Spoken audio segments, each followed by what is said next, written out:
21st, 2022, Architectural Review Board.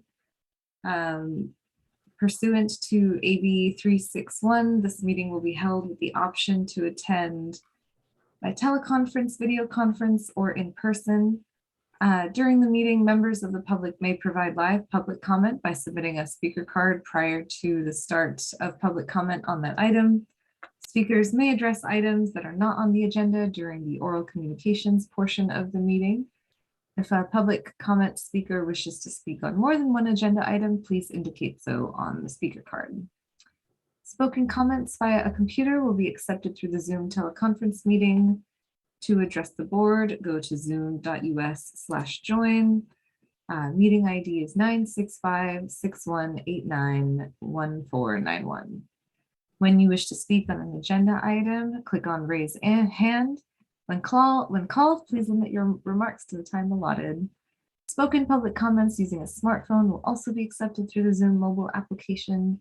To offer comments using a regular phone, called 1-669-900-6833 and enter meeting ID 965-6189-1491. When you wish to speak on an agenda item, hit *9 on your phone so that we know you wish to speak. Right. Can we get a roll call? Chair Thompson. Here, virtually. Vice Chair Hirsch. Here. Board Member Baltai. Present. Board Member Chen. Present. Board Member Rosenberg. Present. We have a quorum. Thank you. Our next item is oral communications. The public may speak to any item not on the agenda. Do we have any members of the public that wish to speak? I haven't received any speaker cards and I do not see any raised hands online. Alrighty then, we will move on. The next item is agenda changes, additions, and deletions. Do we have any? Sorry, no changes. Next item is city official reports.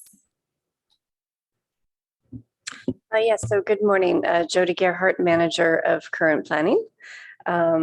It's a good day. We have a full board, mostly here and online. As far as official reports, you'll see in the packet, we will be doing hybrid meetings, at least for the foreseeable future. And so people are able to attend in person or online as needed. As far as next items for May 5th, we will be talking about 546 Oxford, which is a 2-unit project, and then also a Brilliant Earth facade at the Stanford Shopping Center. I believe there'll be a third item, which is talking about the parklets. So with that, we'll move on. Thank you. Great, thank you. Okay, well, I think we can just dive into our study sessions. So the first item on our study session is the CalAV street improvements and parklets. And this is something that's sort of ongoing. So I guess, is there any kind of city report before we sort of start discussing? Yes, I believe we have Assistant Director Rachel Tanner to give a short presentation. Great.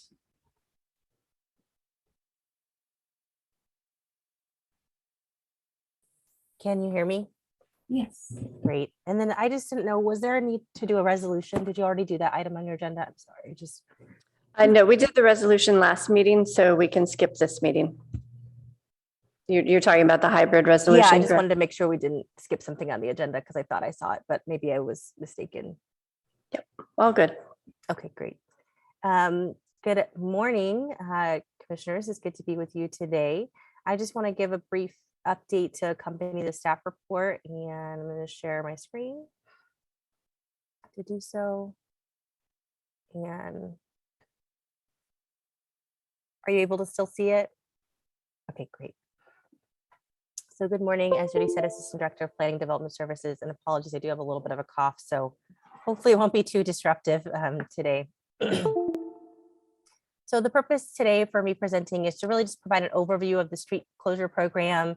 It's had a long 2-year history because it's been enduring kind of through the pandemic. So just want to get you all up to speed and certainly ask any questions that you may have about just kind of what's happened in the past with the program, clarify some of the referrals that have come to the ARB from council, and then kind of really just to set the groundwork for future work that we believe the ARB will be involved with as this program continues to evolve. So this is an abbreviated timeline of actions. I began by wanting to document all the council meetings, but it started to become so many meetings where the council has considered what to do in light of the pandemic regarding closed streets, allowing more activities outdoors of all kinds, including parklets and including activities in closed parking lots. So we're really just focusing right now on the street closures. And again, welcome any questions that you may have about what has happened in the last 2 years. So in 2020, which was the first year of the pandemic, the council closed some streets to vehicular traffic, particularly a section of University Avenue, initially all the way from Alma up to Cowper, and then California Avenue, initially all the way from El Camino Real to the train station, and then some of the side streets that were nearby and intersecting University and California Avenue. Over time, that footprint has changed. And in a few slides, I'll show you kind of where we are today. But throughout 2020 and 2021, the area covered by that street closure did change based on feedback from merchants, city manager, and council direction. In June of 2020, so again, this is still when the pandemic is very fresh and we're still trying to figure out what's going on. The council also authorized the temporary parklet program. And so you've seen those, particularly in downtown, as well as other areas of town where restaurants have used parklets to provide outdoor dining, which was particularly important in 2020 when for quite a while indoor dining was not permitted to occur. The council also made decisions in 2020 to continue the closed street program, again, with some changes. And at the end of 2020 into 2021, the streets were open. That was kind of during the holiday season and also during the rainy season. And so a lot of folks were not dining outdoors at that time. In 2021, so last year, staff had direction to prepare the permanent parklet program from council. So we're working on that. And as Jody said, we'll be bringing that to ARB next week for some initial feedback. And there also was resumption of the closed streets, again, in downtown and California Avenue. And in 2021 of last year, September, council gave direction to open University Avenue to traffic and to continue the closure of California Avenue and a half-block section of Ramona Street. And so in October 2021, University Avenue opened to vehicles while California Avenue and that half block of Ramona Street remained closed. So a little bit about the current status of where we are. In 2022, so coming into this year, council gave direction to prepare a resolution to close portions of California Avenue and Ramona Street until the end of 2023. And so that is what we are preparing as staff to come back to council because the current resolution has the street closures ending in June. And so on May 16th, council will consider following up on the direction they gave us, adopting that resolution to keep California Ave and one half block of Ramona closed until the end of 2023. We've also given direction for parklets to continue and for us to consider the permanent policy for parklets. And then community members throughout this time have continued to submit letters to city council supporting the closures. Continues to be a lot of community support for the open streets. I just want to give you a little perspective again of kind of where we're talking about. So in downtown, we're talking about this red area here, which is, this is Hamilton here, this is Ramona. So it's really just that half block. And then you can see University here. So that's the footprint of the downtown closure. Again, it's that half block of Ramona on the section of Ramona between Hamilton and University Avenue. And then for California Avenue, again, the footprint initially was all the way to the train station, but now you can see it's from El Camino down to Birch. So just kind of exploring the permanent closures, and apologies for the date. I needed to update the date on this slide, so I do apologize for that, and we'll do so before it's posted. I want to explore permanent closures. What must be done to close the street permanently? And this is primarily work the Office of Transportation will be leading. We've been having a really strong interdisciplinary team working on the street closures and the parklet program. And we expect that that will continue to be the case, and that multiple departments will still be involved in supporting this. From a regulatory standpoint, what has to happen is the city has to have the authority to make the changes affecting the traffic flow. And we do have that authority as a city to close streets, but their state law kind of prescribes how the city has to go about making that determination that the street can be closed. And some potential justifications are needing to separate pedestrians from vehicles for safety, serving public interest, or the streets no longer needed for vehicular traffic. And so what we need to do is undertake the study to kind of look at those and understand if the city can in fact close the street based on those justifications. Examples from other cities, and there were a couple other included in the report. In 2019, Mountain View hired a consultant to conduct a feasibility study, and that was actually put on hold temporarily due to COVID. But then the council there temporarily closed their streets and extended that through January 2023. And they have a resolution of intent to permanently close, which is slated for review in spring 2022. So we'll keep watching that. But just to say, I think some of the activity in Mountain View seems like, oh, it just happened overnight. But they, like us, were one responding to the pandemic, but even before that had been considering closing some of their streets. And so it's a multi-step and not an overnight process for sure. So the feasibility study that the Office of Transportation, again, would be seeking consultant support to help lead and do some of the technical studies, includes traffic analysis, parking study, economic analyses, and really understanding the concepts and alternatives. So it's fine to say close the street, but there's more specificity. Are we talking about all the lanes? What's the new configuration? What's the new design? What would really be happening on the street? And that would also include conducting outreach to stakeholders and the public, getting feedback, and the staff really working with the consultant to develop the concept designs that would then be studied and analyzed. I just want to also kind of touch a little bit on some of the motions that council has made.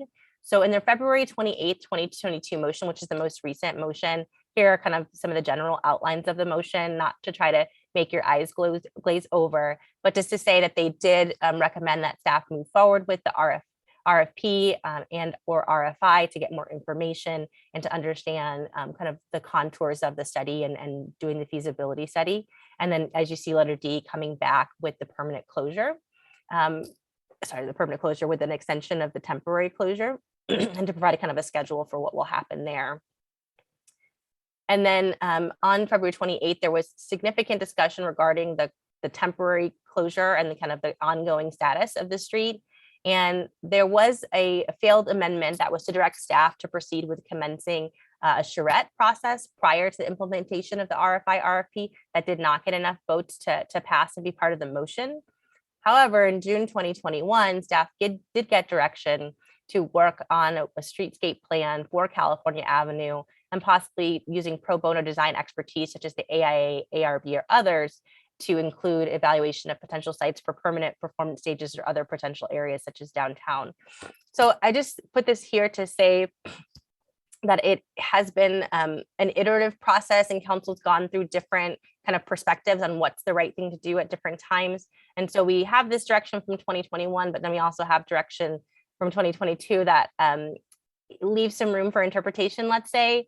But I think what I would think, and I think would love to hear from ARB, is that there are still a lot of opportunity for the expertise of ARB to be really valuable to this process. So first, staff are exploring updated guidance for businesses using the closed streets. So assuming that council does support closing the streets through 2023, which they requested us to bring back a resolution stating that, we're looking at the footprint and the design and kind of the layout really of the closed street on, again, a temporary basis.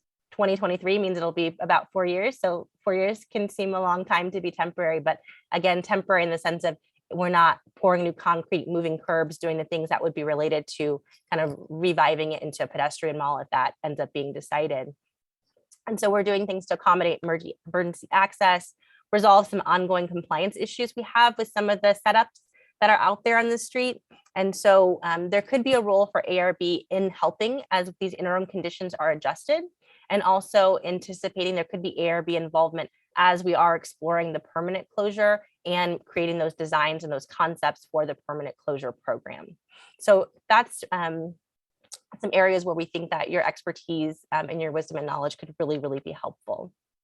So I'm going to stop my presentation there and really just wanted to provide again an overview for the ARB of kind of where we've been and where we're going, and be able to be a resource for any questions, suggestions, ideas that you have, and knowing that we'll be coming back next week for Parklets and possibly in the future as the street program continues to develop.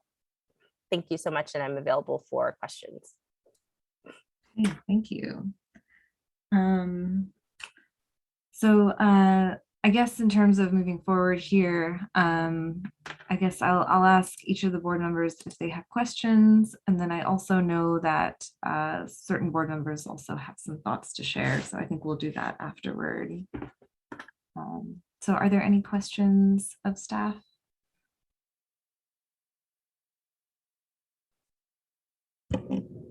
Rachel, how about the arts folks in this as well? Yes, it's a great point. We have had a lot of great, again, interdepartmental collaboration with the public art program. And so there have been a couple instances where art has been put up in different places in the closed street portions, downtown, as well as Cal Ave. There's also been collaboration with our community services division on different community events that have been planned. There was like a Jack-O-Jaunt for Halloween. Some things are ongoing, like the tree lighting during the holiday season downtown, but really trying to make those coordinated and also get the merchants involved in promoting those events and helping them to be a kind of a good symbiotic relationship between art and community events and the health of the local businesses. But we certainly would hope that they would have continued engagement going forward as well.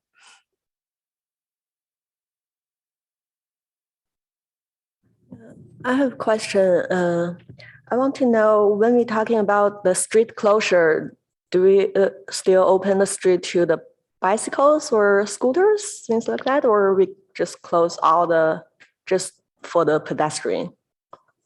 A great question. Right now, we have on California Avenue, which is the larger stretch of closed street. We do ask folks, I believe, to walk their bikes. However, a lot of folks do still bike down the middle. There's kind of a center lane.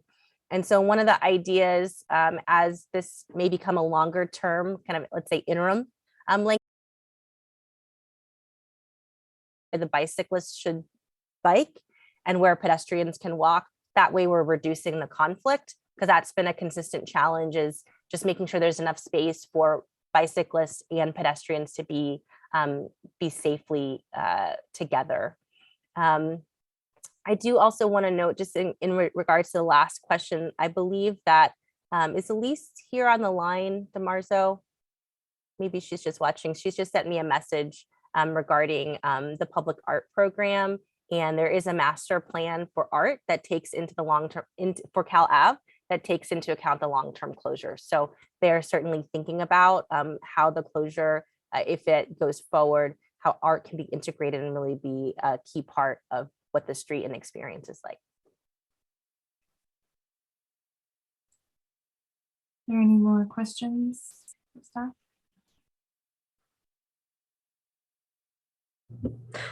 And Board Member Chen, I did have some photos if you wanted me to show those. I think we'll, I think I was going to go through questions, and then, yeah, I know people have presentations. And so, yeah, I would move to that afterward, but I just want to make sure there aren't any questions. It's a little hard to see people's faces, but it sounds like there aren't any. I had a quick question about the timeline. So I understand an RFI or an RFP is getting developed. In terms of sort of the specificity of that scope, will sort of, I guess, our discussions help influence that in terms of the timeline? Because I know that we're going to be chatting about this now, and then I guess I'm wondering, like, the next time we come around, will there be a consultant by then, or is the timeline sort of more stretched out than that? I think it could be a mix. Maybe I'll just speak specifically to the feasibility study aspect of it, which is what we do need the consultant for. I think that I would have to verify with the Office of Transportation. So that's probably the right answer, is that I would need to check with my colleagues. I know that they are working hard to figure out just how to even to get the scope together and to even get it out on the street to have folks respond to it is a big lift to get that work done. So it might be likely that the next time we come back, we have someone on board who will be helping to lead and facilitate the further discussion and development of those initial concepts. I think that's kind of the first step after having someone identified to help. That contract will go through the council for approval.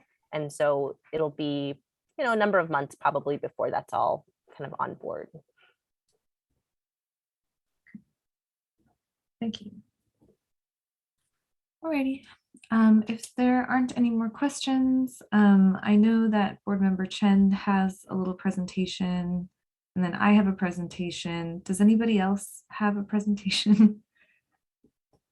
I have some structured thoughts I'd like to give after your presentations, please. Of course, yeah.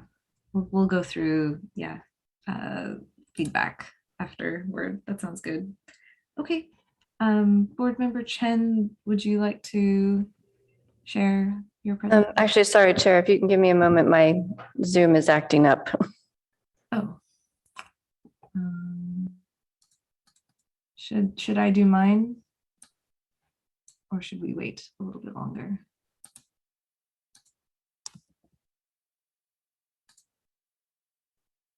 Zoom is acting up. It seems like we should wait anyway.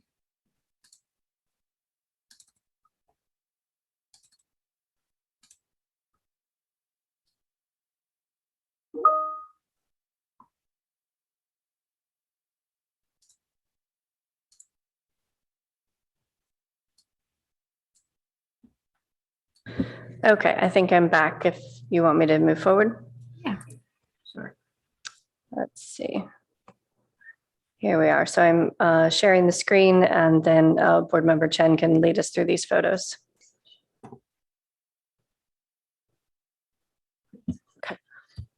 Yeah, so for the closure of the street, what I was thinking about is maybe maybe there are two things we need to be very careful and pay more attention to. One is the pedestrian safety, and the other is maybe we could create some more playful outdoor spaces so that people come to the street will not only for certain restaurant, but they can also have some other things that to draw in. And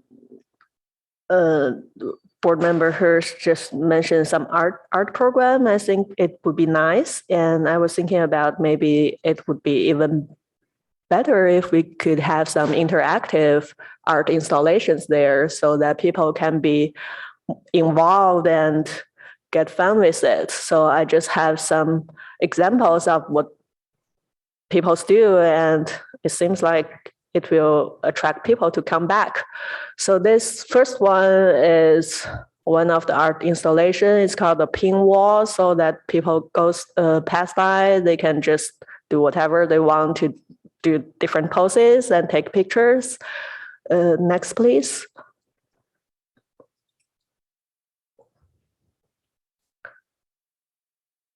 Yeah, same thing, the pin wall, so take family photos like this, and kids are have fun, everyone just seems to enjoy it. Next one, please. This is called a loop. So it's actually, people will push the bar and then it will spin, and it has the little movie scene that people can watch inside. Next, please.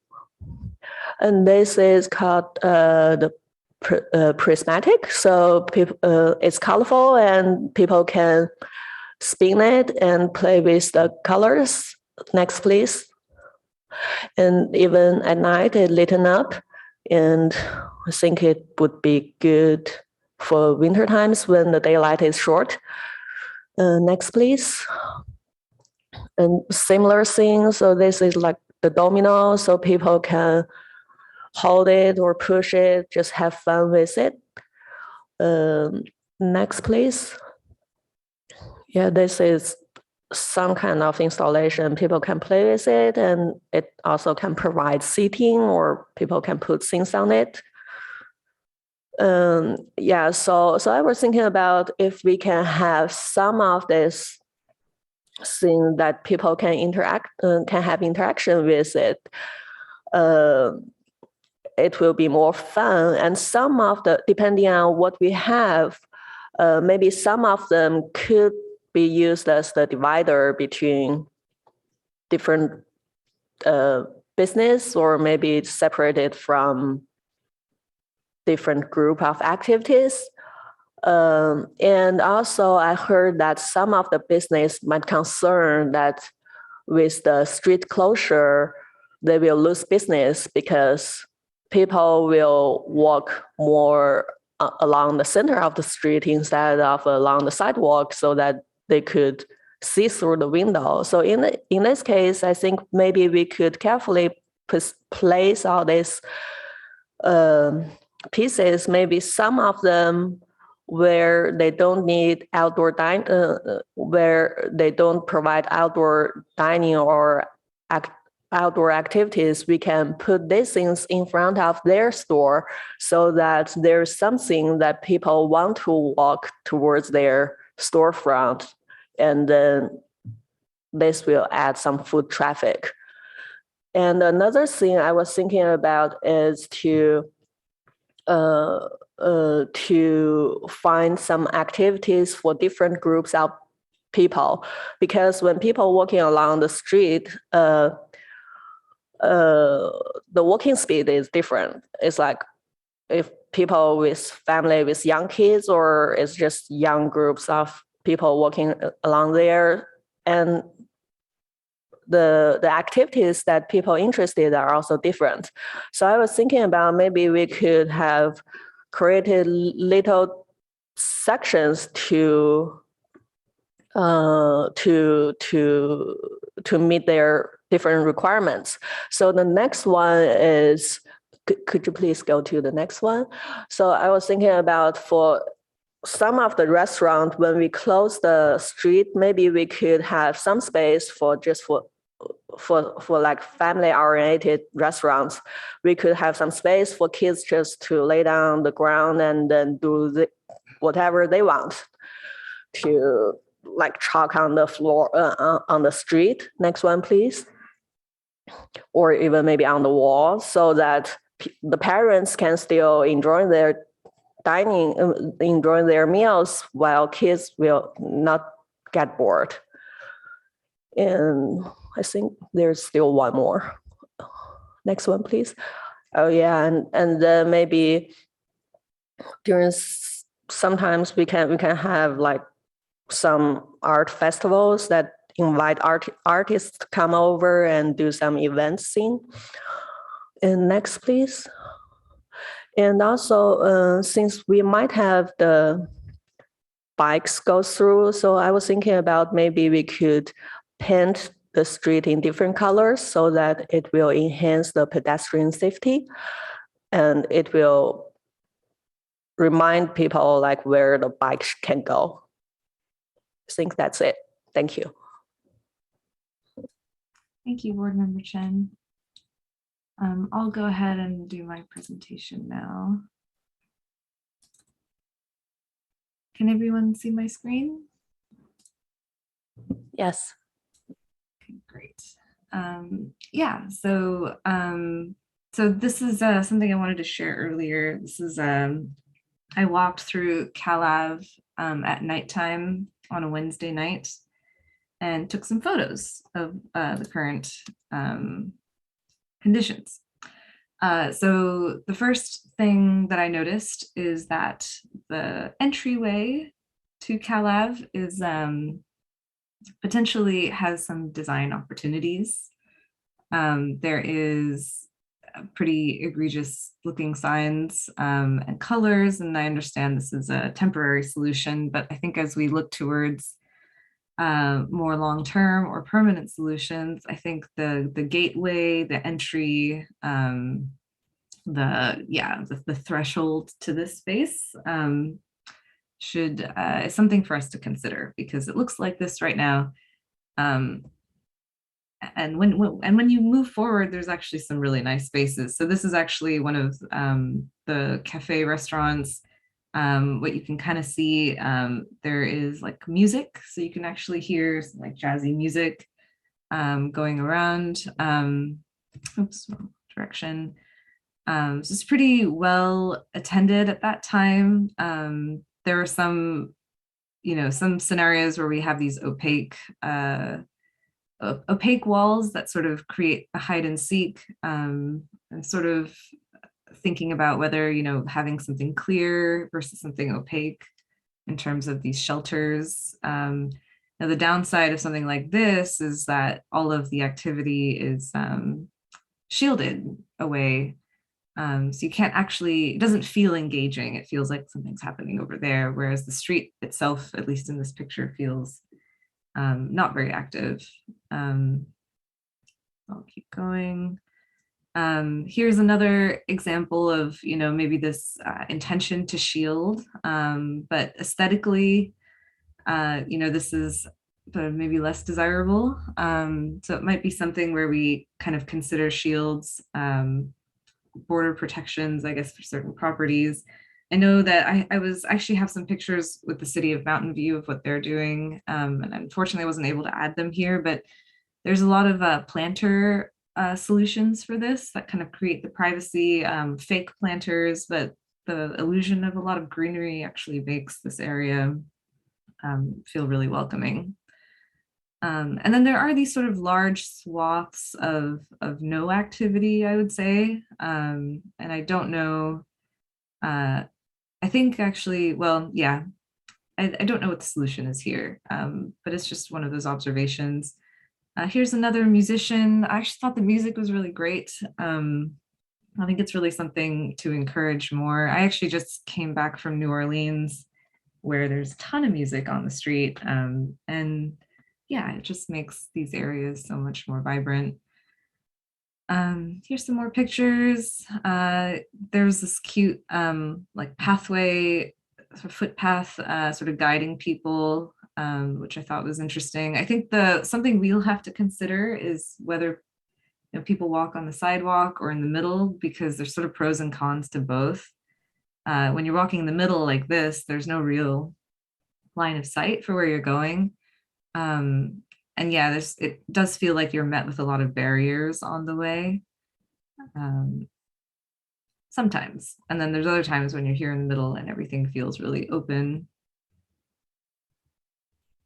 I'll just keep going through these. Yeah, I think when there were moments of openness was sort of the most engaging and most interesting.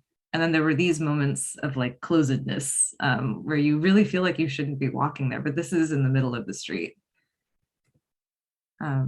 Where just like you're sort of flanked with walls on both sides. And even though there's those little windows here, it still doesn't feel very engaging to walk through the middle of the street in this location. So this is the sidewalk. So, we were just in the middle of the street, and now this is the sidewalk, and this is incredibly engaging, and it's really cozy. It's a lot smaller. You have activity on both sides.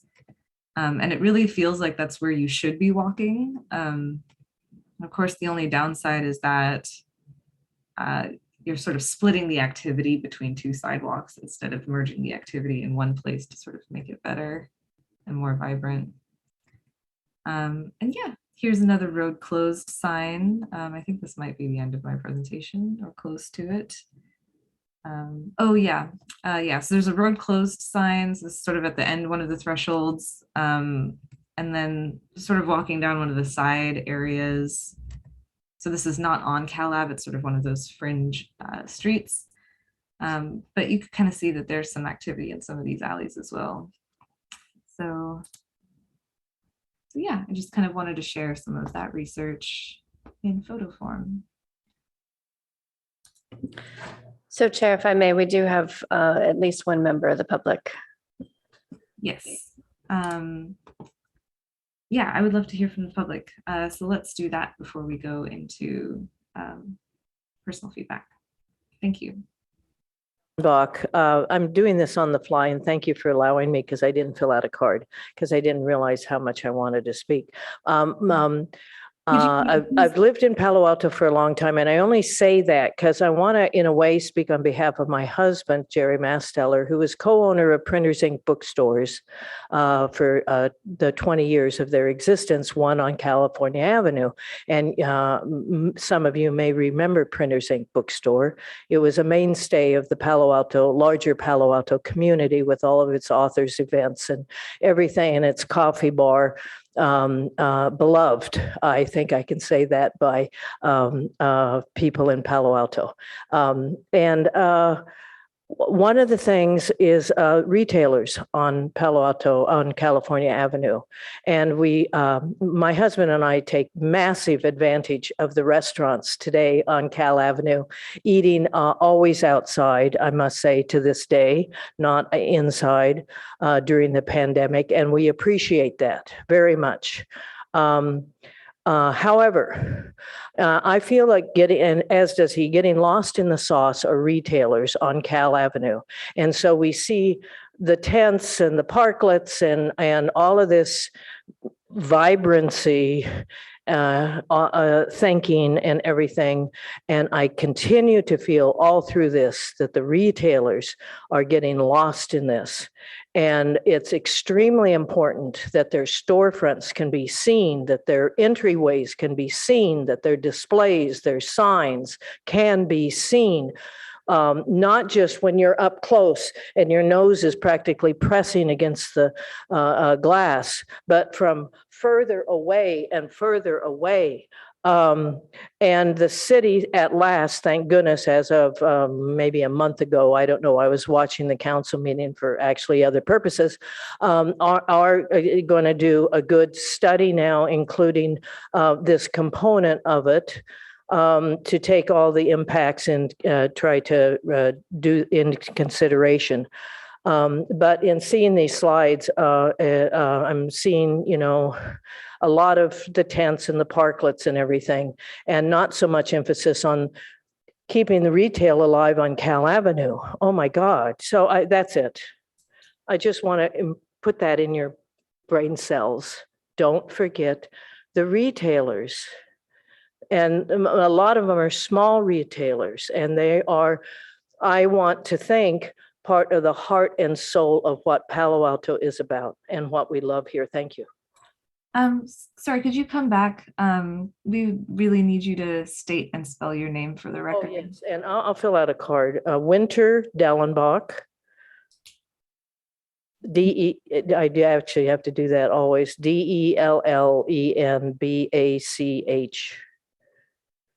Okay, thank you. Live in Palo Alto since 1970.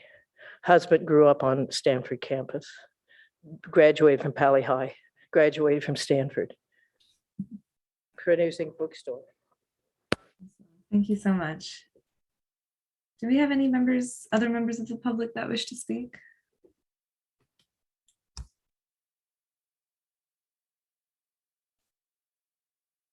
Jody? We don't have anyone in the audience. I don't know about online. Let me quickly check. I don't see anything online. Yeah, we do not have any online raised hands. Okay, great. All right, so I think we can move on now to our individual comment. You able to stop your screen share, Medina? Thank you. Okay, who would like to go first?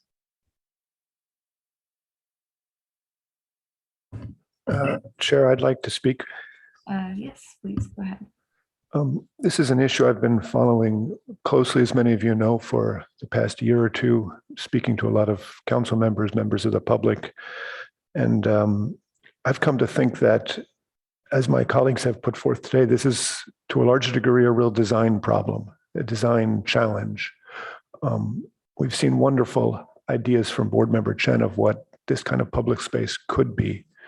We've seen ideas from Chair Thompson about what it could be and clearly where it's lacking. We've heard from one member of the public expressing what many people say, don't forget the retail. It's a problem, it's a challenge to pull all this together.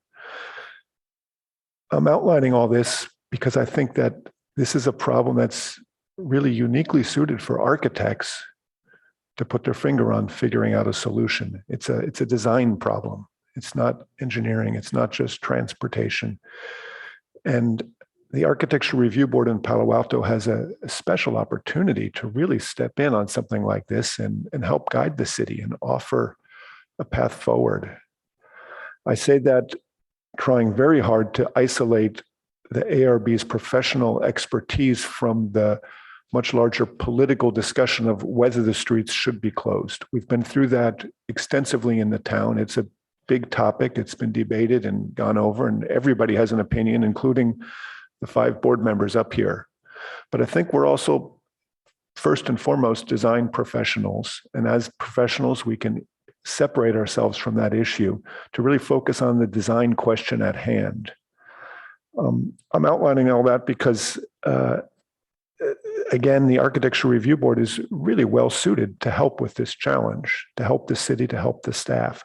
All of us really are design professionals. We make our living doing this. We think about this all the time, much more than many other members of the public and staff, planners and things.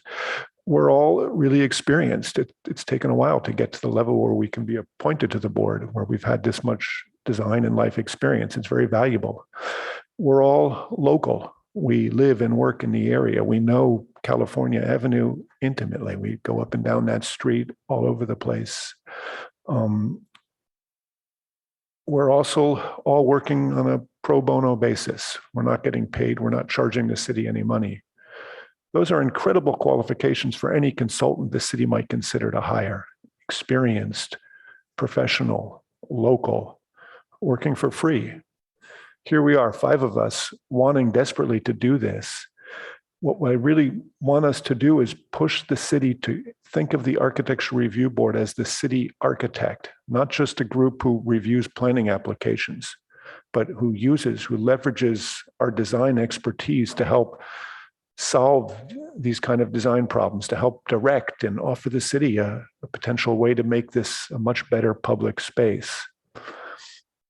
To that end, what I'd like to suggest is that the ARB should proactively go ahead and form some sort of structure where we can insist on being heard, on having a seat at the planning table where these things are happening.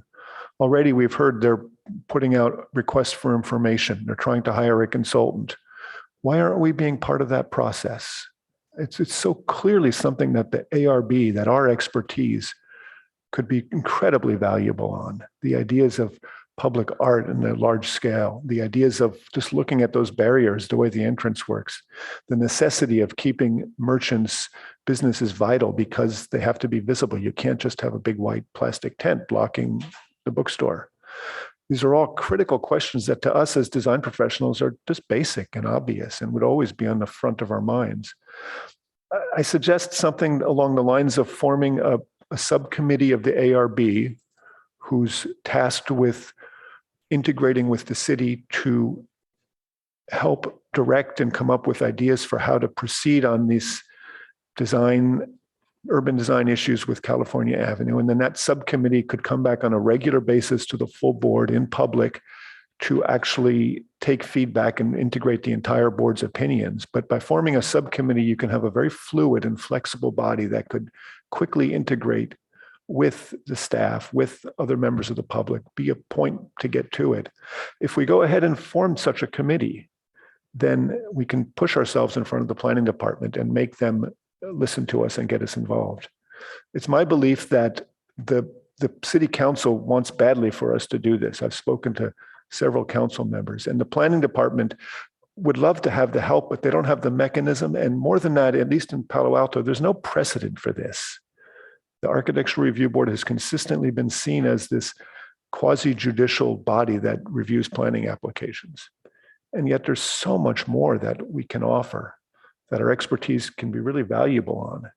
And I think it's incumbent upon us just to push it out there and see what happens. So to that effect, I'd like to see if my colleagues are in support of trying to form some sort of subcommittee and push into this issue a little bit more heavily. Thank you. Thank you, Board Member Volte. Who'd like to go next? be Board Member Rosenberg. Give it First of all, I'd like to say. say thank you to Board Member Balthe. I think your comments were extremely eloquent, well thought out, very clear. My biggest concern with this from the get-go is that we've had meeting after meeting after meeting. Yes, there's a debate whether or not that larger question of should it be permanent. I think there is a lot of support to make it permanent. I actually would like to also thank our speaker today for the Printers Inc. commentary. I grew up in this area. Printers Inc. is near and dear to my heart. And one of the things about that shop was that that was one of the few places I found to go as a destination on Cal Ave. That street, since I've been a kid, has been a street you go to one location and you leave again, versus University Avenue, where you would go and you'd walk with your friends and you'd explore all the shops. And I can't quite ever put my finger on what the big difference is between the feeling of space and permanence of University versus the feeling of sort of transientness of California Ave. It feels very sort of get in and get out, get your work done, get your shop and leave again, with the exception of Printers Inc. And I would like to just state that. And on that note, I think part of the issue that we keep running into is how do we move this forward, right? Where we are constantly talking about we're sending it back to city council, they're sending it back to us, and we're sort of ping-ponging this around. Now, Board Member Balthe is suggesting forming a board with us. I can understand why maybe there would be a hesitation with that, a potential, we're designing our own space, but I fully agree that this is a profound opportunity to move this portion of this city forward in a really beautiful and elegant way with a group of people that have experience, that have desire, maybe not so much time, but we'll do our best, and actually make the steps to move this forward. The other notes I'd like to say is that thinking about this as a sort of pedestrian pathway, I have two very interesting, thoughts in my head on this. Is that we have really good precedent from other areas, and we sort of just touched on that last meeting where we discussed some of the other cities where they've had permanent closures for years, like the Santa Monica Promenade. And in that regard, touching on Board Member Chen's commentary of artwork, Promenade also has fountains, they have sitting areas, they've got plantings. All of these things are engaging to the area. The other one that I wanted to touch on is La Rambla in Barcelona. That is actually a very different feel. And part of it is that there is street traffic on either side, so you're not as exposed to the shops. So keeping the shops in mind, having any type of vehicular traffic really would pose a problem. Even the bike traffic, if it's too close to the shops, would create that barrier. So the concepts that we've talked about repeatedly, where there's bikes in the center, maybe it's a walking bike path, or maybe it is a true biking, but keeping it separated, I think is really important. The other thing that La Rambla has that I think is quite nice and interesting is that they have several kiosks in sort of the middle areas. They also have allowances and permits for street performers. So you walk La Rambla and every 30 feet, there's a new street performer. You'll see the same ones over and over again because they do have permits to be there. They have elegant and beautiful setups because there is an allowance for them to be in that space as well. And so to touch on Board Member Osma's Thompson, a comment of having more nightlife, more music, things like that. There could be a setup where the people get permits and have a specific time that they're allowed to be there, a specific space they're allowed to be in, so there's not a ton of competition, just making sure that's a little bit regulated. And I guess my last thoughts are just, I think we really do have a potential opportunity here. And I would like to see this move forward as opposed to just sort of being discussed ad nauseum. I would like to see actions taken. I'd like to see plans put in place, what the steps are and what the schedule will be, so that the people on this street, the shop owners, the restaurant owners, cannot plan. Because right now they're sort of in this state of purgatory and limbo where they're setting up temporary things. They don't know if it's going to be allowed to be there for 6 months from now. How much do they invest with their own money? How much space are they going to take up? And really getting some clarity to move forward, I think will benefit everyone on that street. Thank you.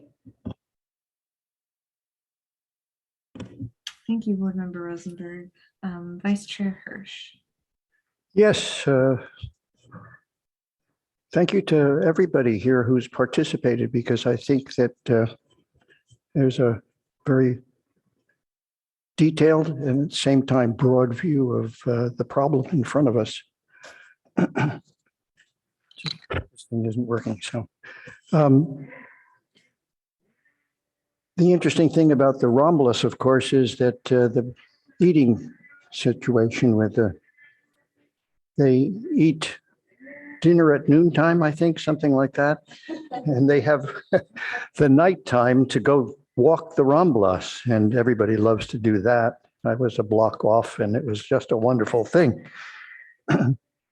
Street is really quite interesting in itself, and the corners turning the way they do, you know. Yeah, but I didn't remember the musicians, so thank you about that. It's a very important part of this is the sound, which we couldn't hear here, but I think that's going to be significant. There's some other local kind of events that happen here when we have the street closing on University. There's always a side street, I forget which one it is, where the street is painted. The artists, do you all know, have you all visited that one? It's incredible. The artworks really turn out to be, they're all chalk works on the street. And so, you know, they can be cleaned up with one street cleaner later on, but they're all paid for in some way by local merchants, really, and sponsors. And so this is an element that is possible. They're not as interesting in some way as the creative ones that you've shown us today. It was really kind of toy with the mind a little bit, you know, let you get into another dimension. They're very specific. Well, actually, I would say they're, in some ways, they have great depth in the way in which they're done in the street.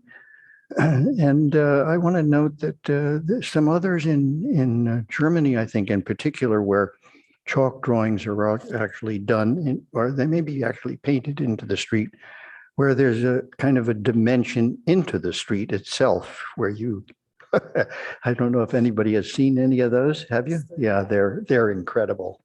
They're absolutely incredible in terms of destroying the piece of the street to look like you're going to fall into a. But I think the thing that impresses me the most about what has been said here today is the fact that there's a dichotomy between what the merchants, certain merchants, the ones who are trying to make their place an exclusive extension of their insides in the outside, so they take too much of the street. So those that you've shown, Ozma, where they've put up a barrier, are really that kind of an intention.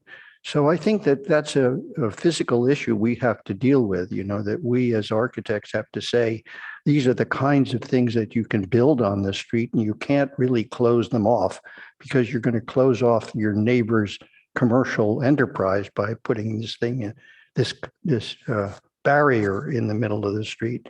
This is a very practical issue we really have to solve with perhaps a code issue here of what you can put in the street when you are creating an eating place on the outside. And I think sight lines to the sides of the street are going to be very, very critical here too, so that we think of it as open sidewalks in some way, you know, that whatever you put in the street has to retain a vision of the sidewalk. Some of the street paintings, you know, and the kids' involvement is of course really critical.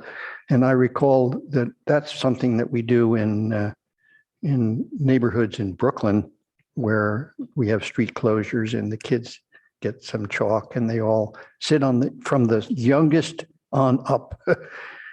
So the one I kind of remember is a little girl dressed in a long dress with a bow and arrow and kind of shooting it down the block. So all kinds of activities can happen for all ages. And I think that, you know, if you do it right, maybe you have events that are meant for kids to get them onto the street. And as to the street itself, you know, the difference between California Avenue and university is really partially physical, that the whole of university is a complete two-story structure, you know, two-story and sometimes a little bit higher. And it's an enclosure. It's a really tight space. Problem with California Avenue is it's all pretty much one story. You know, it has a kind of doesn't have as much of a structure to the side of it. So I don't know whether that means there should be something that is done with the whole street that way, because I don't know what you can do without creating a second story. And I think that's pretty much, I think that figuring out how we participate in this now is going to be something we all have to think about here. Who does what and when, how we actually organize ourselves, or whether we look to the city to provide some consulting help that will work with us. You know, I don't know. Perhaps actually, I don't know, hiring an architect to work with us to visualize what we're trying to show, because we really can't spend the kind of time that would be necessary to design it. So let's maybe program it and then figure out how it gets done. Thank you. Want to give board member Chen a chance to speak just after hearing everyone's thoughts. Yeah, I'd like to echo what the other board members said. Maybe the board or the city can come up with some kind of master plan or guideline so that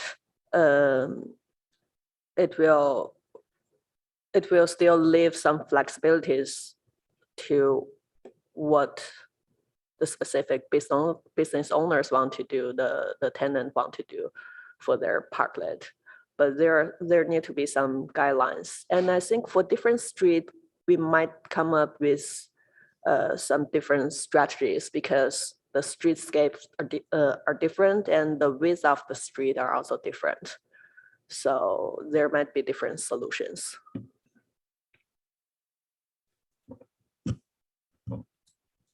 Thank you. Yeah, I would agree. You know, if you go down Castro Street in Mountain View, they do implement very different solutions along the street. I think it's partially dependent on the retail that's there, but in some cases, there's kind of like a typology where there's dining on both sides, but it's not closed off, so you can actually see the retailers as you're walking in the middle. And then I think in front of like the Grapevine, they've like taken over the whole street in the middle because it's so much dining. They just like took up the whole street, and you're forced to walk on the sides for like the bookstore or the other retailers that don't have an outdoor, very like obvious outdoor component to their program.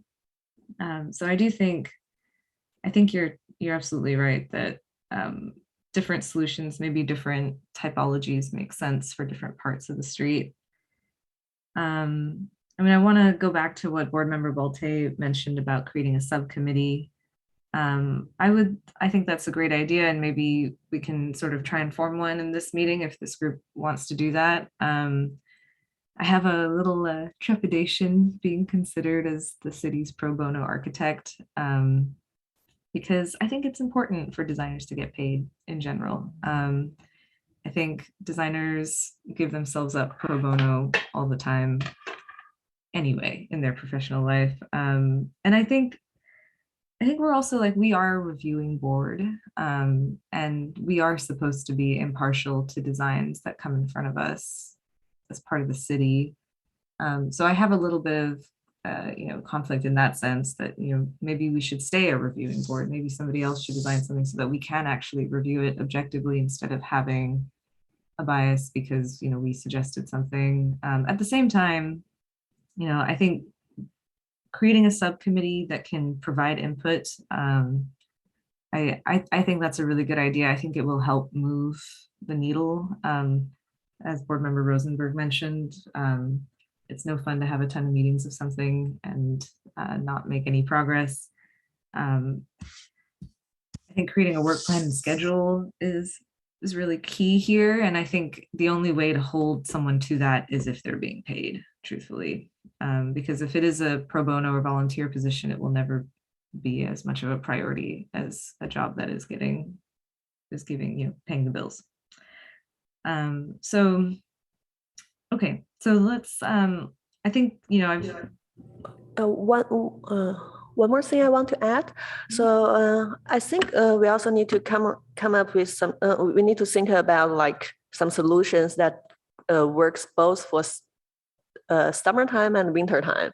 Because for summer, people can enjoy the outdoor dining and the street might look very inviting because everything is open.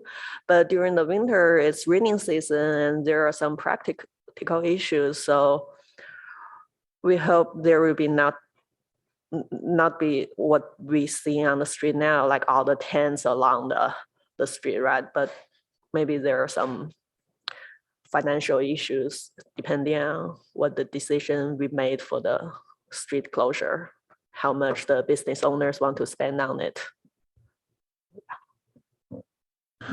If I could, Chair, I think you're absolutely right. Designers should get paid for their design work. The role I'm envisioning for an ARB subcommittee is not one of actually designing this project, but rather serving as the expert, helping pick the right consultant, helping keep the consultant focused, helping write the program, all the things that go behind good design that make it successful. Absolutely, I don't think any member of the board should be actually designing what a prototype dining canopy looks like. That's a job for paid design professionals. But without our involvement, just stating the fact that these are the parameters behind that design. You have to keep, for example, visibility to the business and a safe dining environment and add more greenery. A few parameters like that. That's where our expertise is so valuable. And that can be free. That's something we can give in a committee meeting that we can put forth without it taking up a huge amount of time. It's leveraging our expertise. So I do want to be clear that I don't want us to just be free designers for the city. But to that effect, what I'd like to see us try to do, if we can get support, is I'll move that we request the chair of our board to form a subcommittee empowered to interact with the city planning and public work and transportation departments to help with the California Avenue urban design project, namely helping to choose a consultant, helping to formulate requests for information, helping decide how to interact with the public and collect information. This committee, I think, should come back to the board on a very regular basis for full input, but it should be a committee that's 2 people so we can act quickly without having to notice meetings. So I move that we request our chair to form such a committee. I don't think we need to do that committee today. I'd rather see the chair take the time to thoughtfully consider who's the right board members and check with staff and just think the whole thing through. That's the role of a chair. So I'd like to move today just that we request our board to form such a committee. So if somebody supports that, they can second it. So if I may, I think we've put this on the agenda as a study session, so we don't need a formal motion, but we can, take that on advisement. Nonetheless, I think it sounds strong for the city to see us actually moving and doing something. As board member Rosenberg said, it makes sense to just act and put something out there. This has been in the back burner for quite a while now. So I encourage us to do something like this. is there a second? I second. Well, I think that committee could certainly develop a kind from just what we've seen today, develop a scope. And it wouldn't be all that difficult, that it involves music and art and visuals and the commercial preservation. And in fact, more than that, if possible, for the commercial on the block. So yes, I agree that a committee is important and the scope is developed by that committee and presented through us then, and then filtered through us to add to it perhaps as a board and then ask the council for a consultant to develop it.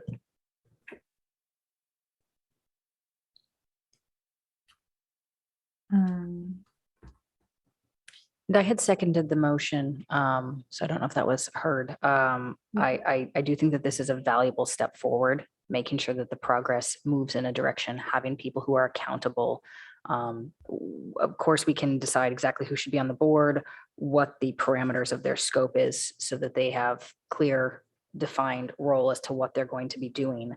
But I think that having, as Board Member Balte said, 2 people on board who will figure out how to get this moving, right? That someone is accountable for making sure that forward progress is happening, that there are not these retailers and restaurateurs who are staying in limbo, trying to figure out what comes next. So I would definitely second this motion that we get something moving and people on this task and making sure that progress is being made. So just to clarify, this is a study session, and so motion is not needed, but maybe straw poll. I think we have, 2 members that are voting for this sort of committee idea. Maybe if we want to take a straw poll of the rest of the board members, to see if this is the direction we want to go. And also, we do have the work plan coming up later on today's agenda. And so that might be something that we want to work into the work plan. I think it might already be in the work plan, if I recall. And sorry, last thing, we do have Elise DeMarzo runs our public arts program. And she did mention to me that there is a California Avenue District Public Art Plan that her group had just done recently, I believe in 2021. And so we'll get that out to the board members next time we talk about this subject, because it is a recent plan. And so we'll want to kind of work that into these ideas. Okay, well, yeah, let's go around and express support for this straw poll / motion. Or lack of support. Yeah. Board member Chen, Yes, I support it. board Vice Chair Hirsch, Yes, also. board member Balte, Strongly support this idea, yes. board member Rosenberg. Also support this idea. I also support this idea. So in terms of moving forward here, if the individual board members could reach out to me and let me know if they are very interested in being part of this subcommittee, that would assist me very greatly. Setting one up. Thank you, Chair. I just wanted to thank you and the other board members for your thoughtfulness and proactiveness, and whomever decides to join the subcommittee. Myself, I'll make sure through Jody that we can get you connected to the other staff members that are working on the project. And I just want to thank you again for your just great insight and thoughtfulness today. Thank you. Alrighty, I think we can move on. And yes, please send me your interest this week. If you can. Alrighty, so let's move on. Our next item is another study session for updates to the tree ordinance. And so is there a city presentation for this? Yes, we do have Urban Forester Peter Gollinger here to do a presentation for staff. Good morning, everyone. Let me get my screen share started.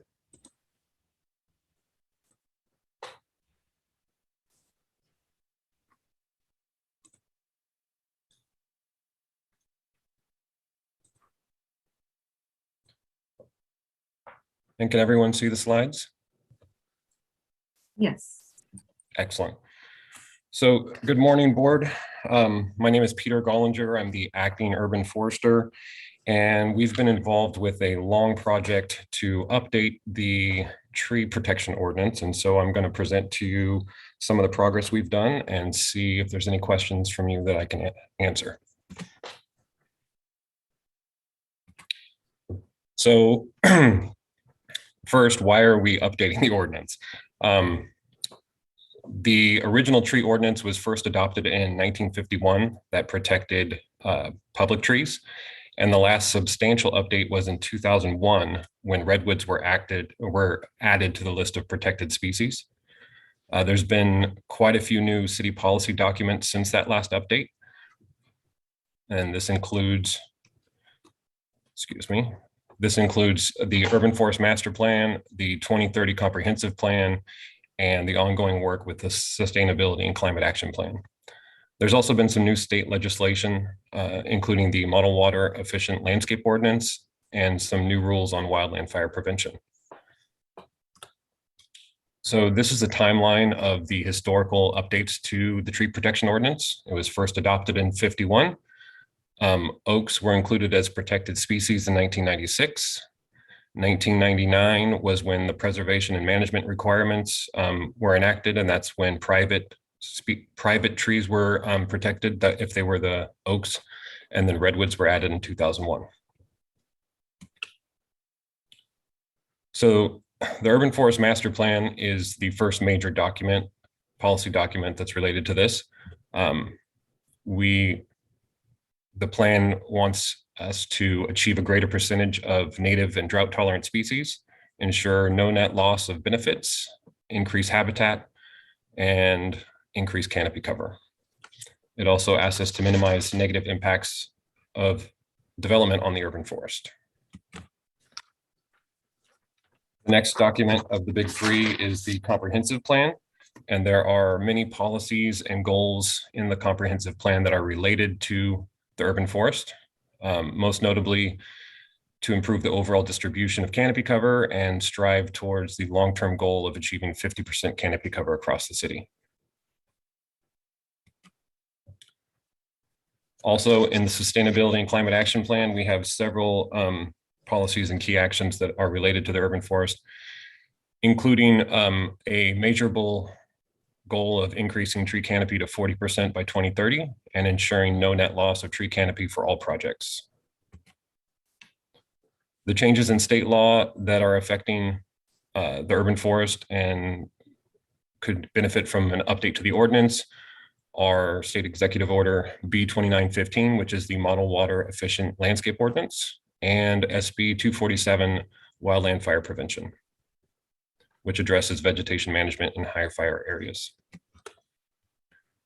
So most of you are familiar with the benefits of the urban forest, and recent studies have continued to add additional benefits. I just was reading an article this morning that was comparing the percentage of canopy cover to the rate of prescriptions written for antidepressants. So it's amazing all the different benefits that are. I was shocked when I read it, but they found a definite correlation. So, in addition to the things that are listed on the left there, the urban forest also has some quantifiable benefits, depending on the calculations used for the total number of trees in the city. We are sequestering somewhere between 30 and 50,000 tons of CO2 each year.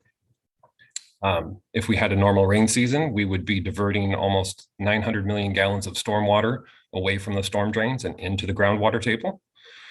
Almost 300,000 pounds of air pollutants are removed annually, and almost 84 million kilowatts of energy are saved. So what are some of the key changes that we've included in the update? So general updates include updates to the list of authorized officers and relevant staff positions, which have changed since the original ordinance was enacted, or the last update in 2001. We've done a lot of restructuring of chapters and sections to increase clarity and document flow. And we have some substantive changes to align the ordinance with the existing policies and state laws. And these are the ones we're going to kind of talk about in the following slides. So in 8.4 8010 to 84040, we talk about tree permits. So these are permits for work on public trees. These are trees owned by the city that a resident or business wants to perform work on. We clarify the process, and it's much more streamlined in the current ordinance, in the new ordinance than the current ordinance. Enforcement of violations. This is 2 sections in Title 8 in 804 and 810. And this is intended to clarify what types of penalties can be applied and who can apply them. The main types of penalties that are used are administrative penalties, which are issued through citations based on the city's administrative penalty schedule, civil penalties, and stop work actions or development moratoriums. One of the new changes is the implementation of a designated arborist system. So not all arborists are created equal. Everyone who is a certified arborist has to go through the process of being certified. Yet reports from some arborists may or may not hit all the marks for what the city is asking for from an applicant. This would create a list and maintain a list of qualified certified arborists that would then be hired by applicants for tree disclosure statements, tree preservation reports, hazard assessments. Our current draft specifies that the applicant would select and hire the arborist unless the project was one that required a hearing based on its type. In those cases, the city might choose to select the arborist and then bill the applicant, like we do for some other large projects currently. The definition for excessive pruning has been changed. The major changes are inclusion of roots in the standard 25% definition. So the existing ordinance is 25% pruned in 12 months. Well, we're going to revise that to 36 months. Also, oaks have been separated from the main definition, and the threshold for oaks would be 15%. So any pruning of more than 15% of an oak within 36 months could be considered excessive. Another big change is protected trees. Mainly, we've added some additional species. So in addition to the native oaks and redwoods, we've added big leaf maple, incense cedar, blue oak, and black oak, and these would all be protected at 11.5 inches DBH or greater. Redwood would remain protected at 18 inches or greater.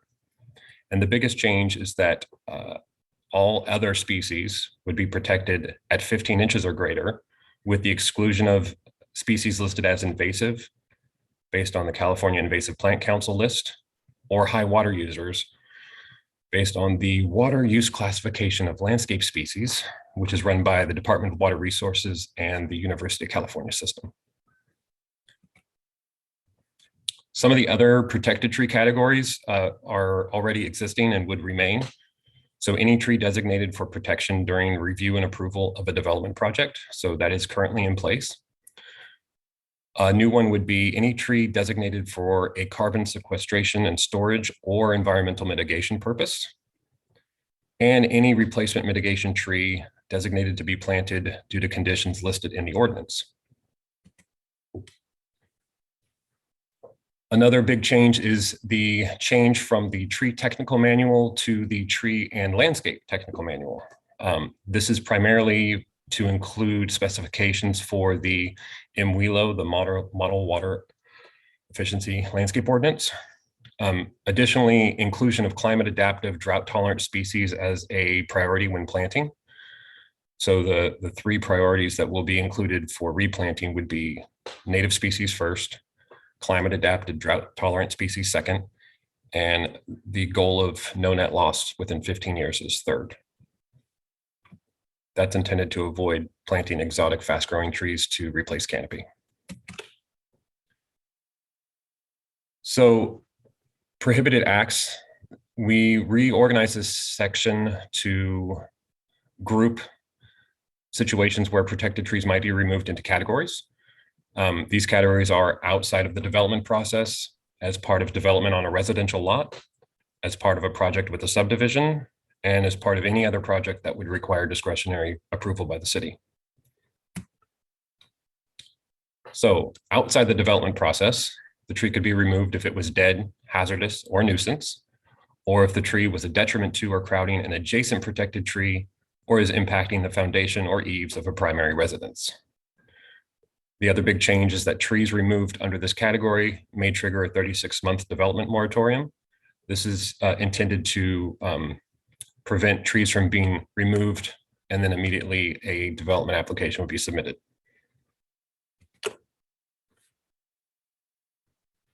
Allowable reasons for removal on a residential lot would be the tree is dead, hazardous, or nuisance.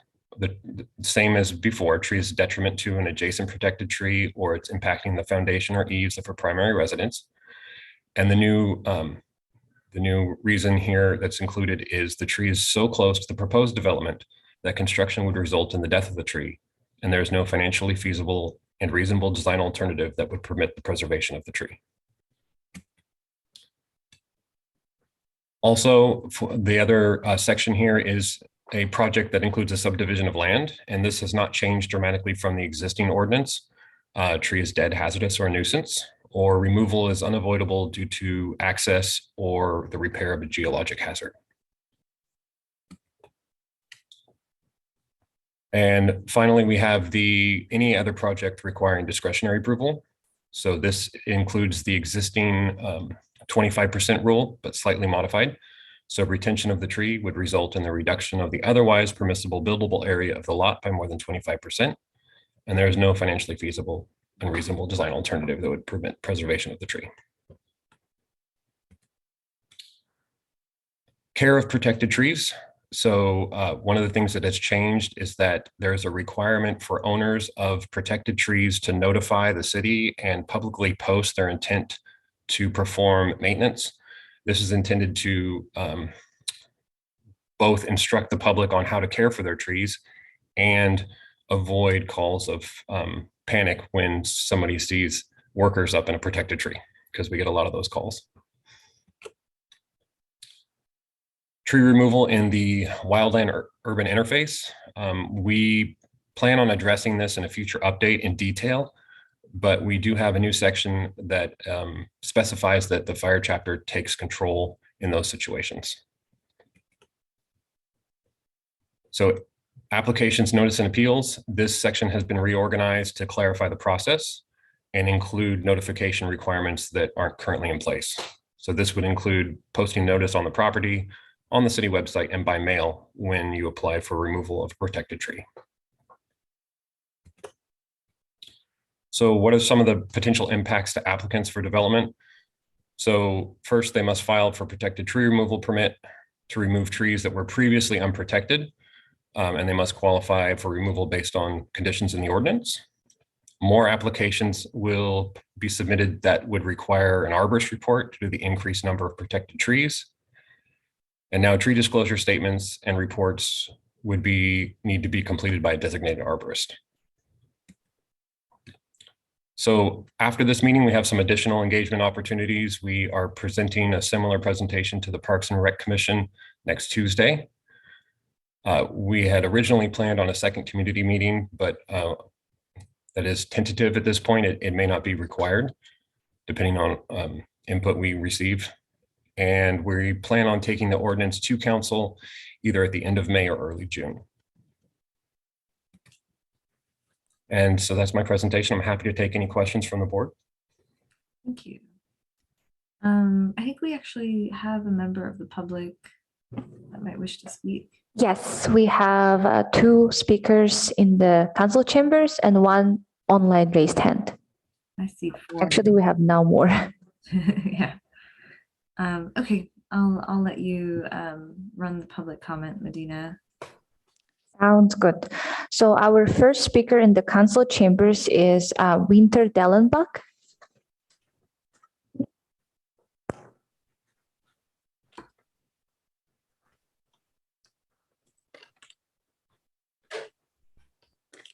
Yes. So we saw some of what the value of trees is, and I want to continue that. We all know trees measurably increase a property's value, adding to its curb appeal, creating privacy, providing a substantial return on an owner's investment. They lend a sense of place and neighborhood charm while contributing to our civic pride. In an era of climate change and need for sustainability, science informs us of other values found in Palo Alto's urban forest. According to UC Davis, proximity to urban trees is critical for interruption of climate change and to foster good human health. On carbon sequestering, all trees sequester carbon. The bigger they get, the more carbon they hold on to. Older trees, such as oak and redwoods, coastal redwoods, may contain tons of carbon. So we need to protect trees that we have and plant more of them. Removal releases their stored carbon right back into the atmosphere. Heating and cooling. Environmental professor Brian Stone states, trees are the most effective strategy and natural technology we have to guard against heat in cities.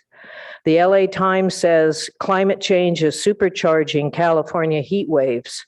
Trees mitigate heat island effects by cooling buildings and homes, lowering air temperatures in neighborhoods up to 10 degrees. Energy conservation. The U.S. Department of Energy states that carefully positioned trees may reduce a home's energy costs by 25%, and that demand for electricity for air conditioning is reduced by shade trees, sparing money and emissions while helping avoid potentially catastrophic power failures during heat waves. These are some of the reasons why we need to update our tree protection ordinance to better maximize critical benefits. My husband and I have grandchildren in town, 2 at Gunn, 1 at JLS, all plan to be at the Earth Day March tomorrow, and all are very aware, of climate change, and we fear for their future. It is for them and all of us that we need to update this ordinance. This is serious. Thank you. Ms. Dallenbach, I need to ask you to come back and state and spell your name again for the record, because our transcriber. I think we're fine. We have it from before. Okay. Thank you for your comments. Our next speaker is Karen Holman.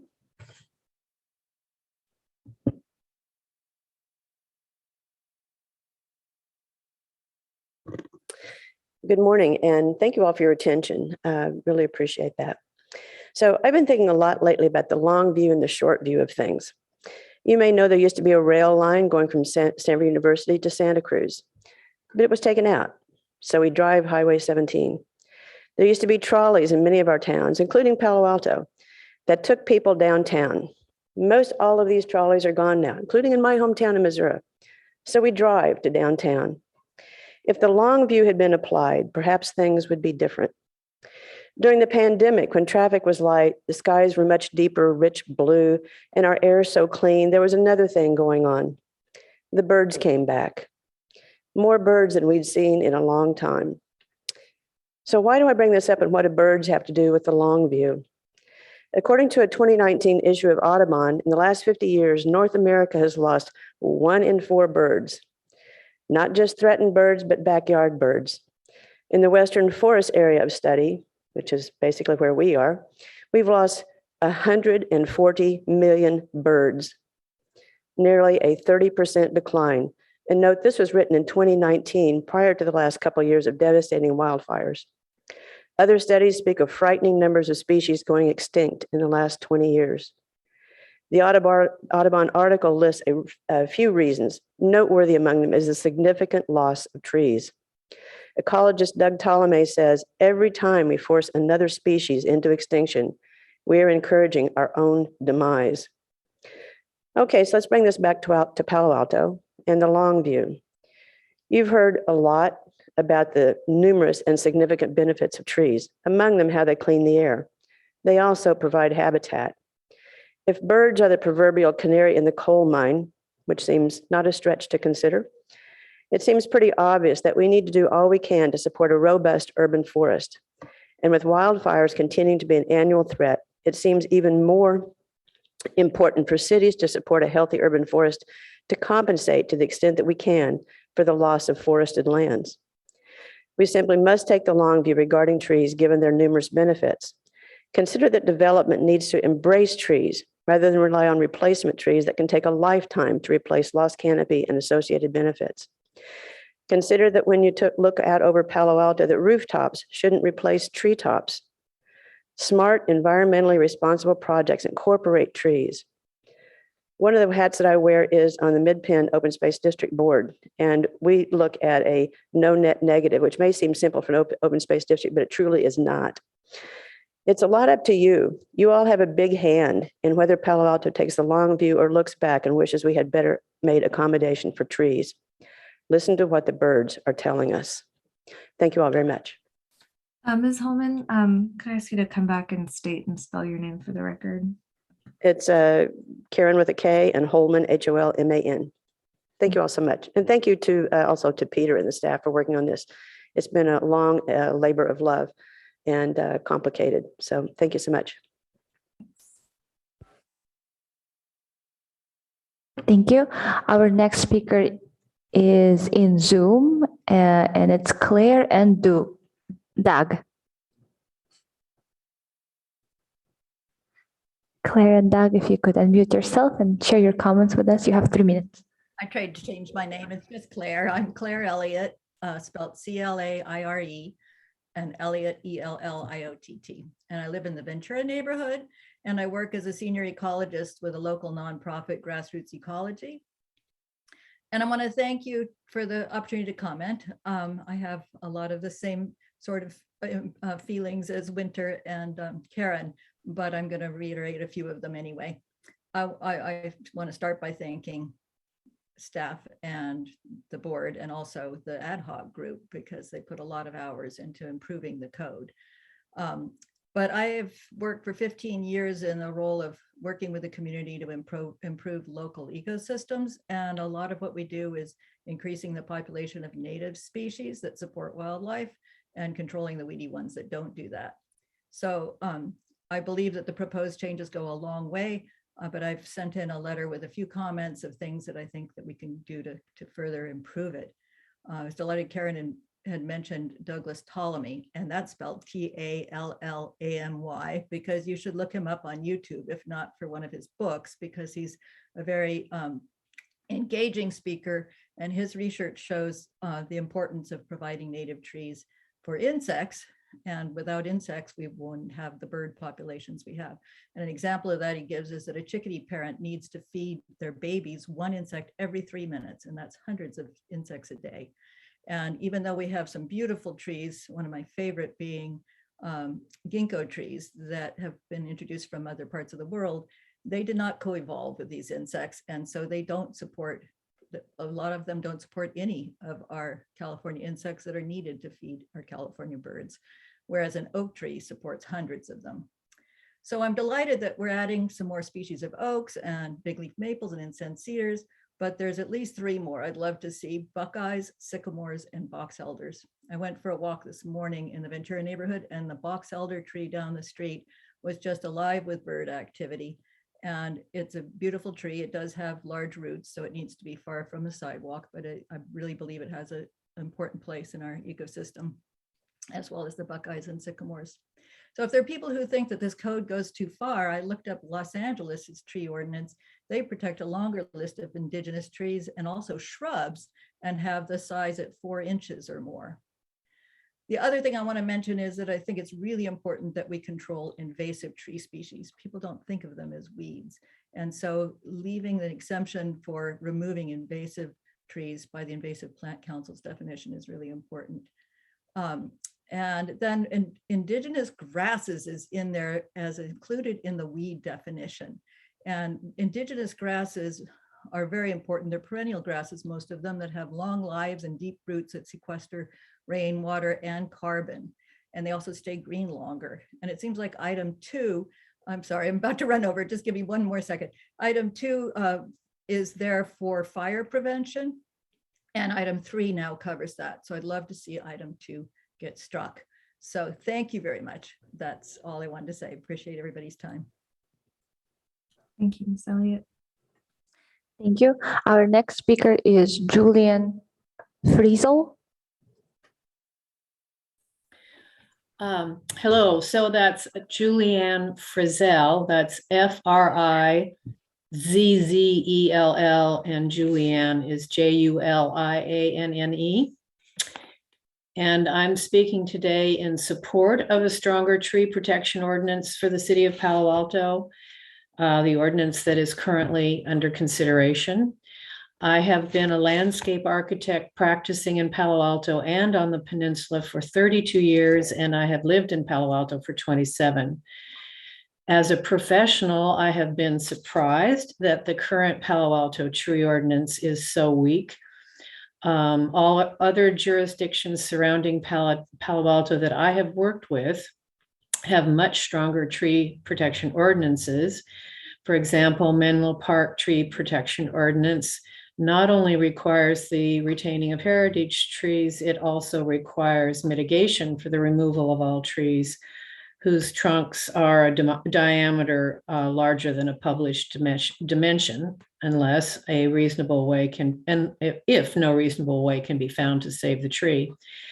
Our ordinance should expand the number of species that are protected, as well as include strong mitigation clauses and strong penalties when the tree protection rules are broken. I am very encouraged that the proposed ordinance will include a list of designated arborists to help ameliorate the unnecessary removal of our grand urban canopy. As a resident of Palo Alto, it has been disturbing to see residential lots in my neighborhood stripped of all vegetation, including beautiful large trees prior to new home construction. Aesthetically and ecologically, the removal of trees has a negative impact on neighbors, neighborhoods, and the community. Landscape architects and architects are trained to design creatively, taking into consideration existing conditions. However, because we have such a weak tree ordinance in Palo Alto, currently, architects and builders and landscape architects have no incentive to use their design skills and creativity when designing new structures. They can use the trash and burn scrape method of property design and development. This should not be acceptable in a city that prides itself in being green. Our urban canopy is of great value aesthetically and environmentally for individual properties, neighborhoods in our city. Please support the current updated tree ordinance. It has been thoughtfully and carefully written. Thank you. Thank you. Our next speaker is Dave Doctor.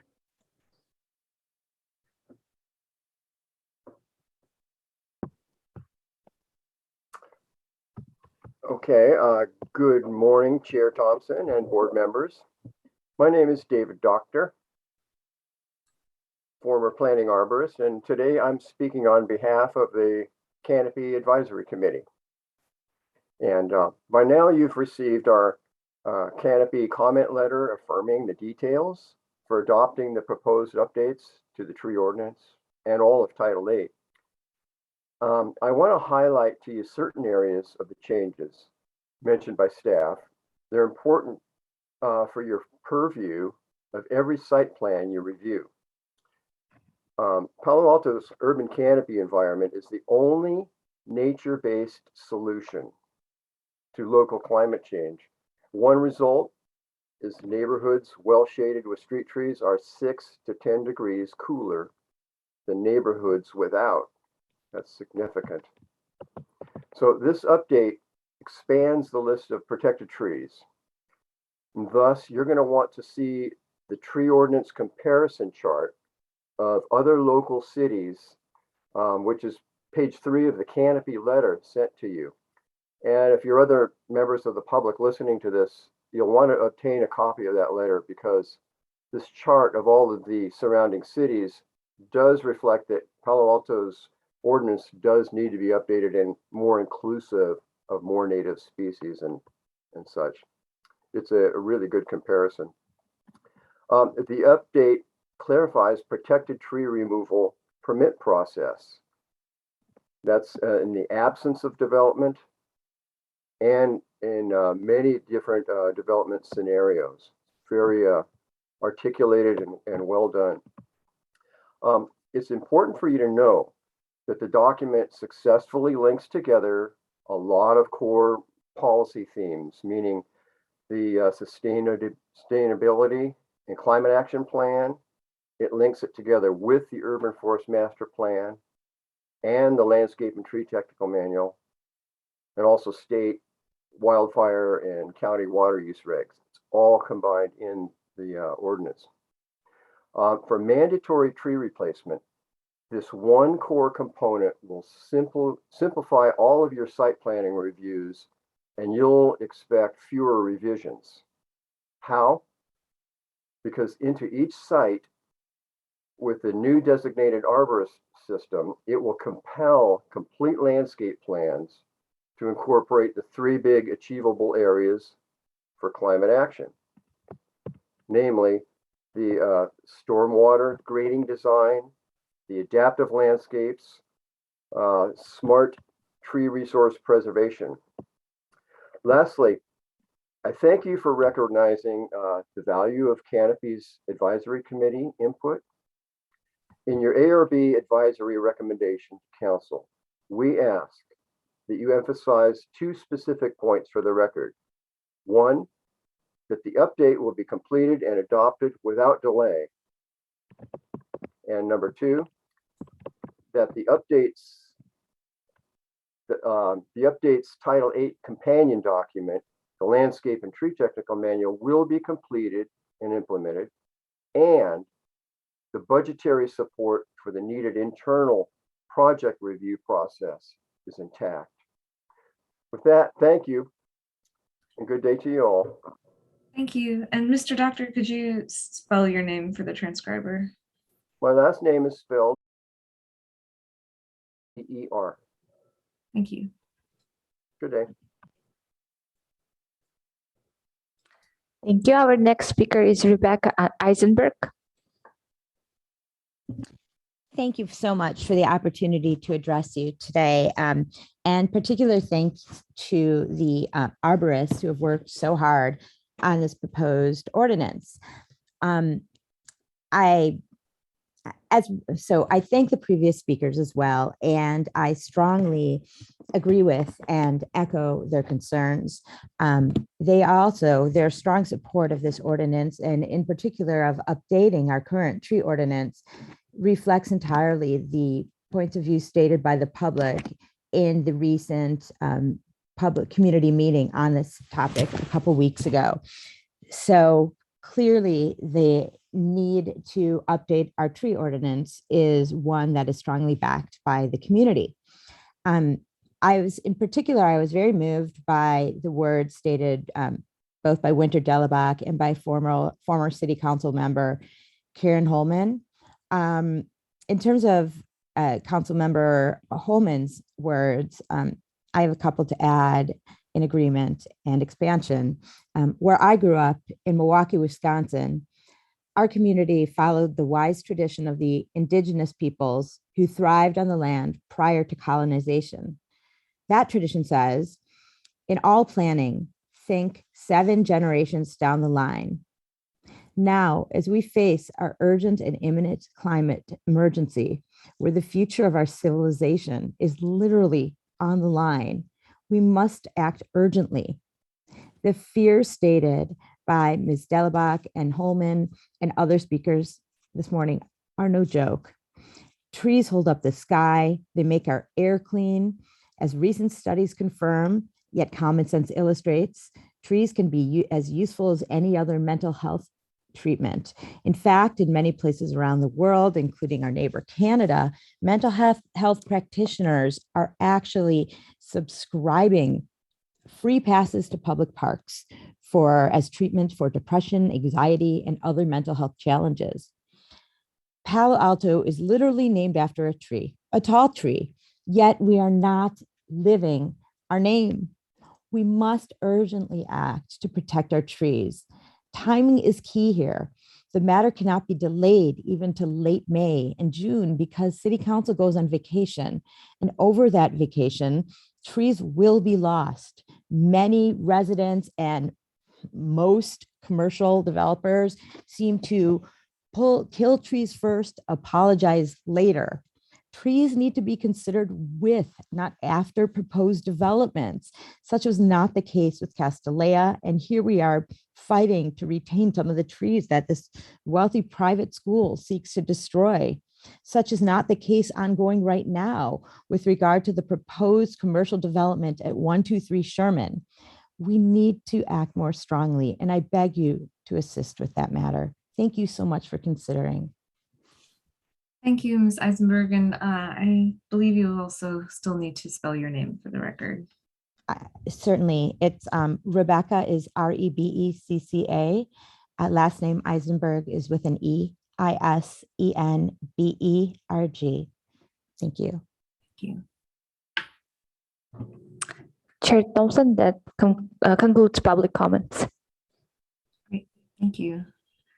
Okay, are there any questions of staff by board members? I have 3 questions. Go ahead. To the staff. The new ordinance requires you to designate arborists, in other words, to certify which arborists can work in the city. Can you elaborate on how you make that judgment, aside from just being licensed by the International Arborist Society? What other criteria would go into that determination? So, well, pardon the echo there. Currently, we plan on choosing arborists for the list based on an RFP process, most likely. It was done for other cities who have a similar system. Basically, we would be confirming their credentials and analyzing samples of their report writing just to make sure that they are capable and familiar with our ordinance. Do you plan to publish a list of criteria in advance that you expect to analyze the reports by? Have it some sort of objective standards? I'm concerned that it otherwise can become very subjective. Yeah, that would be included when the RFP goes out. We would have a list of what we are looking for when we select. And this is mostly intended just to make sure we have arborists that are familiar with reviewing, with working on development plans. There's a lot of arborists that are certified arborists, but don't do a whole lot of development work. And so we're wanting to make sure that the folks that are working with our applicants are familiar with the process. Okay, thank you.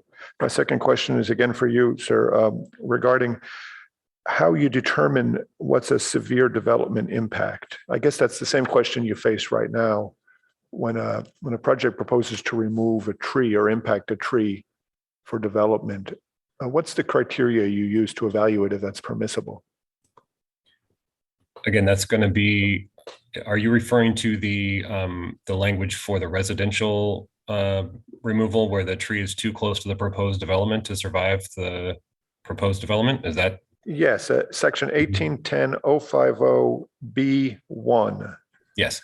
So the burden of proof on that would be from the applicant and the arborist to propose why they feel they need to remove that tree. And then during the review, our staff arborists would review that and determine whether or not we agreed or whether they needed to throw out another proposal.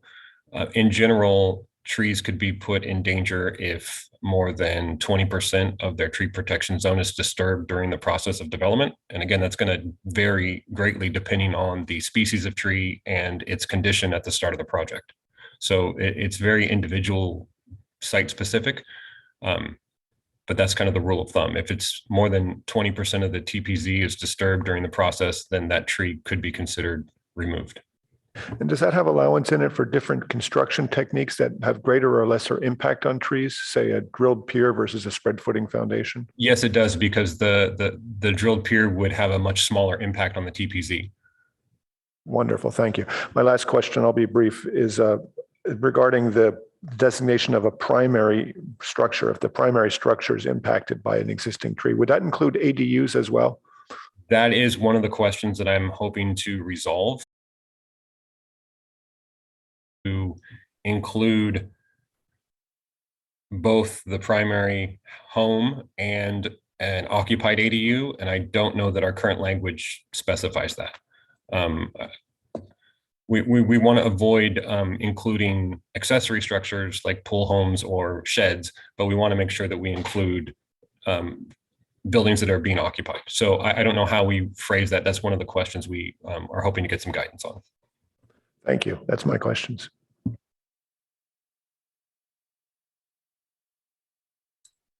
Any other questions? I have a few questions as well. What is the current canopy coverage percentage of the city? That's a very good question. So The it goal seems is- to be 40% by 2030, 50% ultimately, but I'm wondering where are we at today? Depending on the study you look at, we are in the high 30s. I can't give you an exact percentage, but we are somewhere around between 36 and 38%, I think. Again, it depends on the imagery you use to calculate, and we're trying to come up with a standard so that when we compare year to year, we're comparing apples to apples. The higher the resolution, the more precise you are, and it might be an actual smaller percentage than a previous study. So that's something we're working on. We're building a canopy cover tool right now so we can analyze that on a per parcel basis, but it hasn't been released to the public yet. Okay, and how does that get affected by tree trimming that would need to occur for the health and safety of the health of the tree, the safety of structures, the safety of the public? Is that going to be factored into this tree canopy percentage coverage? Because you have a large oak. If it does need to be pruned at some point, that will affect the percentage of coverage, yet the tree remains intact. So how is that going to be accounted for?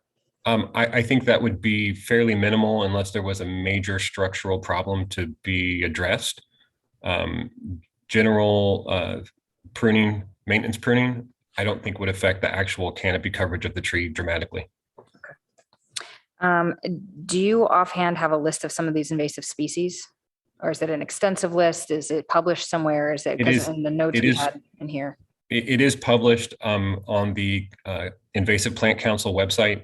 It is not super easily sortable by trees. They have it grouped by species. I have run through and determined some of the biggest ones would be tree of heaven, Ailanthus, and actually privet is not considered to be, it's mildly invasive, but there's not that many. Most of them are trees that invade wetlands, and we don't have a lot of those here. Do you know growing as offhand if landscapes. the eucalyptus is on that list? I believe the only eucalyptus that's on that list is blue gum, which is Eucalyptus globulus. I don't think any of the rest are considered invasive. Okay. And then same thing goes for the high water use species. Do we have a list of that that's readily available to the public that's going to be easily sortable so that when people do want to plant new trees, where are they able to identify what they can and cannot plant? And we plan on including a list of what is at the time of printing for the tree and landscape technical manual, we plan on including a list of the high water users and the invasives. These lists evolve over time. So that may not be the most current, but we'll definitely include links to both of those sites. Perfect. The most common high water user that we have in our town currently is redwoods, and those are exempt. That's the only exemption for high water use. Willows, for instance, are high water users, so those would not be protected. And there's a few others, but mostly the majority of landscape plants would be protected. And then for the high water use species, will those be banned from being planted in the future, or will they just be discouraged? And then I guess the same question goes for the invasive species. Will those be banned or discouraged? Currently, we don't have any plans to ban any species. We do plan on discouraging the planting of high water use and invasives. We currently aren't encouraging the planting of new redwoods because of their water use, but we do want to continue to protect our existing redwoods. So we are working on a preferred and restricted species list currently with our nonprofit partner Canopy. And so that will be integrated into their tree tool, but we're probably about a year out from that. And it's prioritizing native and climate adaptive species as a preference. Okay, and I think I have two final questions for you, and I'll let the other board members speak. For the WUI interfacing properties, we do have some of that in the Palo Alto Hills, most notably. the regulations there, because it is such a dramatically different fire issue than it is down in the flats here. When we work in Woodside, they require 30-foot defensible spaces and even encourage up to 100-foot defensible spaces. Now, the property sizes we have here are typically not that large. So I guess my question is, in addressing those zones of Palo Alto that really are in the foothills and in the WUI, how dramatically different are these regulations and how much more will be allowed to keep a home fire safe? So our intention with that exemption that we've included is to buy us time to craft a specific policy for tree protection for the foothills.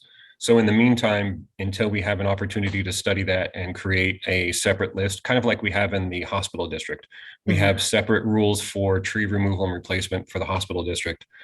We intend to create something similar for the WUI area. In the meantime, we wanted to reference the fire rules so that if they are being required to create clearance, they wouldn't need to apply for a protected tree removal permit because they're trying to comply with fire clearance.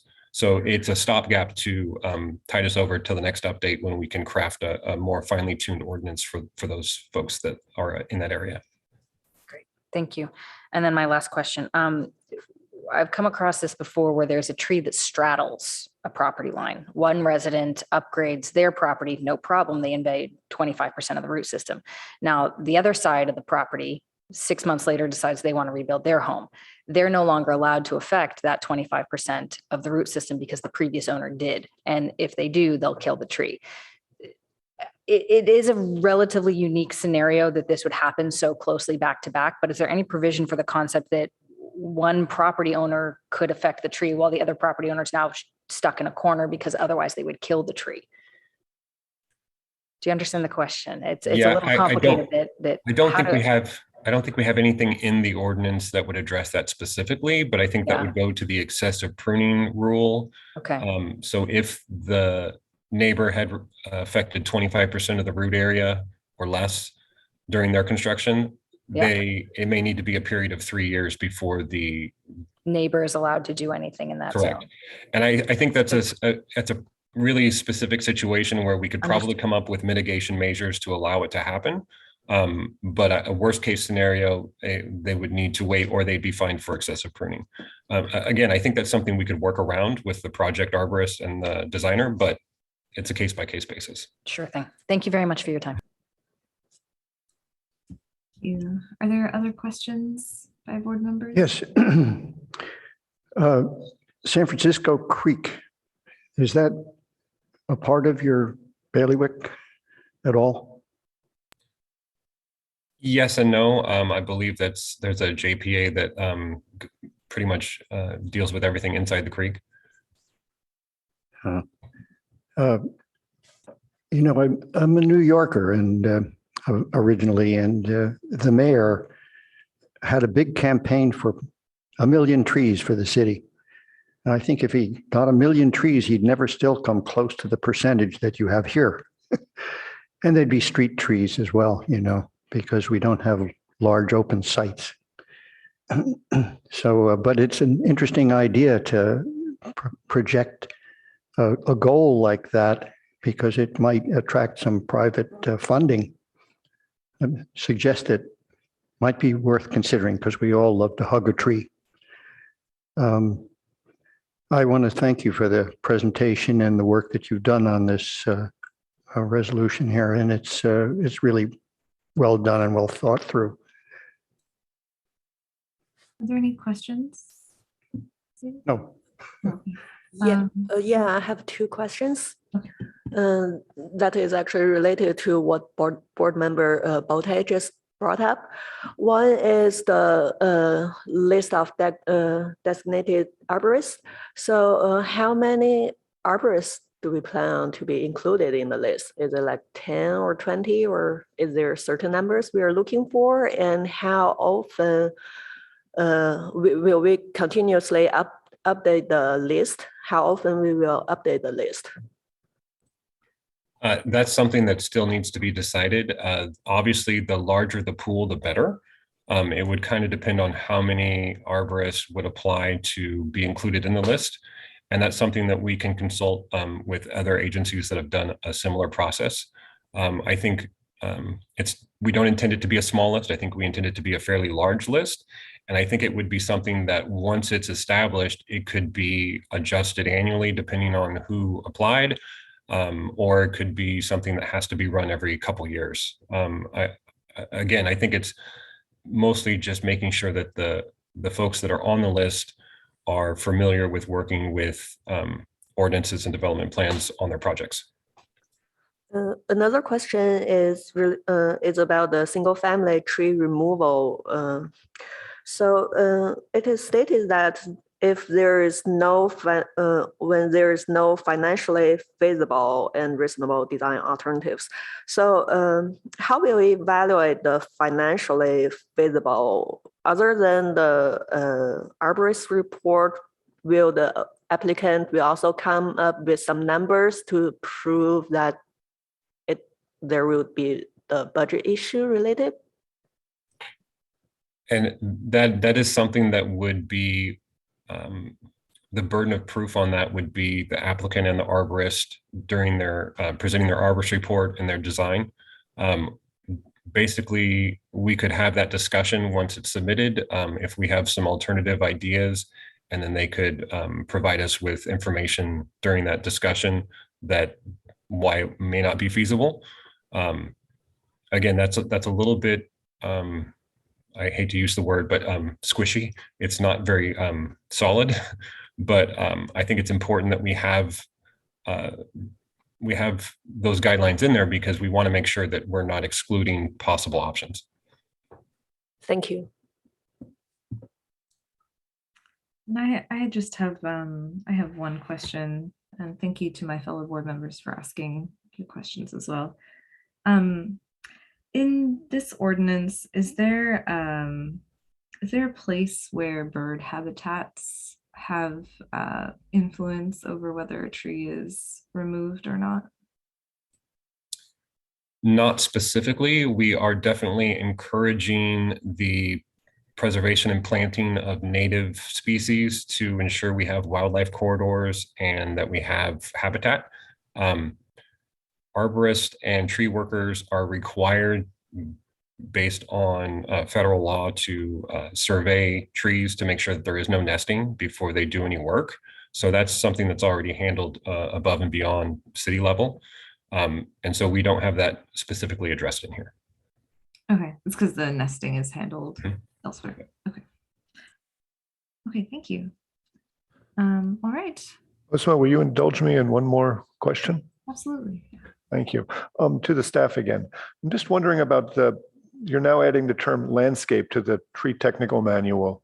And I heard Dave Doctor imply that there's some additional or new paperwork that will go along with an application. But are we going towards requiring landscape drawings for residential projects now for anything that's related to a tree? Where's this taking us? No, but I think what Mr. Doctor was referring to and why we've included landscape in the name of the Tree and Landscape Technical Manual is to provide guidelines for compliance with the NWELO requirements.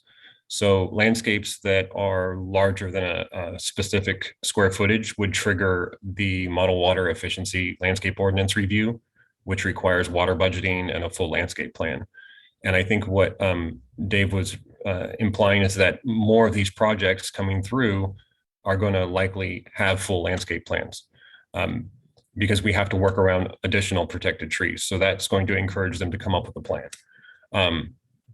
There's no specific requirement for that. I think it's going to be a downstream consequence of having more protected trees. Thank you. I do have a question now. Is there a process that is very standard now when a project comes on base with the planning department? Do you get an automatic notification? Is there a certain size of a project and how's the procedure? How does that happen? So currently the project coordinators, and Jody can correct me if I'm wrong here, but the project coordinators that intake a project will review the plan set and the tree disclosure statement and determine whether or not it needs to be routed to urban forestry for review. Currently, we review about 50% of all planning applications. It's a smaller number of building permit applications, obviously, because not all building permits involve changes to the landscape. But there is, mostly it's that tree disclosure statement and a quick review of the plans that determine whether or not it needs to be routed to urban forestry for review. And we do have a landscape architect on staff who does the majority of our reviews for us. Secondary question is, when you go to a site, or when one of your officials goes to a site and decides that there is a tree that requires attention in one way or another, you know, the tree, there's a larger tree and you want to preserve it, do you tag it? Is there some method of keeping track of it as the time goes on and the project proceeds? So one of the additions to the current proposed ordinance is that we would record those trees in our tree inventory database so that we could then eventually tie those into parcel reports. So we would have all that information available in our inventory. We haven't worked out the procedure for that yet, but I believe the easiest solution is to get it into our tree inventory as a private tree. And from there, we can connect it to whatever other programs or databases we want to include. Thank you.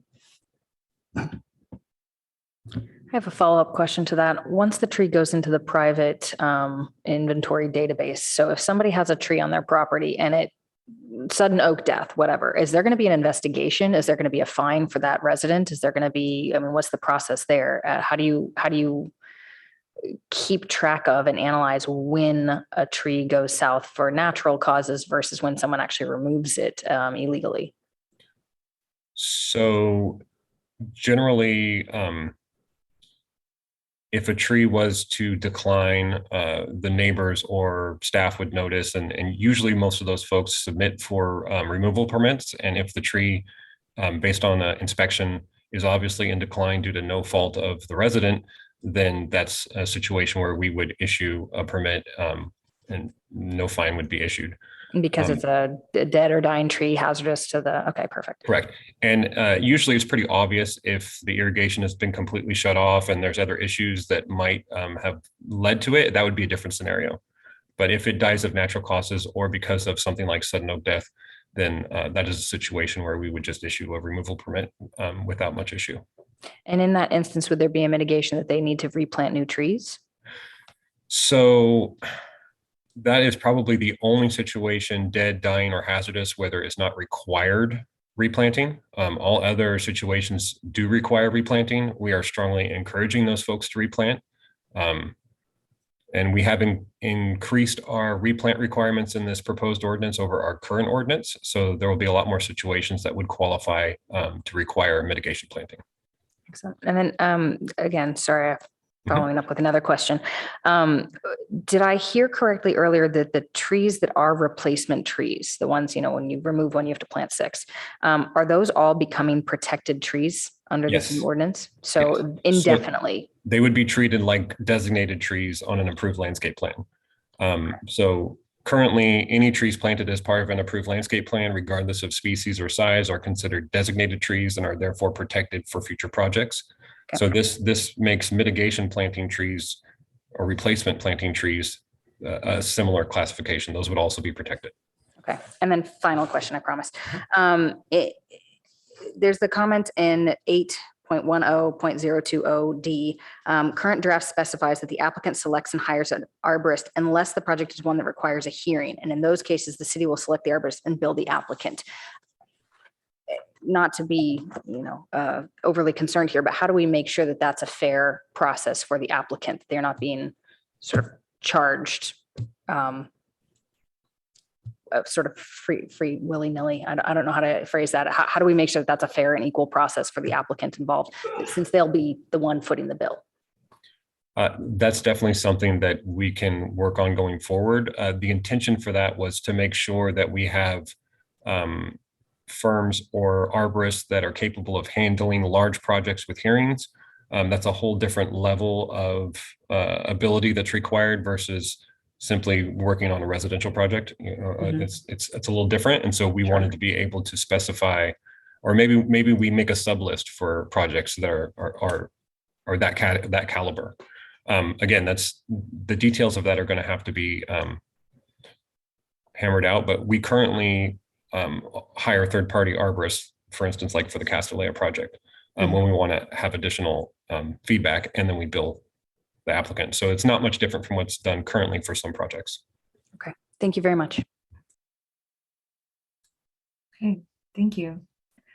Okay, well, so this is a study session, so there is no motion needed, but I think maybe we'll just go around and provide thoughts. That sounds good. Who'd like to go first?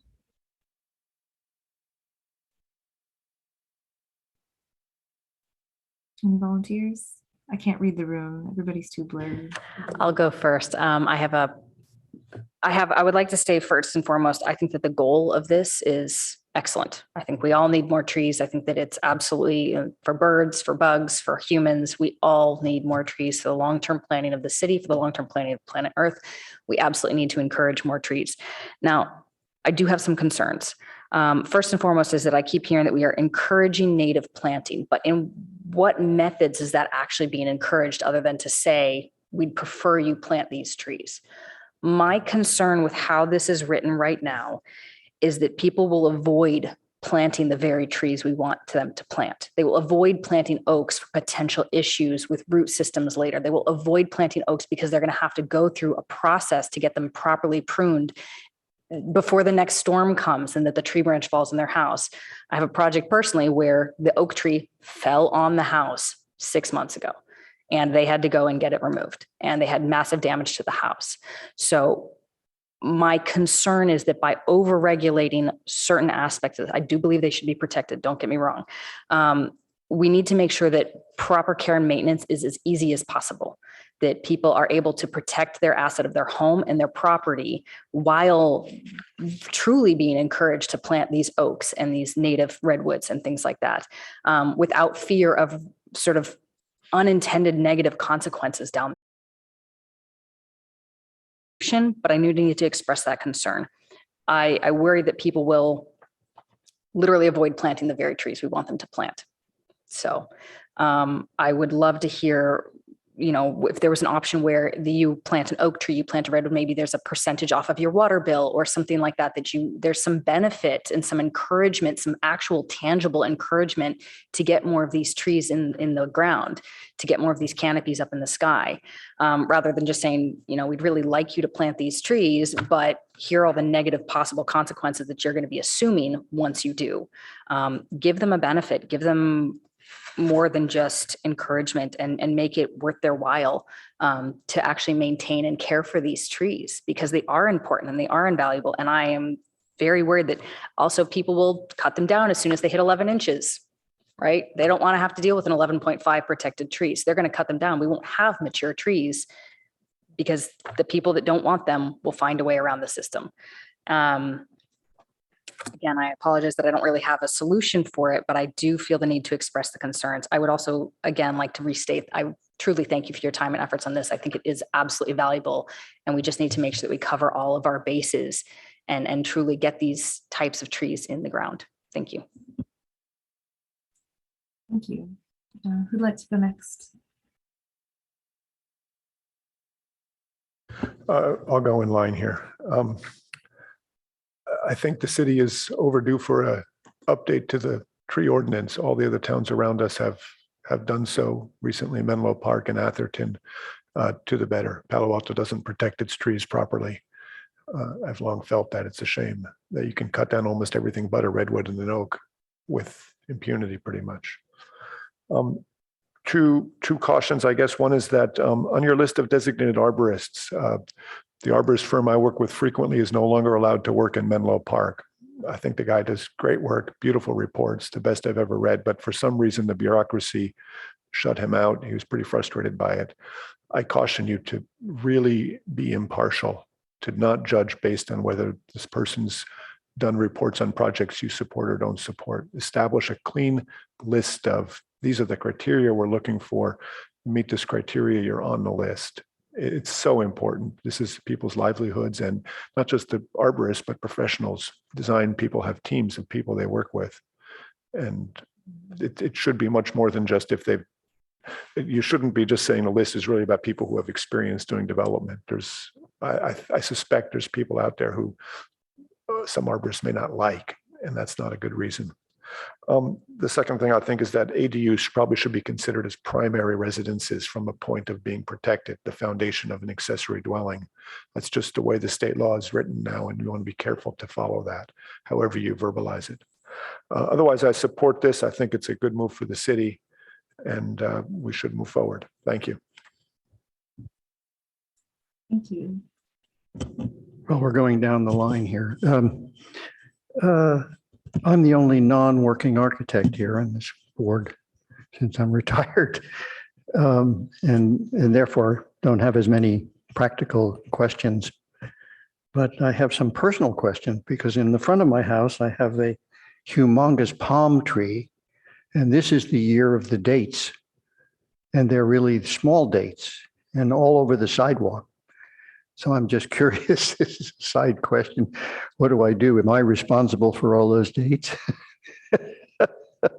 Do I have to clean them up every day? Because for about 3 weeks now, not recently, just it's ended, and the seeds are now the problem, and they're small. Anyhow, and I also have an oak, a very large oak, which has been sort of grandson to another larger oak, and whose grandson or daughter to a yet larger oak in our area, which are wonderful, the oak trees. But I have to say that there was an infestation, not this year, but last year, I guess it was, in caterpillars in these trees, and they were making a lot of noise and a huge mess. So trees come with their problems as well, you know. And so it's something that we have to deal with as owners. And this was all mine to live with for the past few years. But I love my trees. Thank you.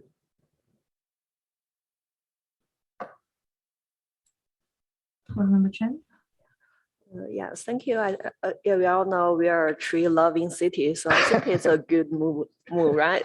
So, yeah, I do have a concern about the timeline, because we know that the new ordinance might look stricter.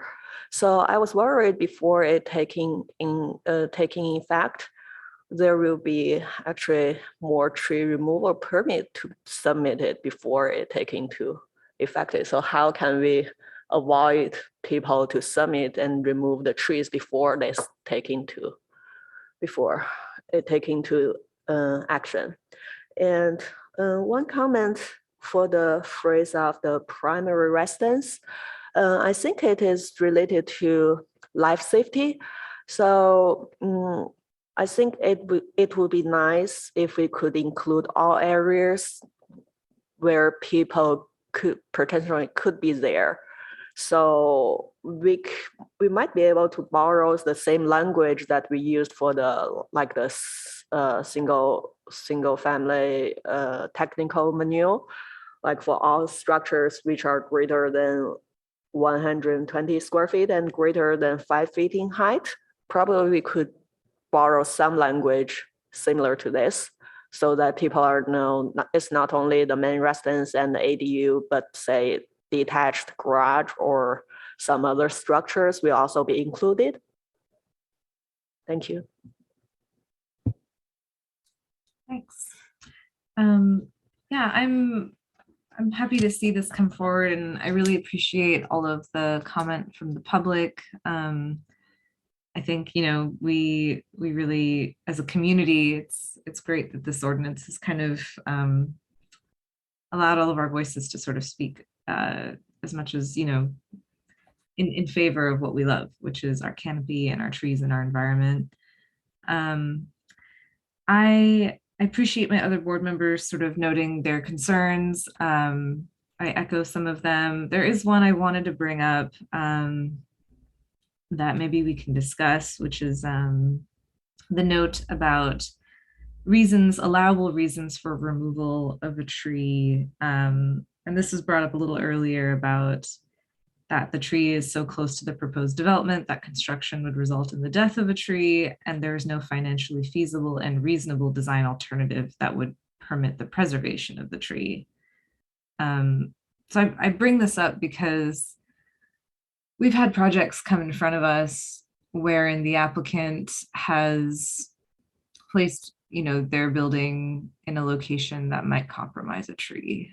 And the applicant has told us that there is no way that they can not compromise that tree. But then we as the board have pushed back and said, well, you're a designer, you can figure this out. And so I wonder where that pushback can come from on the city side. I think because we're architects, we're able to sort of look at a plan and sort of say like, you didn't have to do this corner like this or something. But I don't know if others who maybe are not architects might look at a floor plan and be like, yeah, that building is where it is, and that tree has to go. And so that's kind of my concern. And I'm curious to what my other fellow board members think about how we can maybe advise the city on what we can do in those circumstances, because I feel like a lot of development comes in front of us. And I think, even I'm a part, we have projects as well where, people kind of think of it like a tabula rasa, like all the trees are going to go and this is going to be the new plan. And I think we need to sort of find ways to push back. And then the other note I see here is about another allowable reason to remove a tree is that the retention of the tree would result in reduction of the otherwise permissible buildable area of the lot by more than 25%. And there's no design alternative. I think that's something to think about, because there's I can understand that sort of seeing it's like a more pro-building note, like why, I don't know, I sort of struggle with this because like why, just because that tree is in the middle of the lot doesn't mean it deserves to be taken down. If it's healthy and if it's good, like why couldn't the architect build around it? So I'm curious to what my other board members think about those two issues. I would love to jump in here for just a second. First of all, I think that it definitely depends upon the size of the lot and the size of the tree, right? We have to take into consideration that there are lots in Palo Alto that are 4,000 square feet. If you have a tree in the backyard that's taking up 25% of that property, it's a very different impact than if you've got a tree that's in a 20,000 square foot lot. So I do appreciate that there's a percentage aspect there that is noted.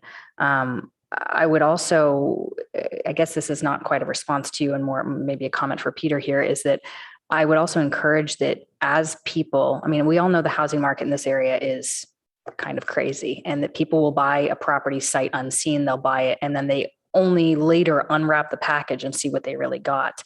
And I would encourage this tree database to be noted on the parcel maps, that when people are buying a property, they know what they're getting.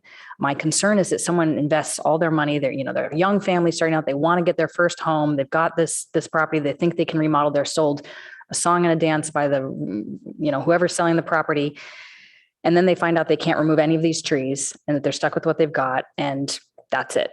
And I think that would be very detrimental to the people who live in this town, and that as much as we love trees, we still can't discount the humans that live here, and that there's a solution where we're all sort of living in harmony. And that really should be the goal, that the people have their homes and they have their asset of a property, and that the trees become an asset and not a liability as well.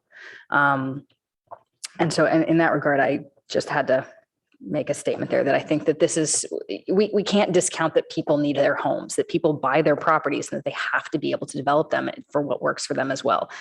And again, we should really focus on making sure that trees are assets, not liabilities, for the people who own these properties. Thank you. So Chair, if I may, just talking about the planning process a little bit. If we did have a tree in the center of a property, we certainly work with those property owners to see how they can go around that tree if at all possible.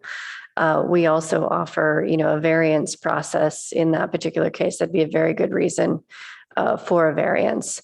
where maybe they're allowed to go into a side or a rear setback and move away from the tree in that way. So that's a possibility there. Yeah, Ozma, if I can help assuage your concern, perhaps. I've worked on a number of projects in Palo Alto where we've had questions about the tree limiting the development of a property. And I guess in my experience, it's actually, I found more restrictive in Palo Alto. The 25% is a pretty high threshold, I think, for most lots, at least in Palo Alto, for residential development. But what I really found is that the staff and the arborists tend to be very proactive to finding solutions. And I don't think the system needs to be corrected on that account. What I've found is that with more attention to really understanding what the situation of the tree is and what can we do as we build. For example, I mentioned the drilled pier footings, foundations. You can build and keep the trees. The goal is to preserve the trees, and that can be accomplished. And what I think this regulation succeeds at, and has succeeded for a long time, is just forcing applicants, builders, owners to think about it, to hire an arborist, to plan what you're going to do. And that 25% of coverage area that's being impacted is, I think, actually a fairly good barometer. It's restrictive and strict. When you're building a home, that can be a big chunk of your footprint, but it's not unmanageable either. As Jody mentioned, when you have a large tree in the middle of a buildable area, it's probably not going to be able to stay there and put a new project on it. But maybe in that case, you put new trees around it. But you force people to try to do something, to look for alternatives. It's not an easy process. And I think it's worked well. What I see the biggest change occurring with this ordinance is that we're now including a lot more species of trees. It used to be just the oak or just the redwood tree that would cause this kind of question mark. Now it's a much larger list, and that will increase the amount of attention that's paid to preserving larger amounts of trees, which I believe is the goal. And I think all of us support that. I want to be very careful, though, that you do have to allow people to build on their property still. And the goal is to increase the overall canopy over time. And if they're required to replace, usually at a 3-to-1 ratio, that will happen over time. So we want to make a rule that people will follow. We don't want to be too restrictive, but I found that the guideline Palo Alto has been following has worked well. The real problem in this town is that we just only restrict for 2 trees, and there's a lot of other kinds of trees out there. So I think your points are well made, but I think this ordinance is working well on those accounts. I have one interesting situation that goes back 10 years when I built the house that I'm living in. The oak tree is about 9 feet away from the foundation of the house. And it's a minimal lot, 45 feet wide. So the oak tree is actually shared between my house and the neighbor. And in order to determine whether there'd be a problem, we dug out our foundation carefully and didn't discover any roots from the tree, and therefore were able to proceed with the plan as we had planned it. So, I'm wondering if this process was would be legitimate in all situations. Would the forestry allow for a testing of the ground that way? Certainly this tree's drip line was over our house.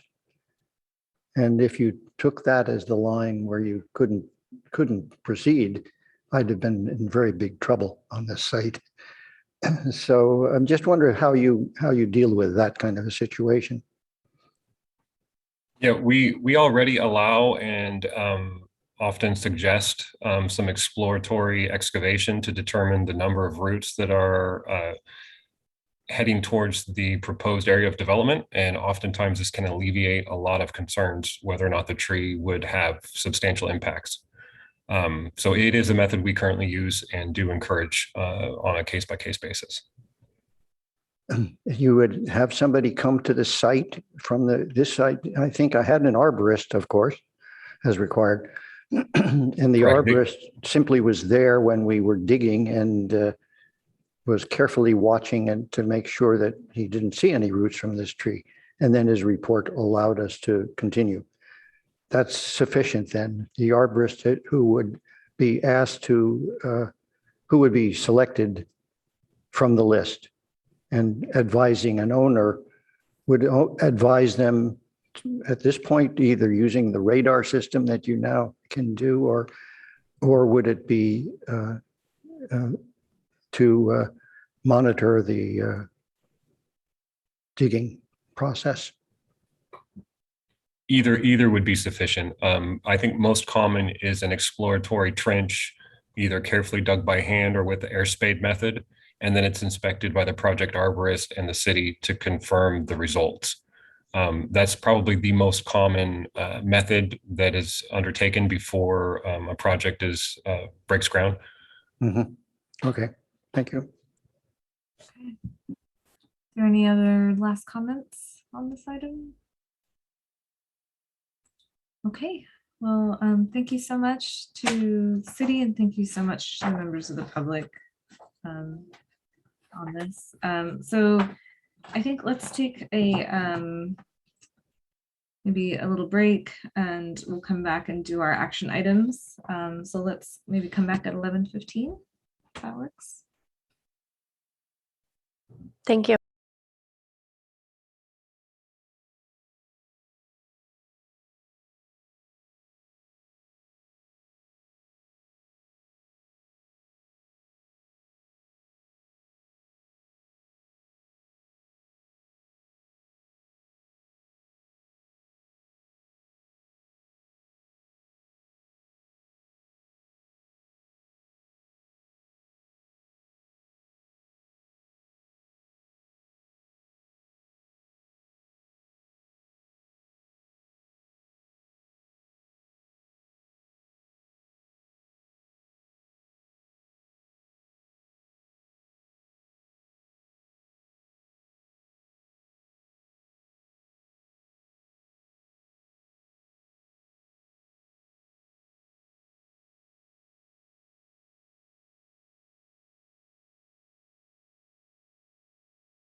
Excellent.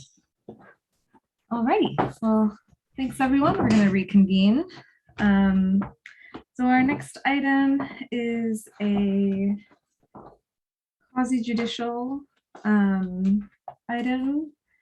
It's for 2850 West Bayshore Road.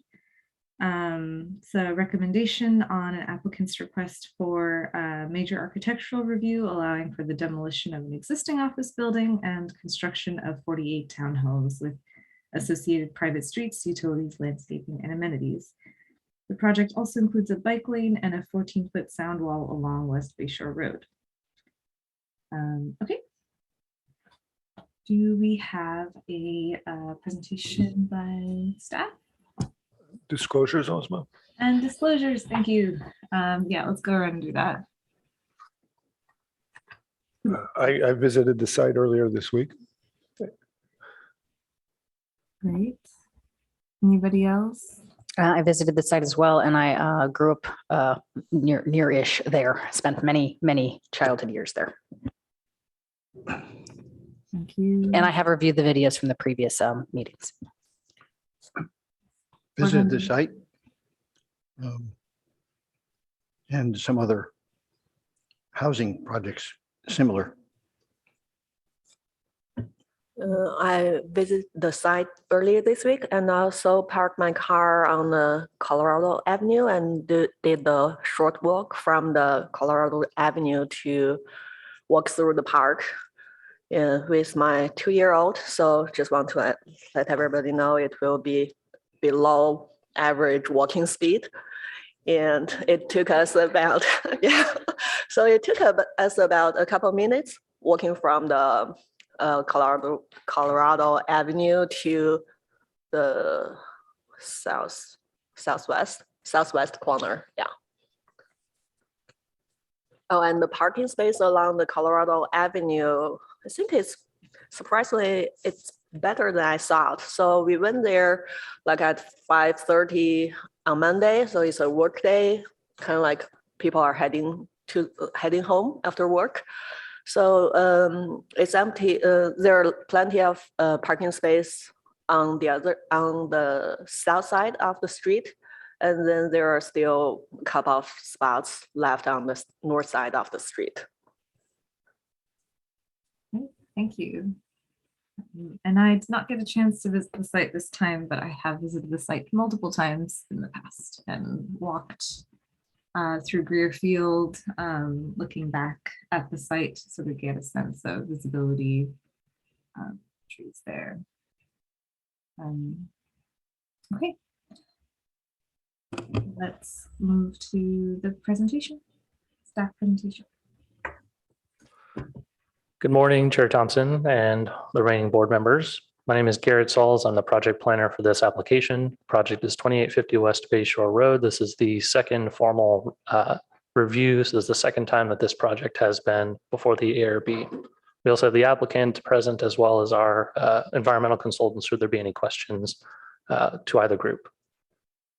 Let me go ahead and share my screen, and can you please let me know when you are able to see it?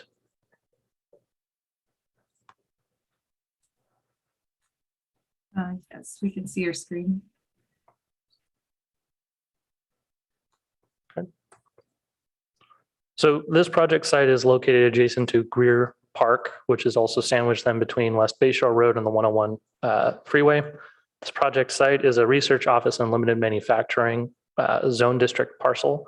Within those standards, there is an opportunity to develop the site through a conditional use permit as under the RM30 zone district standards. The project would be seeking to remove a 32,000 square foot office building and propose a 48 unit for sale residential townhome project on the site.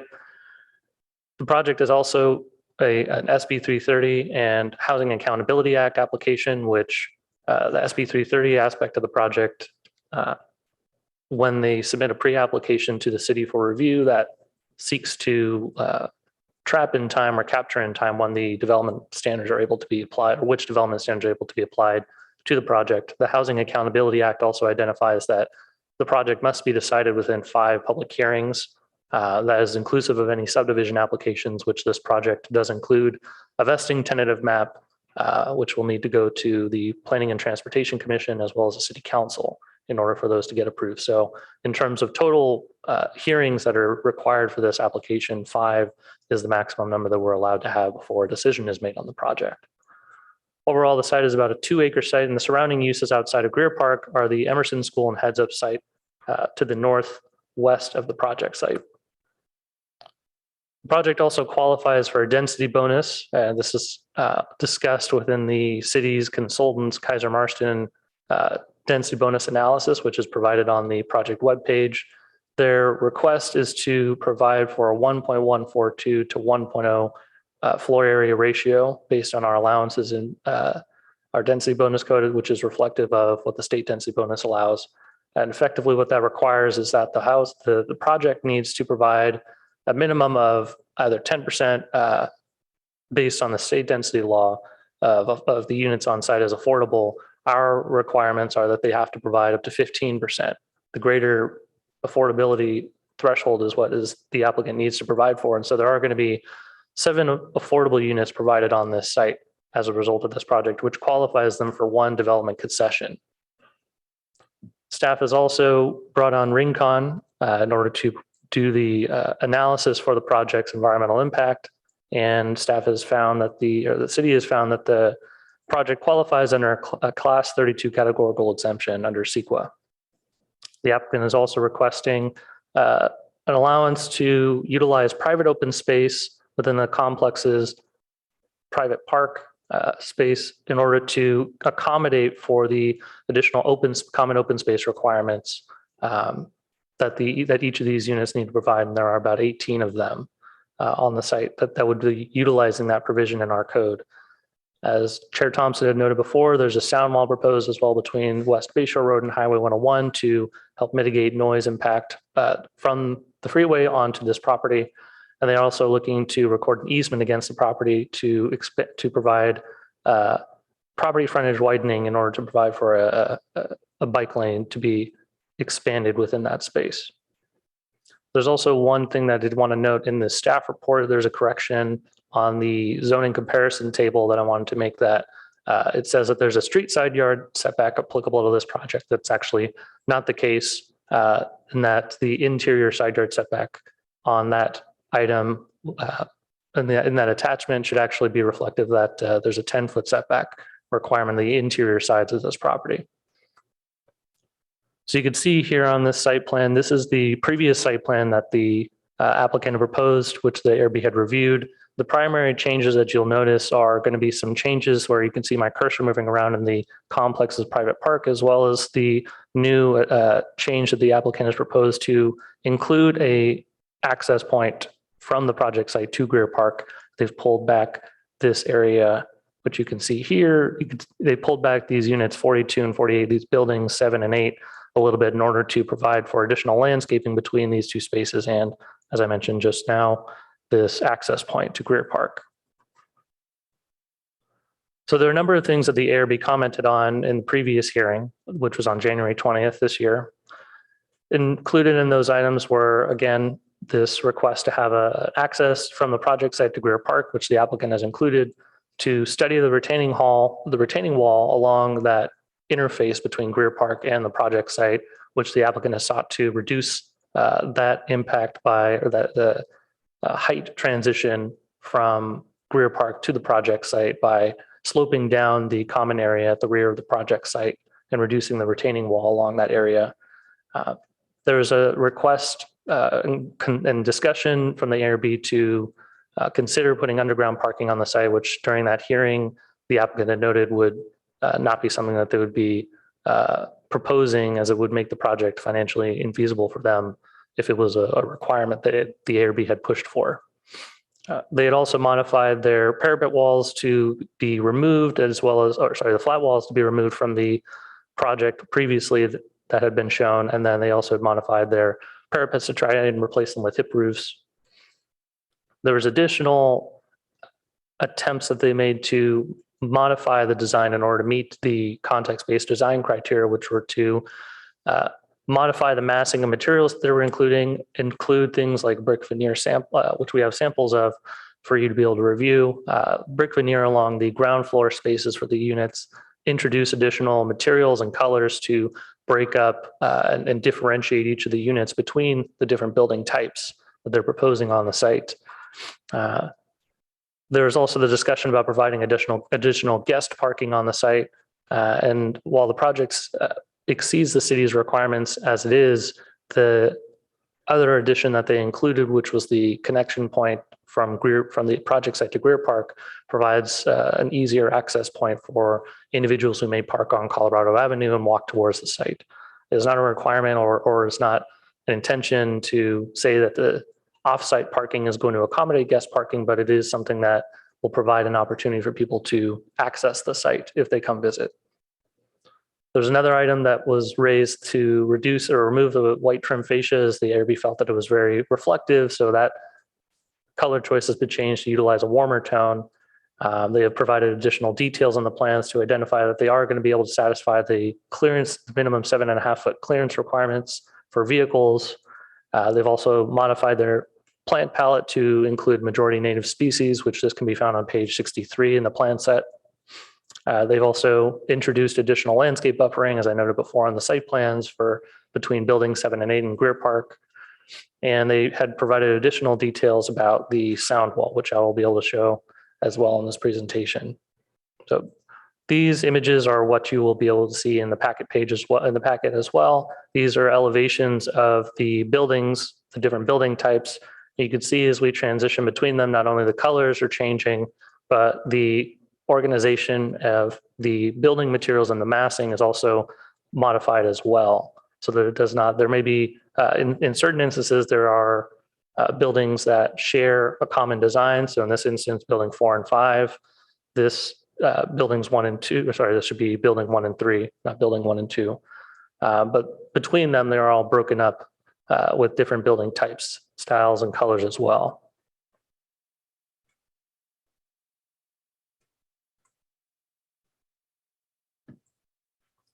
Here's a detail of the section at the garage. This is on page 43, which identifies that they are going to be able to provide within each of the units a minimum of 7.5 foot vertical clearance for vehicles. This is a detail of that area at the rear of the site where there's going to be that common park space, and they are seeking to slope down that space to reduce the retaining wall height in that interface at the Greer Park space to this property. This is a section which you'll find on page 58, which is the section showing the pedestrian ramp connecting to Greer Park, again, seeking to try to terrace the wall, the retaining wall around that space. And I can zoom into the image too as well. So if you're having difficulty reading it, I can show that to you as well.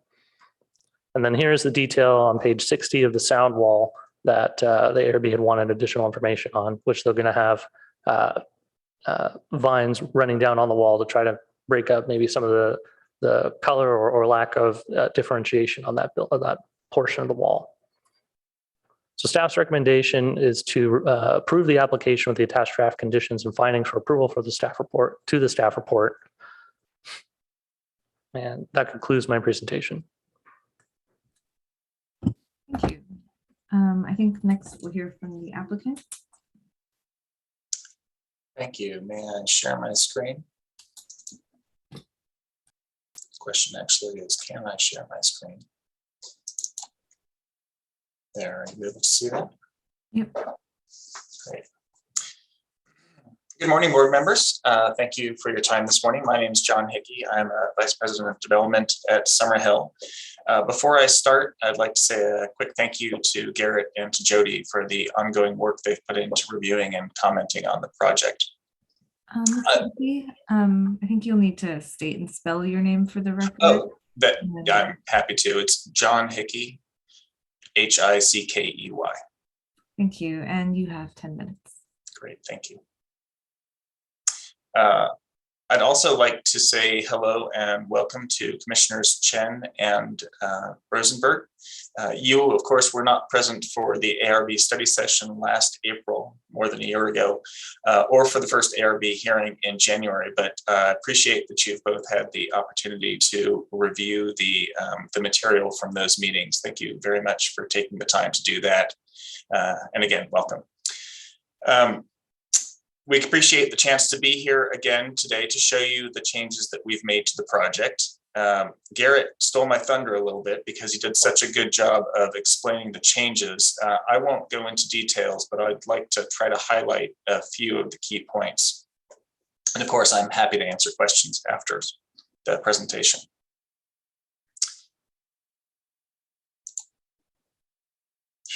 There we are.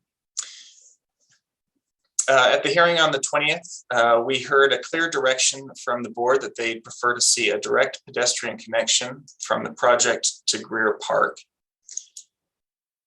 And as explained in the staff report, we added a pedestrian connection at the southwest corner of the site. We chose this location for several reasons. First, it's a natural connection point because, as you can sort of see from the green dashed line on the image here, there are two existing paths in the park that meet near this location. Second, the existing grade in the park is slightly higher at this location at the connection point, which means that the ramp on site doesn't need to be as long to drop down from the elevation of the site to the elevation of the park. And third, as several have noted, the southwest corner of the site is closest to Colorado Avenue, so the pedestrian connection gives visitors a convenient shortcut to the on-street parking along Colorado Avenue.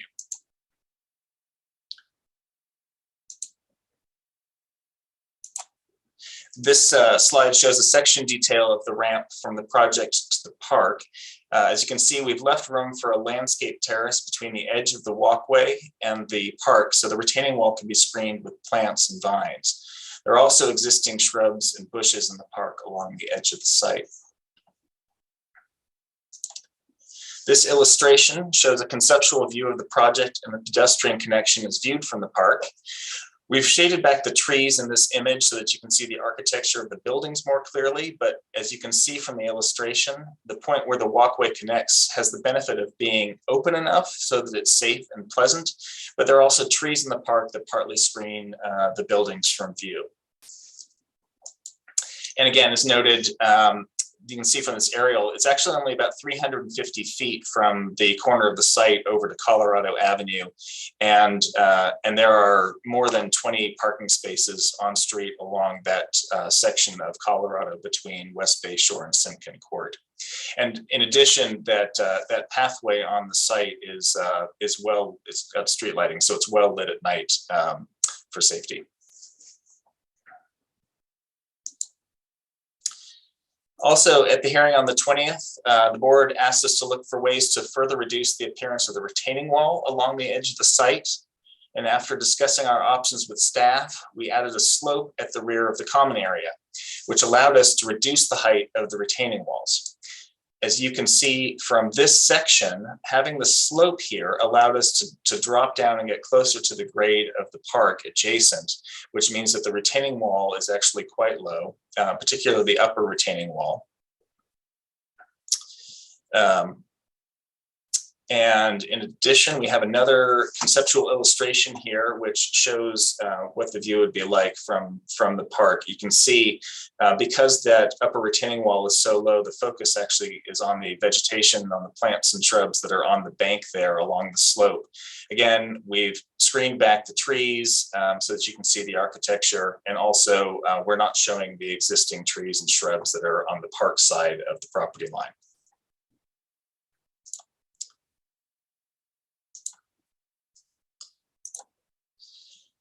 And as another point that Garrett alluded to is the fact that at the hearing on the 20th, the board asked us to look for ways to increase the amount of landscaping between the buildings and the park, provide an additional buffer. To do that, we redesigned buildings 7 and 8 with actually a different unit mix, which allowed us to shorten the buildings slightly, and that gave us the additional room for landscaping between the buildings and the park. And that's in the area that you can see here that's highlighted in the red dashes.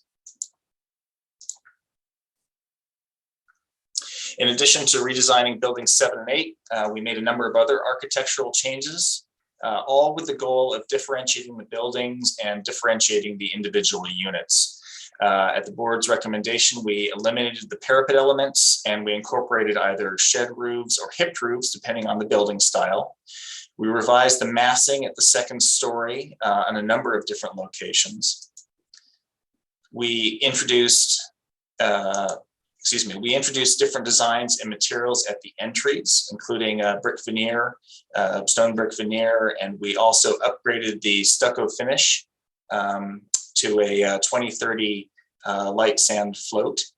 And as noted, I think we mentioned this at the previous ARB, we were considering this. We have upgraded all of the operable windows to a casement window, which has a nice thick frame, a substantial frame in it, which would adds to the architecture.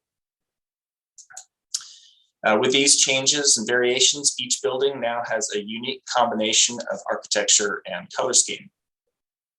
I want to note that the colors and materials are shown on the boards that we submitted with our plans. But for the board's reference, we also provided large size samples of the primary materials, which I believe Garrett was able to bring to the chambers this morning for you to see. Please, as a reminder, note that the colors shown on your video screen, both in the chambers and for anybody viewing in the public, the colors shown on the screen are not necessarily a good representation of the actual color palette. So please refer to the color boards to see the actual colors. Also, at the hearing on the 20th, several board members asked for more information about the architecture and landscaping along the private streets. All of the private streets in our project are at least 32 feet wide, and B Street in particular is actually more than 36 feet from building to building, with a sidewalk along one side, as you can see in this image. It's substantially wider than in older townhome communities in Palo Alto, such as, for example, the Sterling Court project, which is a little bit farther south along West Bay Shore. In that project, some of the private streets are only about 22 feet from building to building. This illustration shows a conceptual view along B Street. As you can see, the width of the street, the sidewalk along one side, the second floor balconies, and the landscaping all work to make the scene pedestrian friendly. Again, I'd like to thank you for your time this morning. We very much appreciate the comments that we received on the 20th. And we believe that with these revisions we've made to address your comments, the project will be, we think, a substantial positive contribution to the city. And so we respectfully request your recommendation today. Our architect, our landscape architect, our civil engineer, and Elaine Breeze, our senior VP of development, are all participating by video this morning. And so we'd be happy to answer any questions. Thank you. Thank you. Are there any members of the public that wish to speak on this item? Please raise your hand if so. I haven't received any speaker cards. And I see one raised hand from Rebecca Eisenberg.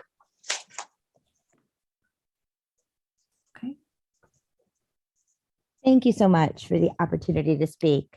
First of all, I want to say I support this project.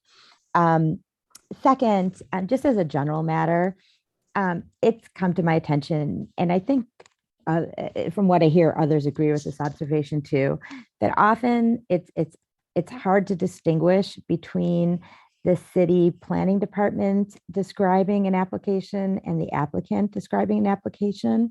In this case, I do support, the project, subject to, reasonable modifications. But I just think I wish that the planning department would maybe have a more city-focused view of presenting matters. That's just my opinion.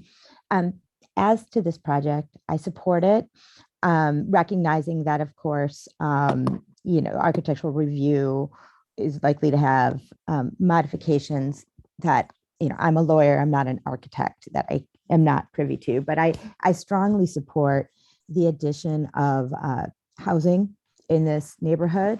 I especially support the replacement of a commercial building with housing, which is something that most commercial developers currently claim is financially unfeasible. Here, Summerhill Homes, which is, as far as I'm aware, a very profitable developer, has figured out how to do this. And I think that is something of which we should all take note, that it is feasible to build housing. Additionally, I'm very grateful that these homes are among the very few, if not only, that I've seen recently, maybe they more exist, that actually provide housing that is bigger than the size of a dorm room or a little larger. For example, the new homes that just went up on the corner of Oregon Expressway and El Camino. I pass by there almost every day walking one of my 2 dogs, and I see with the window, the shades wide open, first, that these units are hardly at all rented out, which isn't surprising given their price tag and their extremely small size. And second, you can look in and see how small these units are. What a welcome change to have larger units. Finally, I think this would actually be a nice place for the city, and to the extent you all have a say in this, maybe you all could put this forward to be more flexible about height limitations. Here we have a building that, if I understand correctly, serves kind of as a wall between the freeway, which creates so much noise and potential, hazards, and a park and other housing. This would be a nice place, in my opinion, to have taller housing, so we could have even more in there. Just something to consider. Thank you for considering these. Do you want me to spell my name, or do you have it from last time? Let's just, I'll ask you to do it just to cover our bases. Sure. It's REBECCA and EISENBERG. Thanks so much for this opportunity to speak. Thank you. Do we have any other members of the public that wish to speak? No, that's it. That concludes our public comments. Okay.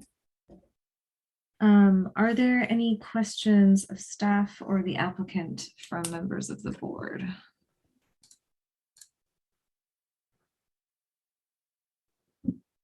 Yeah, there's a parking lot in the park. Is there restrictions on when you can park there? It's about the same, I think it's about the same distance. If you could turn back to the slide that you previously showed, kind of the aerial view. Yeah, give me 1 second.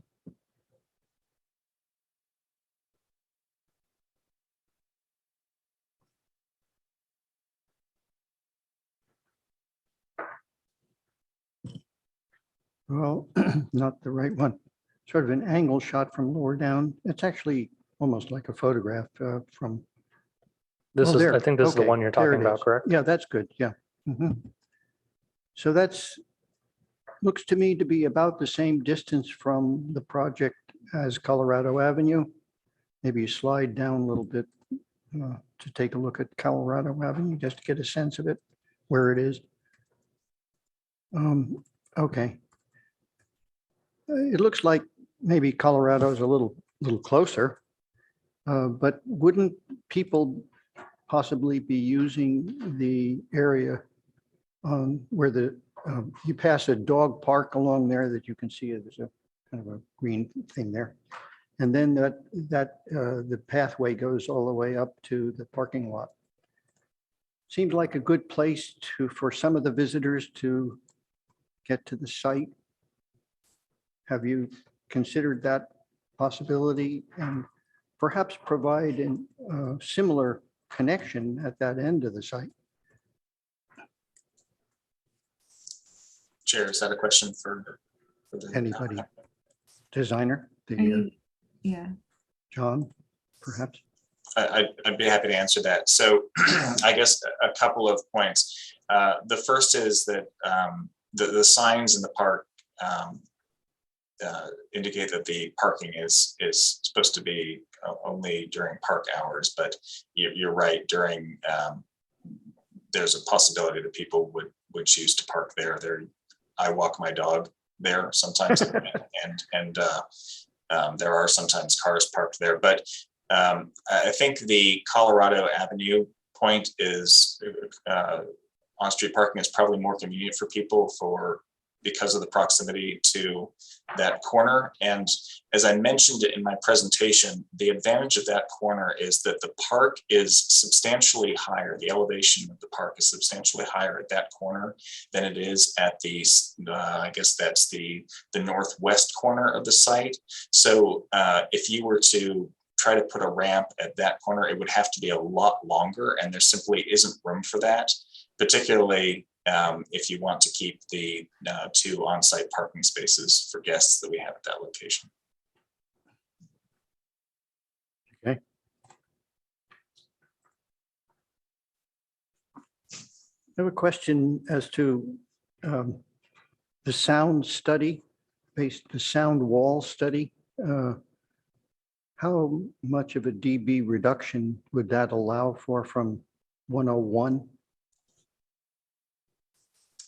In terms of reduction, I don't know that we have the numbers set out that way. What we asked our acoustic engineer to evaluate was the requirement for windows and doors and assemblies, wall assemblies, if we did have the wall in place. It's still a significant level of STC rating, if you're familiar with the term, that we'll need for the second, particularly for the second and third floors, which are above the level of the sound wall. But it is mitigated by the sound wall.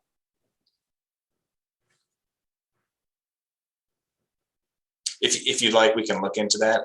But as I say, it's the primary benefit of that wall is really more at the ground level and a bit on the second floor.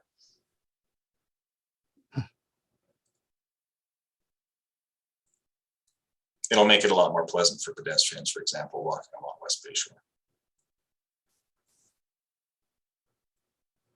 Are there any other questions of the applicant? I have a series of questions, Ozma. Sure. So I'm going to start with staff, just very quickly. Planner Sauls.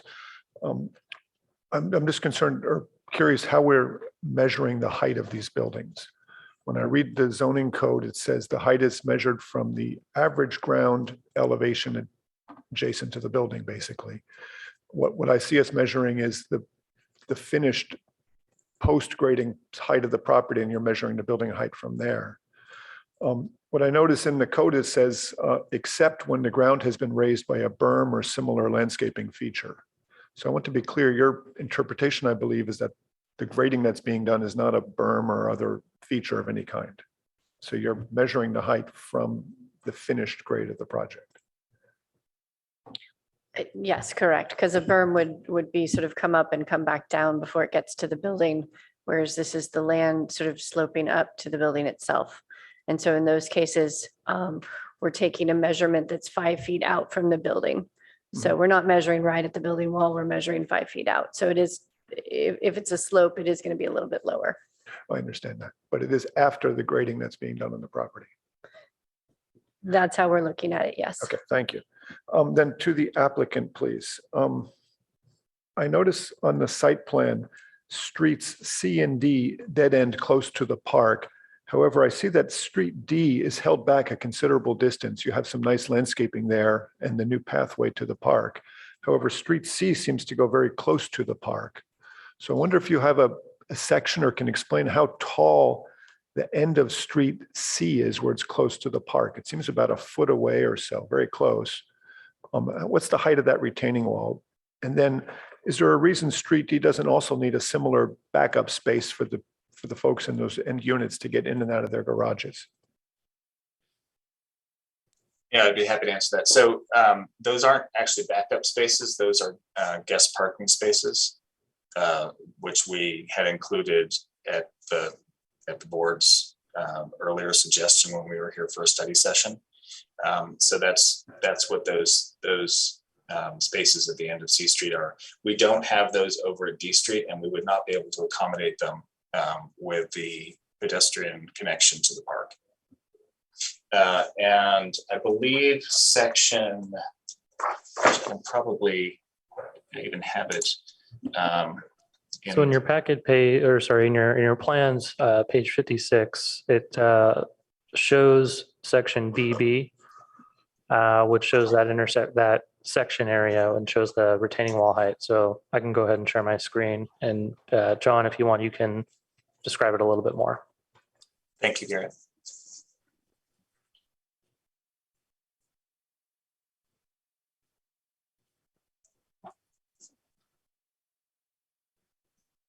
So this section that we're talking about is looking at this intersection here. You see section lines drawn as BB there. The drawing then is, zoom out a little bit, reflected here. And as Garrett's noting, that section is actually taken very slightly to the east/south of where the end of C Street is.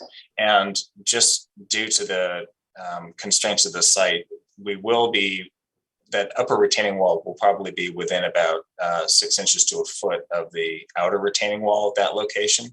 There will still be room for some planting, but that is the one area where we will need to bring the two close together in order to be able to accommodate those on-site parking spaces. The advantage, though, I will mention of that is that if you were to zoom back out and look at a site plan, you'll see that that's an area where yes, exactly, that one actually will work. If you look at that, you can see that's an area where the path in the park is actually quite a ways from C Street, from the property there, and there's existing trees and bushes along that stretch that will actually end up screening that portion of the site from view. You can also see that, I think, in the street scenes that are included in the packet. Actually, not in the packet, in the plan set. I believe it's sheets A08.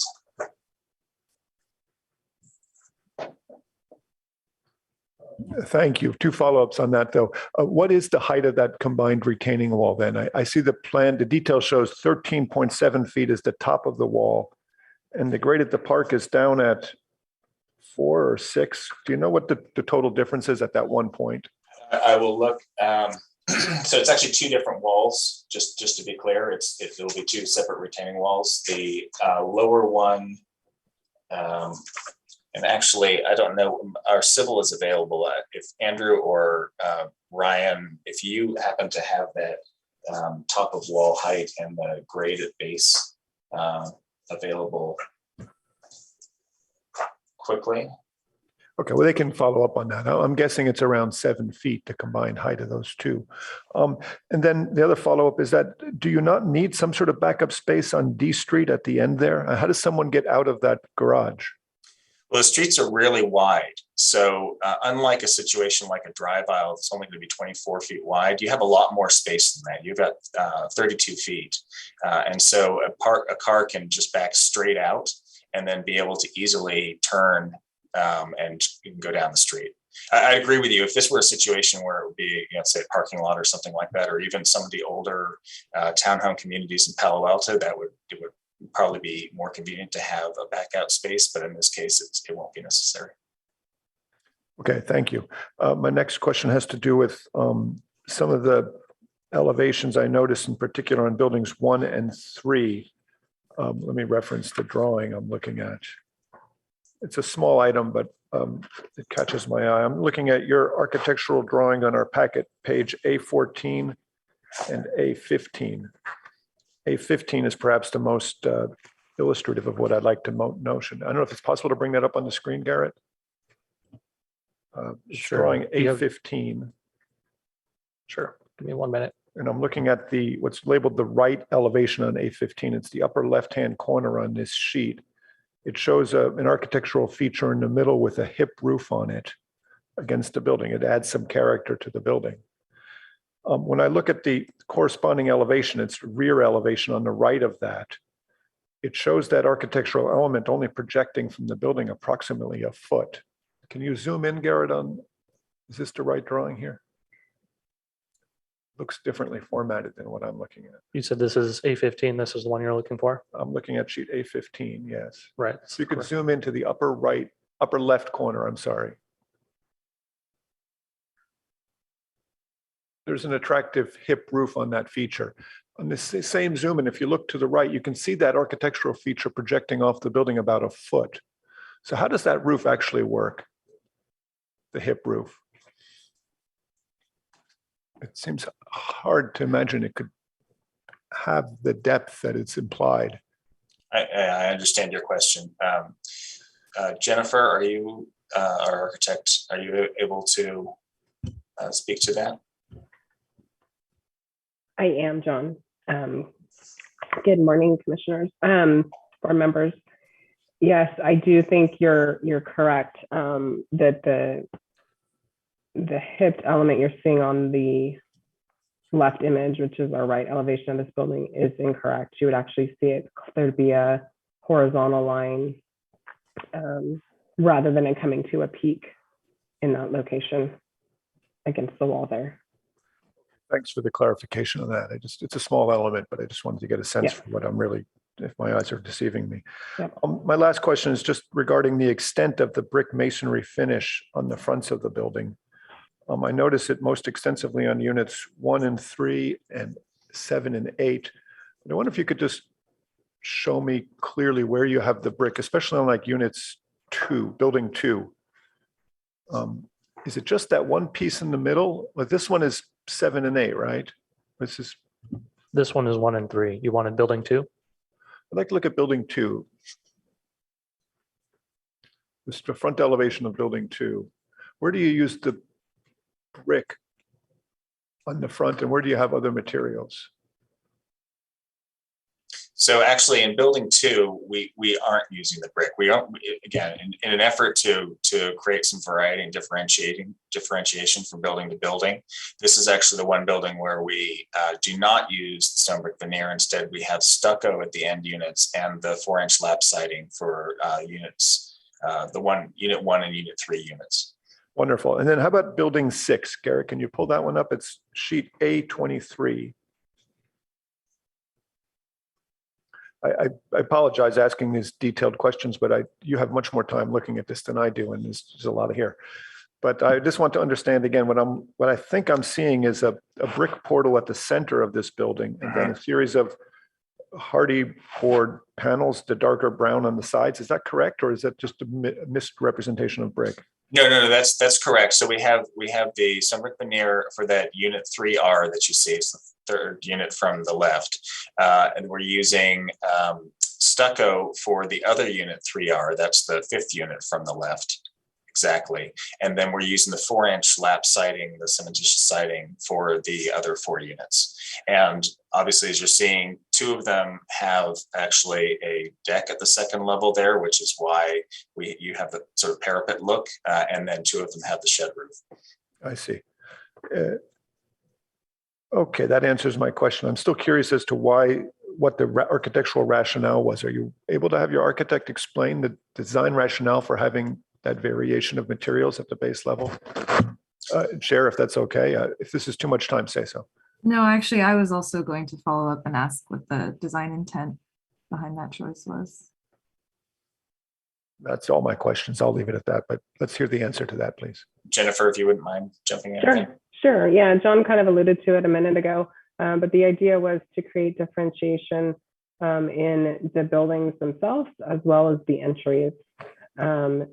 with each unit and the building designs. And so introducing the other material of brick and having the 6-inch or the tighter lap siding, as well as introducing some stucco entry features or porch features, providing that differentiation along the street on Bayshore, as well as internal to the units. And I think if we wanted to look up, we have the park perspective. That's a good example of where you're seeing that differentiation, as well as along Bayshore, and giving you that variety of the entries there. Where previously we had the same material that was more repetitive at each entry. The only other thing I would add, thank you, Jennifer. The only other thing I would add is that it's building 6, as you recall, is going to be facing the common area, as are buildings 5 and 7. So if I'm surmising correctly what's underlying your question, commissioners, you're sort of wondering why just one unit with the brick, and it's I'll let Jennifer speak to this, but keep in mind that there will also be brick elements, stone brick veneer elements at the entries of some of the units in buildings 5 and building 7. So it's again trying to create the differentiation while still, have a unifying theme through the project. Are these perspectives in our packet? Are they perspectives? Are they in our packet? Yes. In your agenda packet, I don't know. They are in your plan set. Garrett, do you know what page? This is the second page in the plan set, and I can get the packet page number in a second. Oh, I see. It's the image on the sheet index. Garrett, are you able on the screen to zoom in substantially? I bet this is high resolution. It's Yes, very I can. hard, at least for me, to see what the building is like. It's a large building. I don't know if that one is the one with the brick middle. That will be, that's building 6. That has the brick just in the middle. Yeah, thanks, Garrett. And where's the stucco entrance? Behind the tree with the pink flowers. Sort of to the right of that.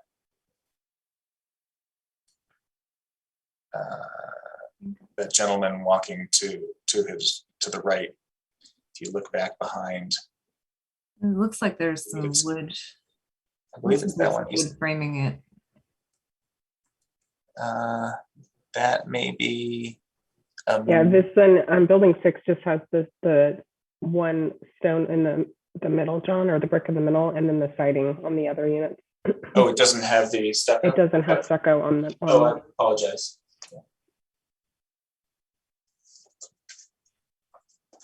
So the elevation and the rendering is correct. The elevation is incorrect. Is that right? No, I don't think. Let me pull up my set here 1 second.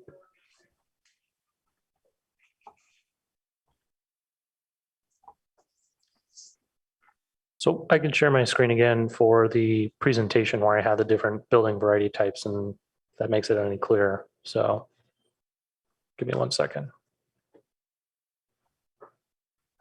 So on the 6-unit building, it does not have stucco components of the porch. Building 2 did. We spoke about that one. I think on sheet A23, there is a discrepancy maybe between the rendering and the elevation. I agree, Chair. It looks as though we inadvertently have in the elevation, we're showing stucco in that 5th unit from the left, whereas in the perspective image above and in the rendering that you were just looking at, it's lap siding, 4-inch lap siding at the entry. And what is the intended design choice? I'll let Jennifer answer that. In that case, it's the stucco version. Sorry, at the rear, or I mean at the base. Thank you. Sorry. I have more questions, but I want to go around and ask other board members if they have questions. Yes, I have a question related to exterior elevations on building 4 and 5. So on the side elevations, there seems to be 2 boxes projected from the wall. Is it flat roof? Is parapet wall or yeah, what's the roof design there? I'd like the applicant to clarify on that. I'm sorry, you're talking about buildings 4 and 5? Yeah, building 4 and on sheet A21. The side elevations, right elevation and left elevation, there are 2 boxes on the second floor. I'll let Jennifer speak to that, but looking at the rear elevation, my understanding is that both of those extend out from the main facade of the building, the main plane of the building. So those extend about a foot out, and the idea is that it would be a parapet or a shelf element that would get flashed on top. Okay, and how about at the rear elevations for the 2 end units? There is a niche or a recessed area above the garage door with a shed roof. What's going on there? It's kind of like the roof just cut off, or? It is how you described it. The second floor pushes back in that location. And there is a roof over the garage below because that sticks out further than the second floor.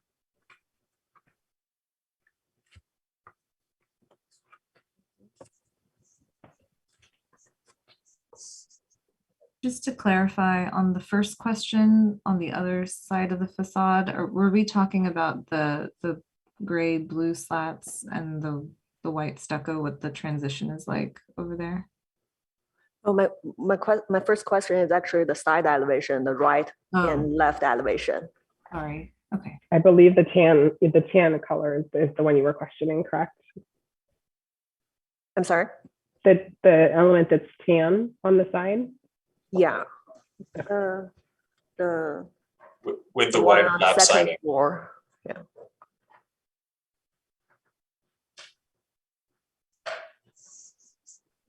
With the fiber cement siding, there are like 2 boxes. Just one seems to be balcony, but my question is, what is it flat roof there, or there will be shed roofs or hip roof like the other locations? Right. So what I explained is that it's only sticking out a foot, and so it's more of just a shelf at the top where we would have a flashing piece on it, rather than a roof element.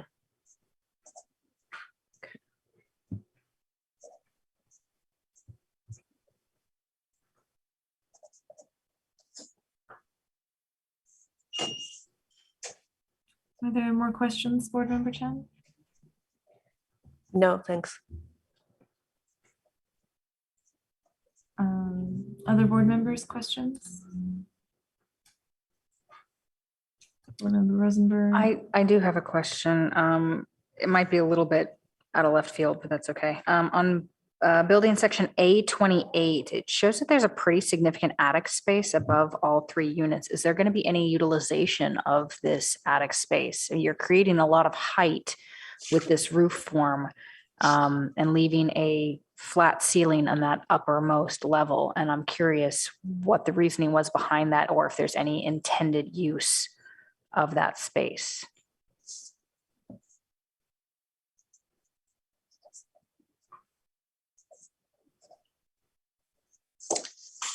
Do you want me to answer that, John? Yeah, if you would. Sorry, Jennifer. Yeah. Yes, please. Yeah, no You worries. know I don't know the answer. So a good part of that will be used for mechanical equipment for your HVAC equipment, as well as duct runs that need to go down to the lower floors. Typically, we don't provide, there's access provided to that to get to the equipment for servicing, but it's not used for storage or anything like that. that would just get into a whole different kind of situation with the fire code and building code to try and provide that additional storage space up there. So each unit will have its own HVAC system in its own attic. Is that accurate? That is accurate, yes. And And there's a separation wall between each unit that goes up between each unit to keep one person from going through the attic to the other person's home. Okay, thank you. Mm-hmm. A follow-up question on that. The roofs look solid. So if there are mechanical units up there, what is the thinking in terms of ventilation? Are there going to be vents or chimneys? There are required ventilation. There is code required ventilation that we have to account for. Typically, we will use in this kind of situation excuse me, what's called an O'Hagan vent. It's a low profile vent that goes in the roofing material that, it's not sticking up. It's not a big dormer. It's not anything that should be noticeable to the public. There's also venting that's happening at the eaves, again, under the eave line. If you were to look up, you might see them, but it's a small screened vent that provides airflow to the attic. Okay, so there wouldn't be chimneys. No. Chair, I just want to mention too, and you probably noticed this from the application project description, there will also be solar panels on the roofs. Thank you. And the project, as we mentioned, is all electric. That's a good clarification. And there'll be solar panels on every building. Yes. Are Do there? we have any diagrams of those solar panels at this time, or is that something that's going to be coming? It'll be a deferred to middle, yeah. It's shown conceptually. Well, it's shown actually in the rendering that you were looking at a few minutes ago, the view from the park past the common area. We've indicated, potential positions for it there.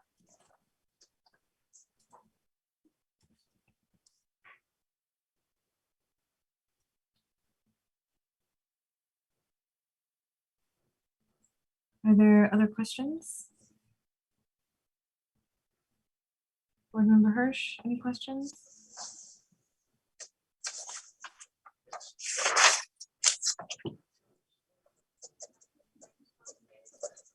Someone Yes, confirm sorry. there are no questions. Standout element to me here is that all of a sudden there's a 3-story high kind of stucco paneled element in the left corner of, for example, step closer to the mic. Yeah.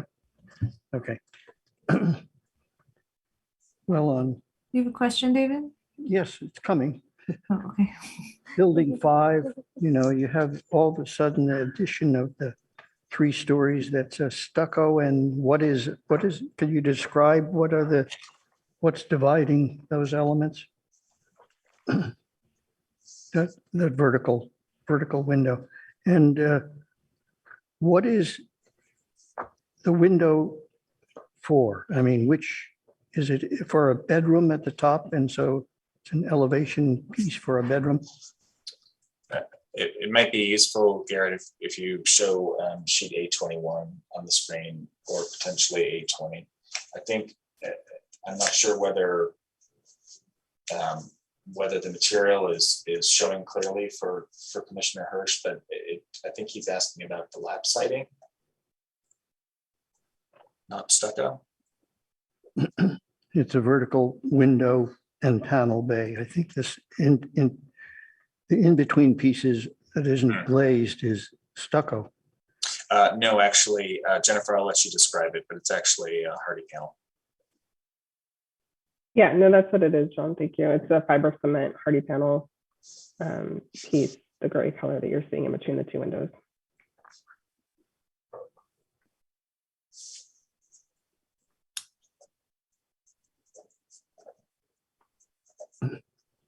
That happens in how many of the units?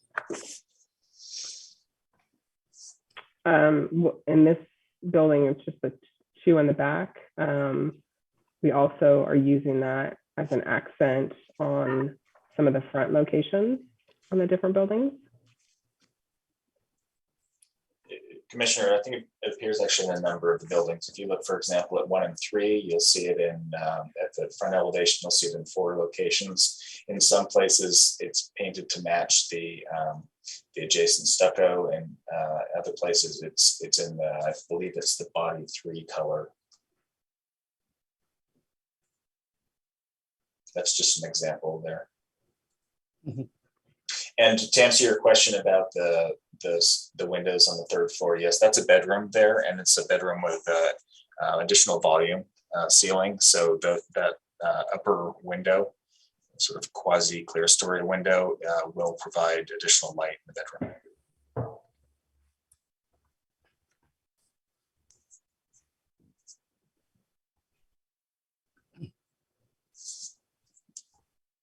Any more questions? Can someone affirm that there are no more questions? No questions. In the room? Okay. I have questions. Are there different unit types? And if so, what is the unit mix? Yes, so the unit mix is actually listed for you in your packet on sheet. I believe it's A09. And we've sort of got what we're calling 5 different floor plans, essentially, a couple of which have alts. Yes, you can see it there. We have a number of 3 bedrooms, and then also some 4 bedrooms, and then also some 3 bedrooms that have a den. So, and some cases 3 bathrooms, some is plus a powder. It's sort of it's an assortment. So I believe we have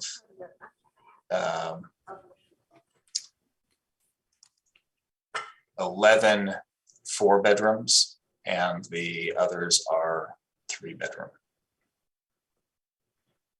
Okay, thank you. A couple more questions. In terms of circulation on the site,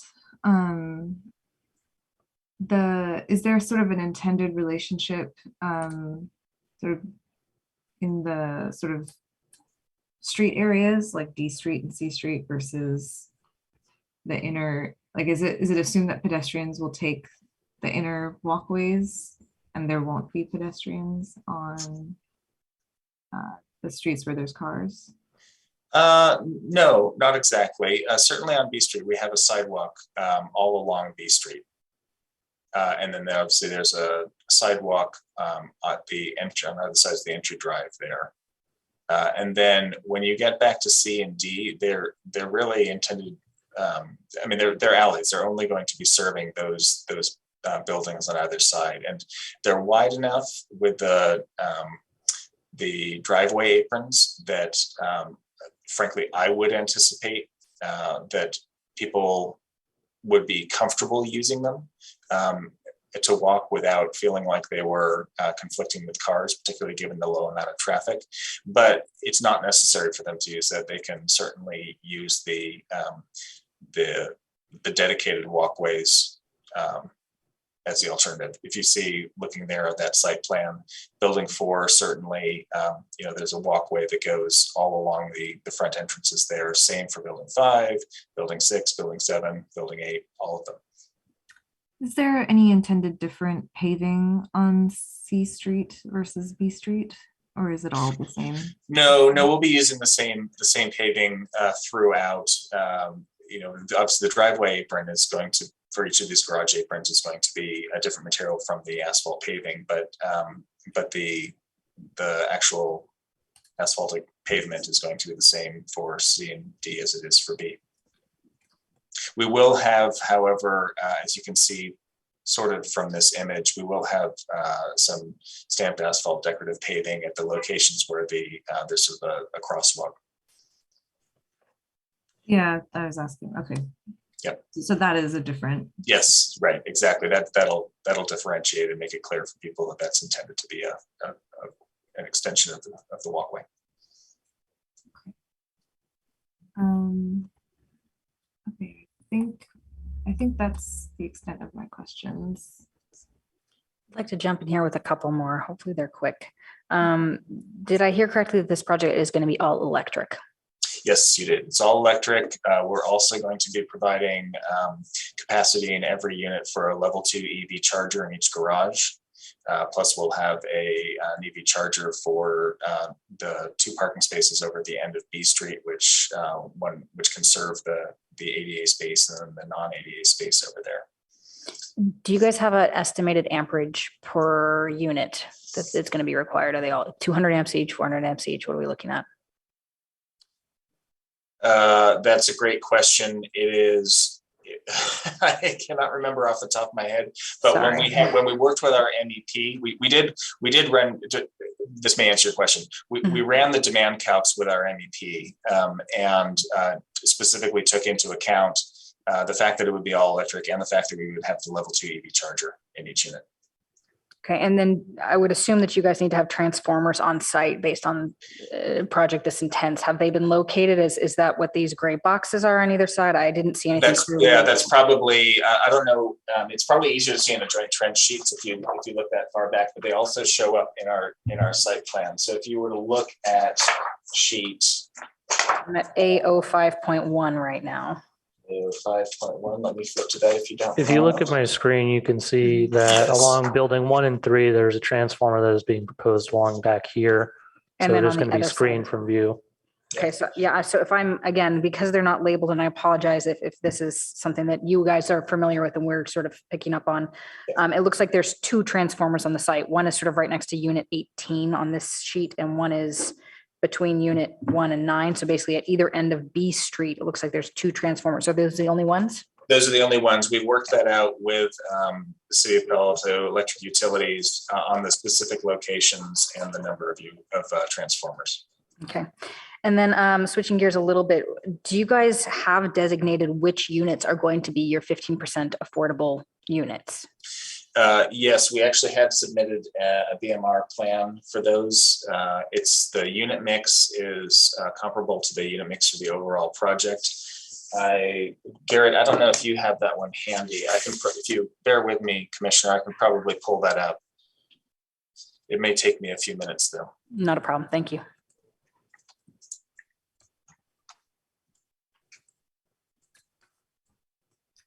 While he's pulling that up, are there any other questions?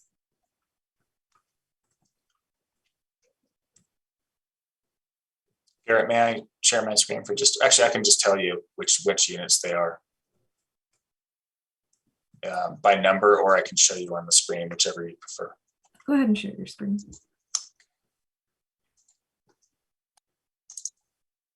This is the BMR exhibit that we submitted. I will try to zoom in a little bit for your benefit.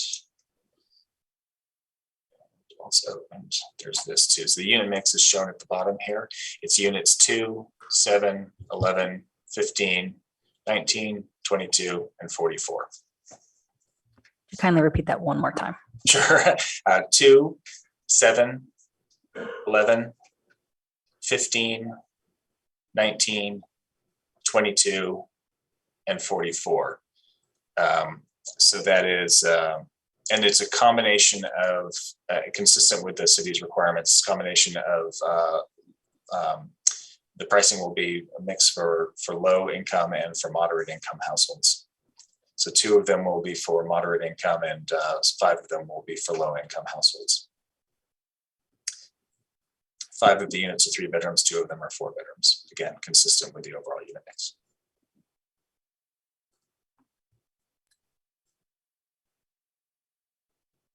Okay. All right. Thank you. I think if we do have more questions of the applicant, we can ask them while we're doing our deliberation. So yes, would anybody like to go first?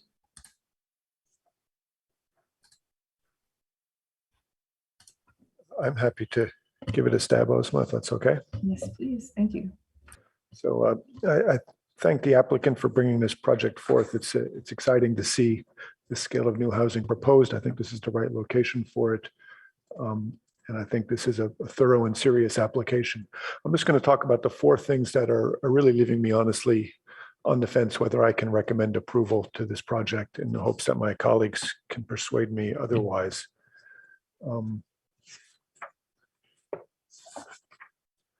So my first one of the 4 items is just the overall site grading. They're essentially adding anywhere from 4 to 7 feet of fill on top of the land that's there now to raise the property up, to keep it out of the floodplain, to make this project possible.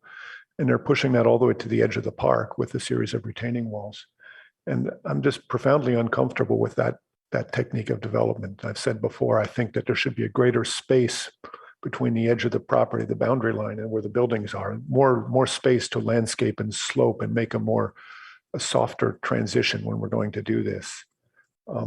It shows most on things like the end of Street C, where you'll have effectively a 7-foot tall retaining wall or 2 walls 6 inches apart. And I think it's just not a good policy to build that way, to develop lands that way. I think it's a negative impact on the park. I said I'm on the fence on all these. This is one of them. I really want to feel good about this. I went out to the park again yesterday and really looked carefully all along the edge of this. And it's true that this is behind the softball field and the practice area. It's a lot of landscaping and bush on the park side. It won't have as bad an impact as I keep thinking it will. Nonetheless, though, just adding 7 feet of fill to build something to the property line with retaining walls is, to me, bad practice and bad planning. I ask questions about, for example, how we're measuring the height limits, pointedly because I believe the intent of the code is to not allow this. Most development, you're supposed to measure from the existing grade if it's lower. Now, I agree the code can be interpreted this way, but I just feel uncomfortable making findings on that basic level of development. My second big question comes down to the traffic circulation. The fundamental orientation of this project is to a series of garage doors on streets, private streets. I'll grant again that they're 30-something feet wide. The actual space you can back up, even though the paved area is narrower, it's better than some developments like this. I think it's endemic to this type of townhouse development where you're really parking cars, not housing people. You're housing the cars first and foremost. It's the cars that are given the comfortable, secure way to drive in and out. The result is the pedestrian experience is significantly limited. Walking home is really not very pleasant. I think any visitors are just going to be really hard pressed. If I used this example last time, my 85-year-old uncle comes to visit, he's just not.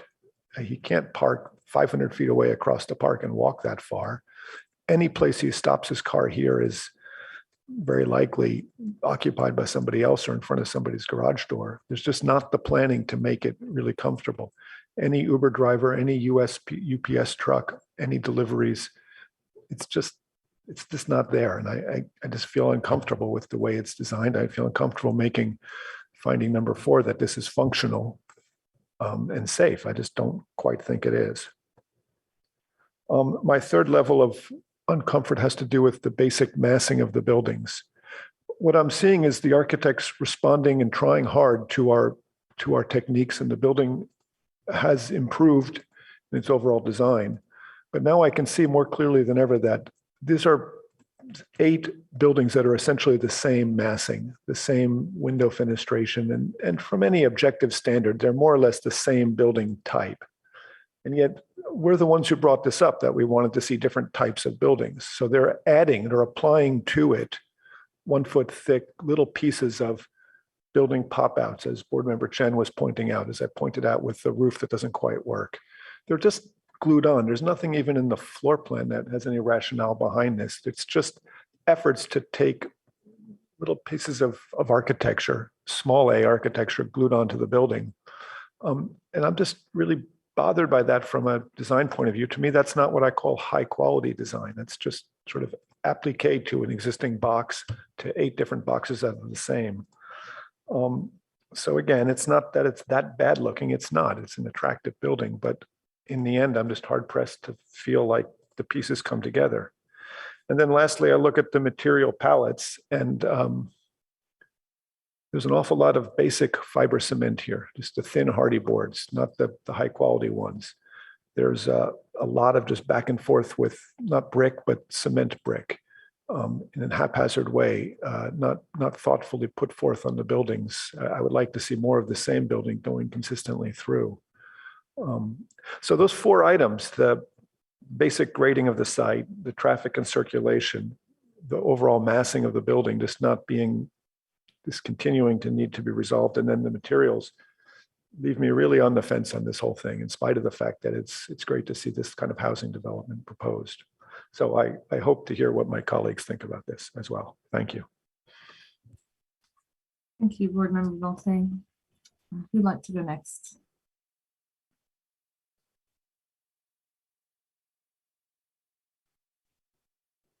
Board Member Chen? Board Member Hirsch? Yeah, I'd like to, I agree what Board Member Bolte said. I think there, although there are additional parkings along the street, the Colorado Avenue and possibly at the dog park, and what I experience is the walking through the park. It is a nice experience, but I think functionally it's still good to add some additional parking on the site for the guest parking, because right now we only provide 4, although it meet the zoning ordinance, it meet the requirement, but there are 2 that behind building 4 and 5. It seems like when people are getting there, it's hard for people to know there are 2 spots they're reserved for the guest parking. So I'm wondering if it's possible to downsize some of the units, say some of the bedroom, maybe instead of 11 by 10, can it be 10 by 10, so that we could gain some of the space, make the overall length of the building to be shorter, and then maybe we could provide more pocket similar to what you've done for the delivery area, the drop-off area, so that we can have some additional guest parking provided and spread it on the site. Yeah, that's my comment. Thank you. Chair, was that a question to us? It sounded like a question at the end. I wasn't sure whether she was asking whether it would be feasible for us to do that. I'd be happy to address that, because there's a very simple answer. Is that a question, Board Member Chen? Or just a comment? Well, it is. It could be a question, or it is something maybe the architect could explore in your next design phase. Okay. So I'm sorry, Chair, was that, she said it could be a question, but is she asking for the answer? I think it was just a comment. Yep. Vice Chair Hirsch, did you want to go next? Okay. I concur with my previous board members here. I guess I'm a little less concerned about the perimeter wall than Commissioner Bolte, but I'm from the start had been concerned about the issue of guest parking and delivery parking and all of the other services that come, including somebody to repair the plumbing somewhere. And it really, this brings up a major issue for me, is that, and it doesn't fall to our board particularly, because it seems to me that a project like this in an area like this, where there's a significant sound impact, which you tried to address with window treatments, and you wonder then, does that mean that the 18 units that face Bay Shore are going to have closed windows at the side that faces the sound, and be able to open the windows on the opposite side because they'll be quiet at that point? The environment here is different than elsewhere. Originally, this whole area has been commercial use or some office use where they're not opening windows at all. And now the use is changing, and this is a significant issue here. So if in fact, you know, you look at this as a wonderful park area right next to it, and you think, well, wouldn't this be a nice place for housing? But frankly, I conceive of this as some area where the zoning should be looked at to allow for a higher density building with appropriate ground level parking and guest parking, with orientation towards the soundproof side, the park itself, except maybe when the sound is less on the higher level. You know, in New York, I was adjacent to or nearby Prospect Park, and Olmsted, the designer of Prospect Park, has in Central Park as well, of course, but some say Prospect Park was even nicer. The buildings are taller adjacent to the park, but yes, the most wonderful thing happens because there's a berm immediately at the edge of the park, and there's a rather busy street right adjacent to the park at that point. The berm completely closes the interior of the park to the perimeter vehicular sound. So I kind of feel this project site, if it's going to be housing, and certainly maybe more housing could happen along this border to 101, but that what needs to happen is that it needs a zoning change so that perhaps 5-story buildings facing the park would be better than 3-story buildings, and you could have a soundproof interior and open the windows. This is in addition to the comments that Commissioner Polte described. But if the ground level creates the problems that we're talking about here, then what is the alternative? I looked at this site and said, I don't think you can do much else. Osmond knows I stretched a bit on that one.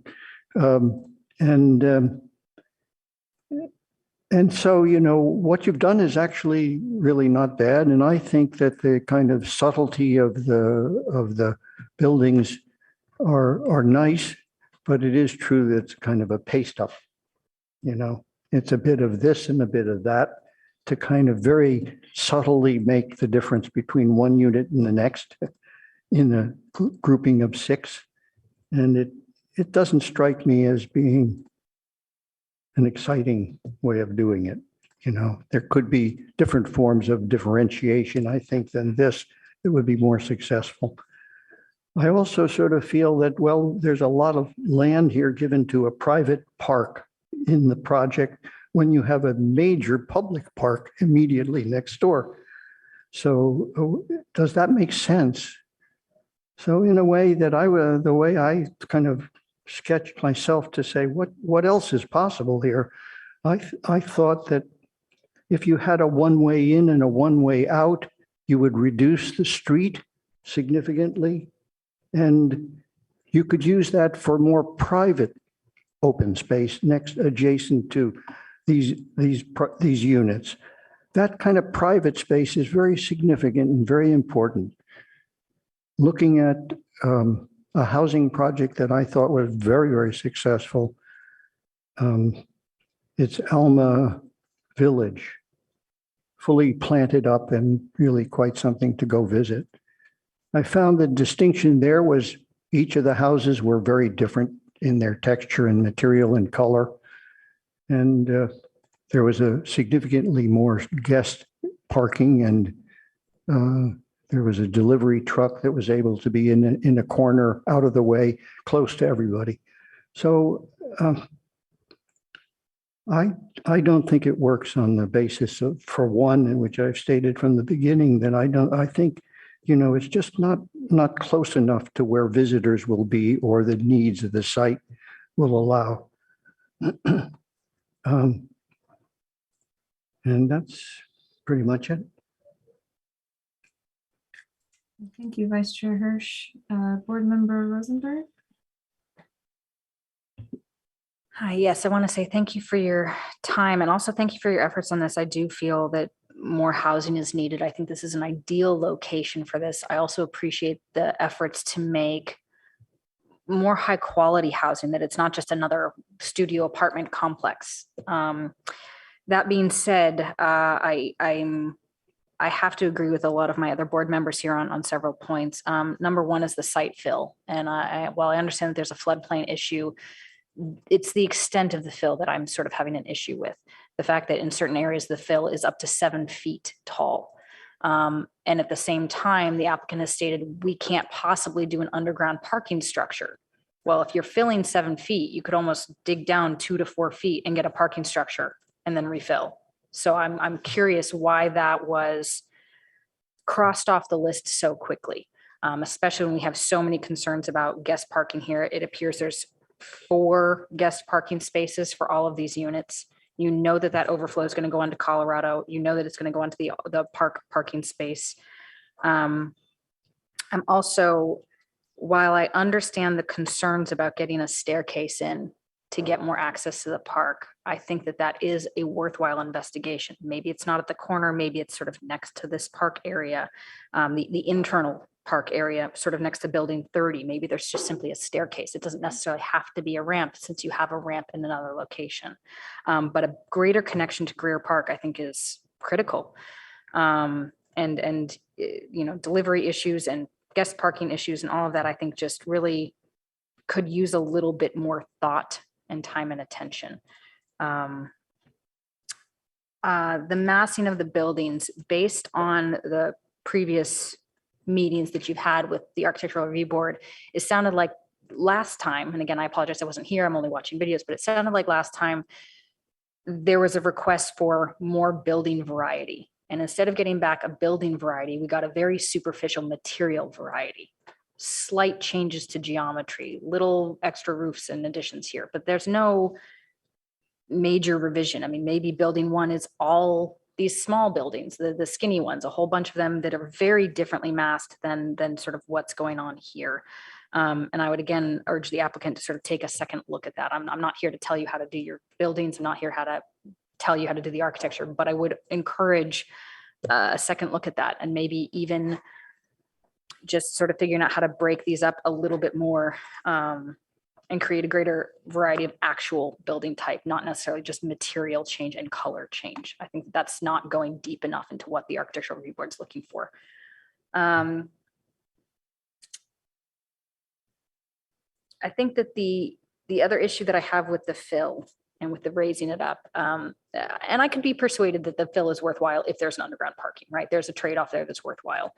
But I think that raising this up 7 feet is and then measuring on top of that to the almost 39-foot height limit that's going on with this building is, I'm of 2 minds of it. On one hand, I think that we need more housing and it's worthwhile to make the exemption to have something be higher. On the other hand, I think that there's I don't know how to put this any other way, but sort of a lack of respect to the park when you're raising this up so high and then you're putting a 4-foot retaining wall and then another 3-foot retaining wall. And then on top of that, we're adding a 42-inch guardrail. So really this height differentiation, when we're looking at section D, for example, is 7 feet tall of wall and then an additional 42 inches of railing. And while we can landscape and screen and make it look pretty, and I do applaud your efforts on that, this is definitely a much more attractive wall than 90% of what we see. When you're looking at section C versus section D, there's no comparison which one's better and which one's more respectful of the park. Now, again, I understand that the constraints of the site, that we can't get that condition C everywhere. I understand that. But I think a little more thought could be paid to how this better integrates with the park instead of just putting up a wall, putting up a fence and saying, this is for our people and that's for you. So a little bit just more integration and respect paid would be the way I would phrase it. I would also question zoning re-regulations and whether or not this could potentially, and again, this might be an overstep on my part, whether this could be sort of more of a mixed use space or there could be more variety of housing type, something along those lines, because I think that this is a wonderful opportunity to get more people in this area. So I think that's my final comment. So thank you for your time and your presentation. Thank you. I will try to keep myself brief. Thank you to the applicant, and thank you to my fellow board members for being pretty succinct in your remarks. I share a lot of the similar concerns. I do understand the flood issue in the floodplain. And for that reason, I think the grading, I understand the grading needs of this site. And yeah, I think the efforts that have been made to mitigate that relationship with the park, with, you know, that section C, are very much appreciated. And I think it seems like a lot of our board feels like there could be more done in some of these other locations where there are issues. So we might encourage the group to consider that, the applicant to consider that. For the traffic circulation, I heard a lot of concerns about loading. I don't really share these concerns, mainly because there's a ton of asphalt in this project, and it's a lot of space. Like delivery trucks, Amazon trucks can make their way through streets A, B, and C, and D without any issues, I don't think. It's really big. So I actually don't share concerns like Uber Eats, like everybody can get to every unit basically with this current layout. That said, you know, it still feels very vehicle centric. And I think there could be more done to, especially streets C and D, which are dead ends. I think there could be more done in general to make those streets much more pedestrian friendly. I think changing the paving might help, potentially adding more landscaping on that side, just to, you know, I always feel like wherever you have cars, you need to have landscape just because of the relationship of trees to smog. There are things that can be done to make those streets better than they are now. And I don't know if that means shifting the building a little bit just to allow a bit more of that, you know, backyard, front yard space to make those streets better. I share a lot of concerns, especially board member Balte's concern about the massing of the building. I agree that I don't believe there is enough differentiation between the buildings. They all look very, very similar. And I agree that it's the design style, it's the facades are very busy. There's a lot going on. There's a lot of materials being used. There's a lot of design moves being used to the point where the facades are very chaotic. And honestly, like the backside where you're looking at the garage facade, which shouldn't be your money-winning facade, they're much more simpler, and they're easier to understand. I'm not saying do the garage side facade. What I'm saying is that the facades need a coherence. So finding number 2 requires us to believe the design is unified and coherent. And I don't believe that is the case. So I'm actually not able to make finding number 2 because there's too many materials. There's too many architectural moves of different styles here as well. There's some, there's kind of some flat roofed moves, some sort of dormer moves. It's a little, it doesn't feel coherent. And I think also because the elevations don't match the renderings, the drawings also don't feel complete in that way. So in that sense, that's a huge problem for me. And also I agree with the high quality materials. That is one of our findings as well. And all of these materials, there isn't one material that really shines as the high quality material, which is, I think, you know, maybe at least, you know, if I could point to one material and say this is great, but I don't think I can at this time. I also think I think I made this comment last time on the sound wall. I don't think that vines are enough to make that sound wall interesting. I think there needs to be more done architecturally. You know, right now that's kind of open to the highway. But I think having just a concrete wall out there with a few, you know, score marks for cracking is not enough. That's going to be a big part of people's backdrop of their lives, and there needs to be more done to make that sound wall architecturally better for the environment. And yeah, and in terms of the relationship to Greer Park, I appreciate that an axis was added. I do understand that there are communities that like to have security between them and a public park. Currently working on a project where that's the case. So I do think that having a green heart or core as you have it now is kind of nice, that this community has a common space that is just for the community. So in that sense, I'm appreciative of that element. Okay, so that is all of my comments. We do have to make a motion as this is an action item. Chair, I realize it's a little bit unorthodox, but given that there were a number of comments raised, and I don't know that the board is fully aware of the statutory time limits imposed on this project, I would appreciate an opportunity just to speak to a couple of things. The statutory time limits, I think that was mentioned by staff. There are two. I think staff mentioned the 5 hearing limit, and obviously, you know, if you were to continue today and then somebody were to appeal the approval, then that would automatically be considered a denial of the project by the city, in which case, you know, you'd have to go to court, and then the city would potentially be subject to damages. And I'm sure that, you know, nobody wants that. And the other thing is that the SB 330 requires that the project be approved within 90 days of today. Actually, 90 days of last week. And that includes the tentative map. That includes the what map? The tentative map. So if you were to go to a third hearing under the city's ordinary timelines, you would exceed the 90 days, which would be considered a denial, in which case you'd be subject to the Accountability Act.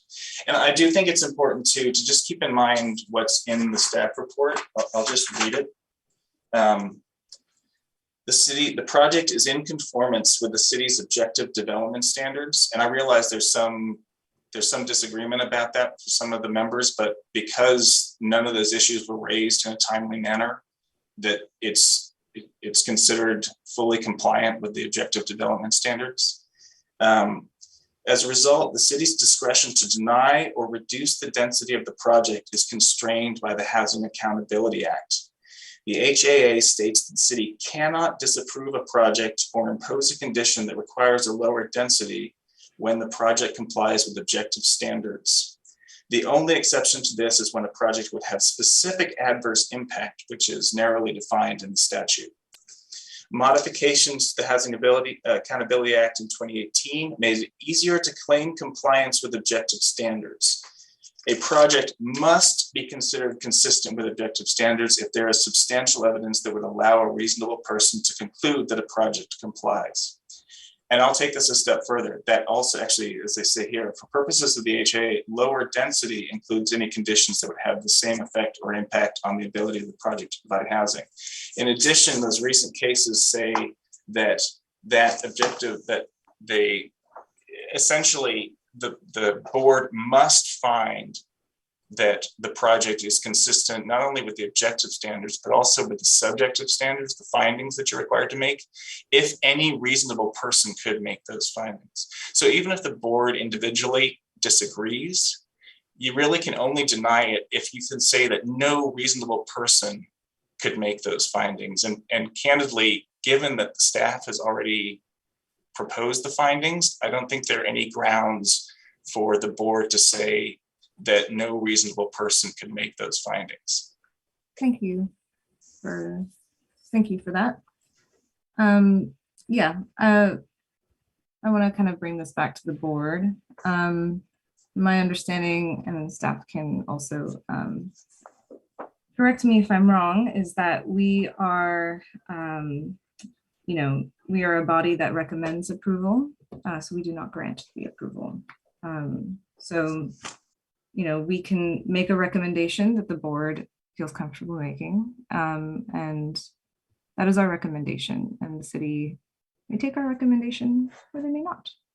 It is up to them. So I'd like to kind of bring this back to the board and kind of, we've all had a chance to sort of give our 2 cents. I took notes.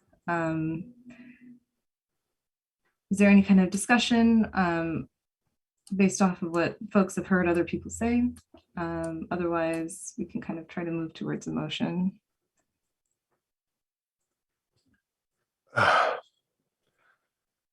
I came into this hoping to be talked into it the other way. And I've heard 4 reasonable colleagues reinforce what I think.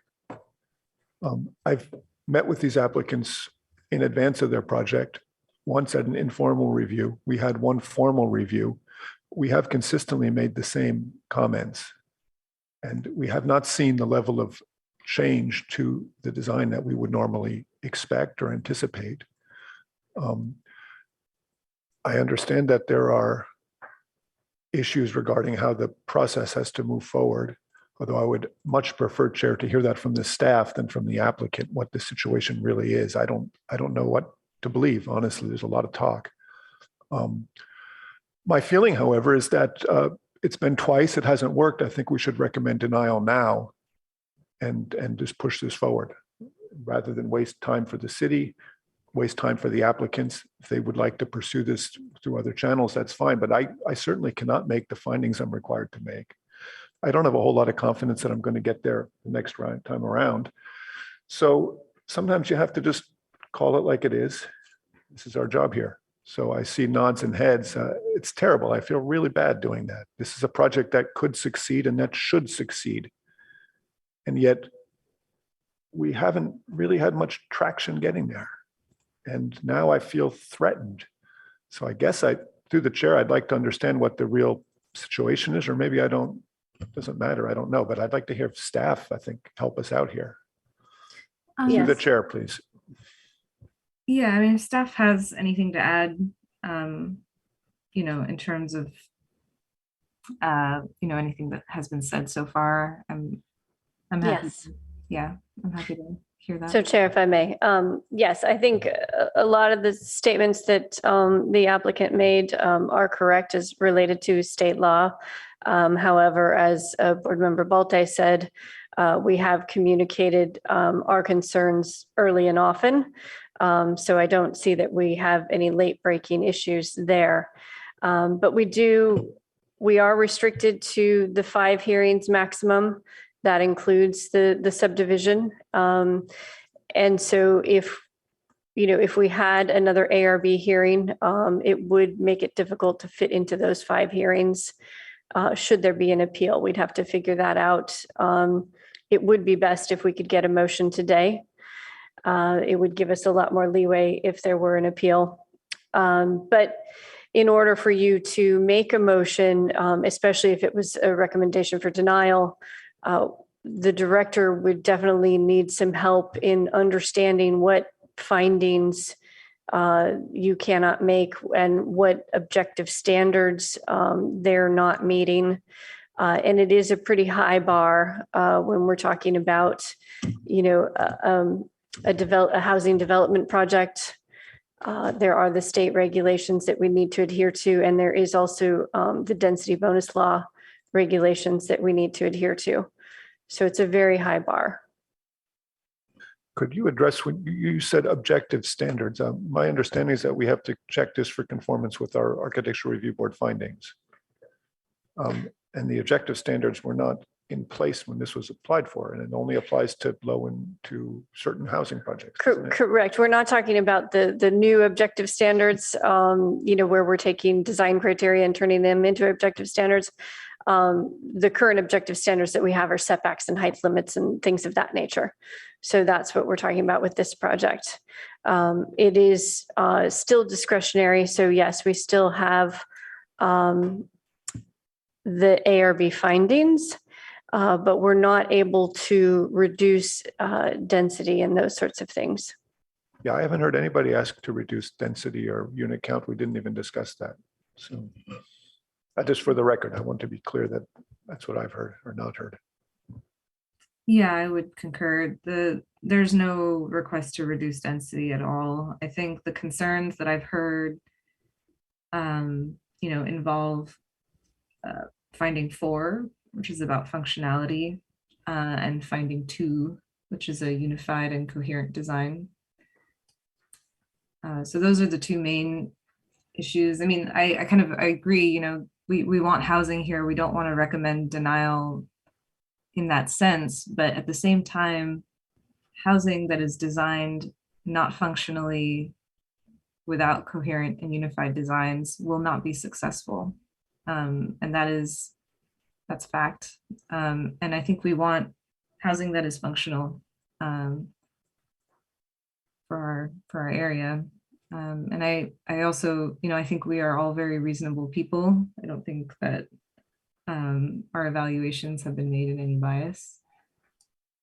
And I believe in the integrity of our board as well. I think we all make, we all have expertise in this area. Any other comments from other board members?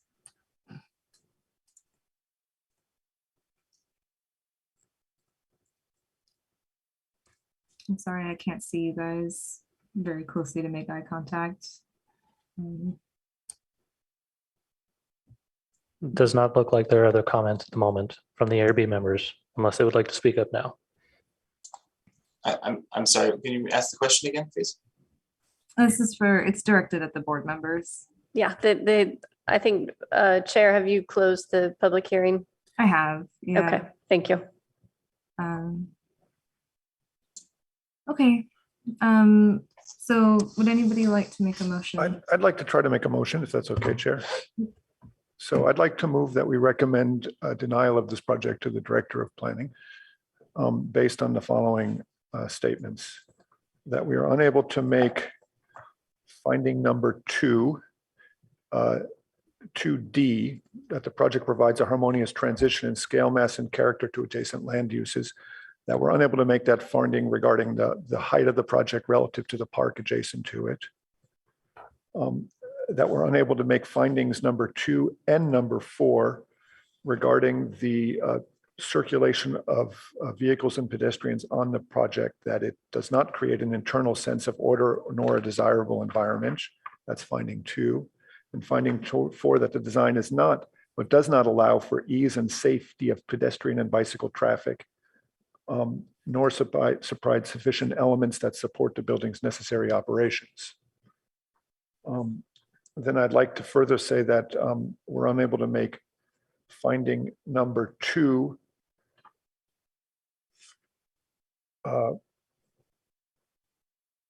let's see. Also, we want to step back a second that the previous statement regarding the circulation does not also enhance living conditions on the site.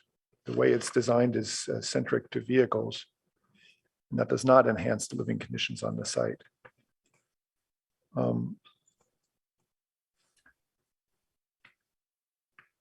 Yeah, help me out, gang. I'm trying to find. There's also finding number 3. 3, exactly. That's it, high quality aesthetics, High yes. quality aesthetics. So we're unable to make finding number 3, the design is of high aesthetic quality, because the building are not sufficiently differentiated from each other, and the material use is not Highest quality. not of high aesthetic quality, nor are they integrated into the design of the building appropriately.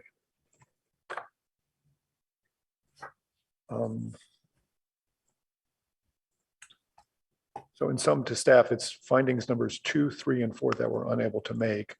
I've listed a variety of reasons. So if anybody would make a second, then we can go through. Second. Can we talk to the motion really quick? Sorry, was that seconded by Vice Chair Hirsch? David, did you just second that motion? I did. David just seconded it. Okay, so motion by Balte, second by Hirsch. I want to talk to the motion really quick. Please, love to do this to you. Does the board feel like if we were to move to continue instead of deny, that this applicant could put something in front of us that we could approve? Like, is there any member of the board that feels like, even though the third hearing might, make it difficult down the road, would it be better if we think this project could get there? And I've heard board member Balte say that maybe not, but I'm curious to what the other 3 board members think. I almost think that's a question for the applicant.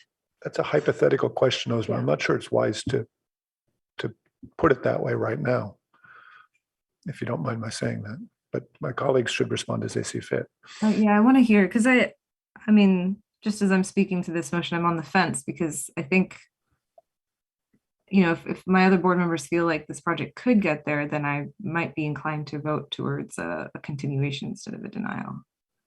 And I'm agreeing with you that we do want to encourage more housing projects. We all agree that the site is a good site for it, that the intent is good. It's the execution that's the issue. And now the question is, after coming back for a second round and having minimal reaction from the applicant, do we think that they'll actually give us a bigger or more successful reaction between now and the next one? And that's a question I don't think we as board members can answer. We either have to take faith that the applicant will dig in and try and, bring back something that's a little bit more grit to it, or we deny now and let them deal with it on their end. And I don't have a good answer for that. Just a thought. So Chair, if I may, if we were going to continue and ask the applicant to make changes, I think we'd want to have some very clear changes that we're asking for. What do the other 2 board members, Board Member Chen and Vice Chair Hirsch, think about? I have a question maybe to the staff. I want to understand about the appeal process. So if, say, we deny the project today and then the applicant want to go through the appeal process, is it they will submit, they will present the same stuff, the same design to the board, or they could take some of our comments today and make some revisions? Yes, so the ARB is a recommending body to the Director of Planning. So the Director of Planning would make the ultimate decision on this ARB application. The director, may or may not take the ARB's recommendation. 90 some odd % of the time, the director does, follow your recommendation. This is one where we'd have to take a little bit harder look to make sure that we're in conformance with state law and those sorts of things. But if you had a list of, if the director were to deny and the appellant or the applicant were to appeal, if you had a list of changes that you were asking for, I think that would certainly make it easier for the applicant to think through if, they were able to do some of those things before they went to council. You're saying that they... In response to that question, then, it sounds like we're then put in a position of designing the project. Right? No, absolutely not. This is the applicant has proposed a townhouse style project, and we need to see if it's in conformance with our standards. Well, Jody, I have a question. So just to confirm what you were saying, so if we deny the project and the applicant does appeal, they may take liberties to change their design when they appeal? Again, the director makes the ultimate decision, and the applicant, before they go to council, can make 0 changes or a whole lot of changes. That's up to the applicant.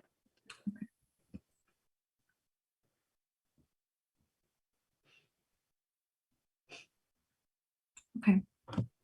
I guess I would like to add that going between the preliminary review, the first hearing, and now this hearing, in the first hearing, there was some comments from the ARB about maybe considering a more substantial change to the project. And based on the feedback that we're receiving, based on the changes that the applicant made, it sounds like there's a more significant change that the ARB would be considering needing to be made on this site to meet those findings for approval. And some other things that were noted were that some of the changes that the applicant made were considered by the board members to be piecemeal added additions to the building rather than maybe substantial modifications to reflect the comments that they received. And so I think it might be good as well to get an understanding of how dramatically different the ARB would be looking at a project in the future if it were to continue the application or this project. If there's a direction of how dramatically different the board wants it to go, I think that for the purpose of having a third hearing on this item, I think that would be really critical to understand. That's a good point. In my opinion, this building would require significant redesign at the floor plan, at the functional level. And that's what I've seen the applicants resistant to doing. I can understand their resistance. They want to minimize the amount of differentiation in units they have. We see this frequently. At the same time, as architects, we know that that's where the answer really lies. To pull the buildings back and less impact on the park means changing the end units, making them a little bit different somehow. To make the entrances a little more friendly means maybe not having 6 garage doors in a row. To make the buildings so that they both look simpler and more together. Right now, each one, as Osman said, is just a conglomeration of different architectural materials.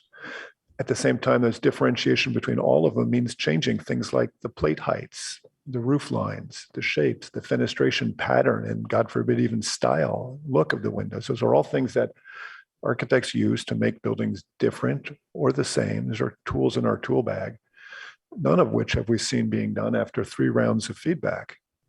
And so to my colleagues, I think sometimes it's much stronger to be very clear what we think and not to keep pushing halfway. What's going to happen eventually after the 3rd hearing, my prediction would be, is that we'd be roughly where we are now, except we have really no choice. And then the clock is burned for the city too. They have no choice. We've tied the director of planning's hands.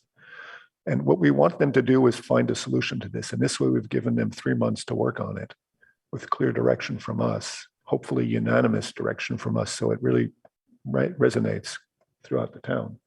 So I encourage us all to, this is one of those cases where it's a stronger thing to be really clear right now. The level of changes I just outlined are things that, yes, some architects could tackle this. It's a big design job. It's a lot of work to cut this up and work on it. It's stuff we've been talking about, though, looking at these buildings from the get-go. Remember, we first had these funky parapet tower things that were flying around, didn't make any sense. Why don't they make sense? Why don't you look at the floor plan? That's what we haven't seen. So this is time when it's the hard vote to do, but this is the right thing to do. Thank you. Thanks. Would anybody else like to speak to the motion before we vote? Okay, I'm not hearing anybody. Let's do our vote. Board Member Baltai, Yes. Board Member Chen, Yes. Vice Chair Hirsch, Yes. Board Member Rosenberg, Yes. Chair Thompson. Yes. Motion carries 5-0. Doesn't feel good. I mean, every time. Yes, so we'll bring the recommendation back to the director and see what he would like to do. So thank you for all your comments and efforts into this project. Thank you. And yeah, thank you also to the applicant. Okay, do people need a break or do we want to just keep going? I know it's 1:15. We've got 2 more items that presumably won't take as long. I can't read the room. How do we feel? Do people? I'm good to keep going, but if we need a 5-minute break or anything. I'm good to keep going too. Speak now. Let's keep going. Let's keep going. All right. All right, let's go to our next item. It's 180 El Camino Real. 1 second. I lost my page.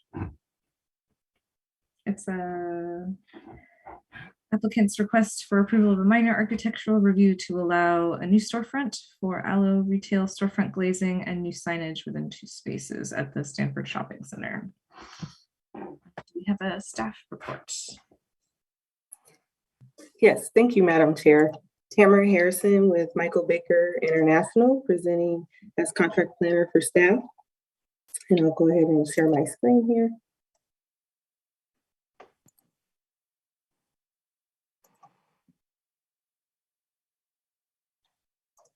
Does everyone see my screen okay?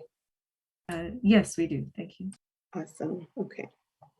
So action item 5 is located at the Stanford Shopping Center for the Aloe retail facade change and signage. Again, the project is located at 180 El Camino Real within the Stanford Shopping Center, more specifically within building BB. And the existing suite numbers are 1115 and 1130. And they are the former Vineyard Vines and Luisa Spagnoli retail tenant spaces. And Aloe Retail will be taking over both of the tenant spaces. As the site is located within the Stanford Shopping Center, it is subject to the center's master tenant facade and sign program.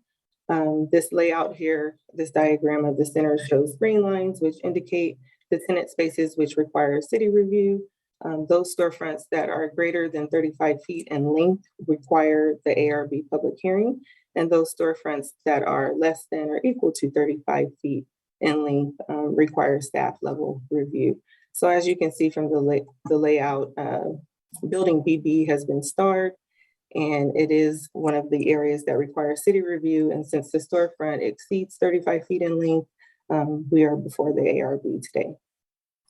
Again, the project's located in the northeastern portion of the shopping center, and it faces El Camino Real. And the project seeks to change the existing facade to accommodate the new tenant Aloe Retail, as well as new signage for the tenant. The project does not seek to increase the floor area ratio, the height, or the lot coverage of the site, nor does it propose to change the use. It will remain as retail.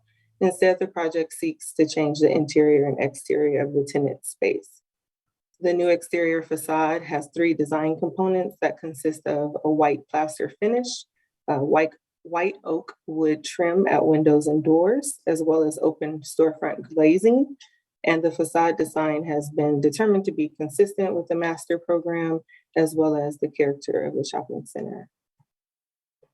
Here we have the colors and materials board. So you'll see the portions of the site that will have the white plaster finish, as well as the open storefront glazing at the windows and doors, and the white oak wood trim around the windows and doors. And then the signage would be a metal signage material.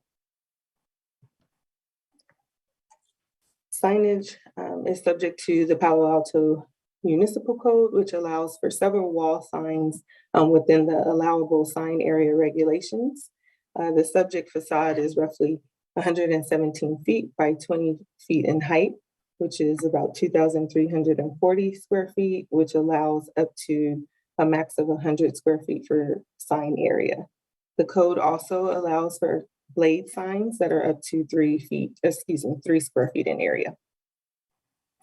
Signage is also subject to the El Camino Real design guidelines, which essentially requires that signage that faces El Camino Real be reduced by 1/2 to 2/3 of the max size allowed per the municipal code. For this project, that would be roughly 50 to 66 square feet. The master sign program also includes signage regulations, which allows for 1 primary facade wall sign and 1 blade sign. You will have seen in the plan set as well as the staff report that the applicant is actually proposing 2 wall signs as well as 2 blade signs, and staff supports the additional wall sign and blade sign beyond what the master program allows without requiring the signage. I'm sorry. Your mic is covered or something. Now we can hear you clearly. Maybe if you can be closer to your laptop. Thank you. Yes. Is that better? Yes, now it's clear. Okay, sorry about that.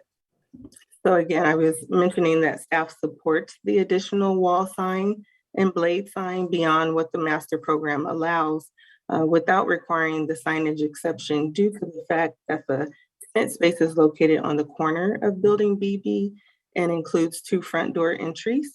And the additional signage is needed, to ensure visibility from any area of the center, as well as the precedent being previously set with the previous Vineyard Vines tenant when they went through the ARB process back in 2015, due to the fact that the sign program is kind of silent on corner tenants. The ARB at that time approved additional signage without a signage exception because of that corner location and the 2 doorway entries.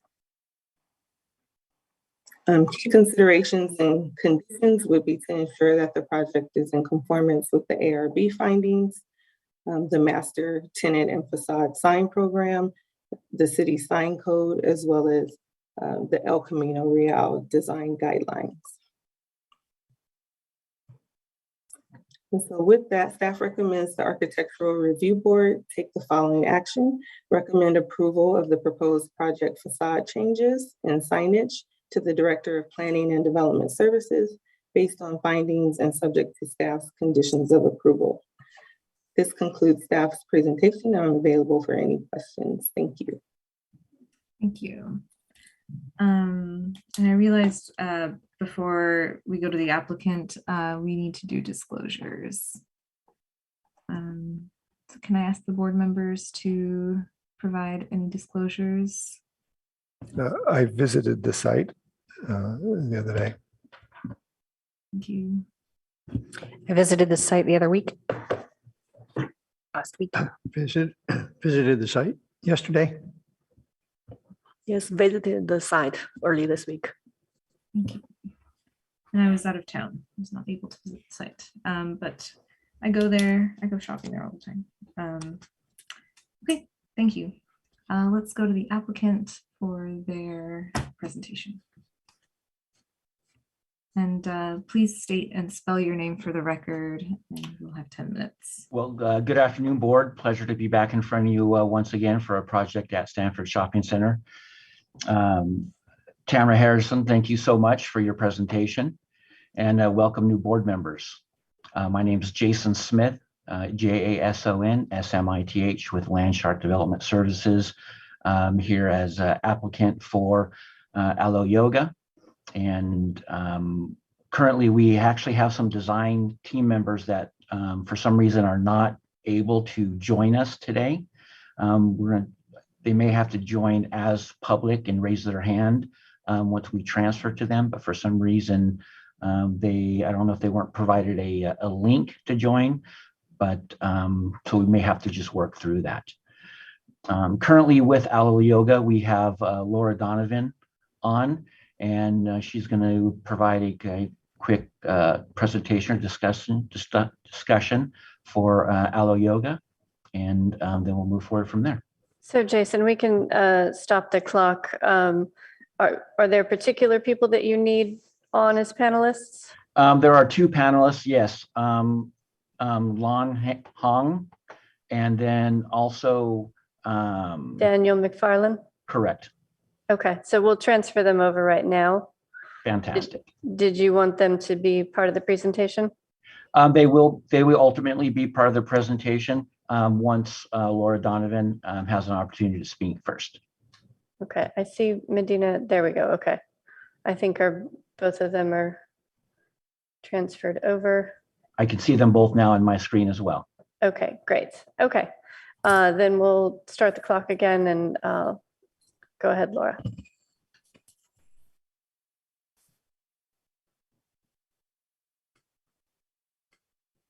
Hi, can everyone hear me?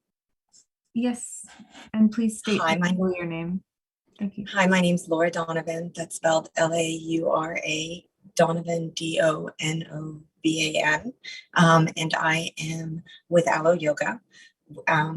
As you may or may not know, we are a lifestyle and wellness brand that is providing activewear for the world. And we have a lot of lifestyle components to our brand as well. We are very excited to join the Stanford Shopping Center community and excited to be in front of you to present our project today. And we hope that you consider the design we bring forth to be a nice one that will be good for the center. I'm going to hand it over to Daniel and Lon to do the architectural presentation. Hello, everyone. My name is Lan Huang. It is spelled Lanhwang.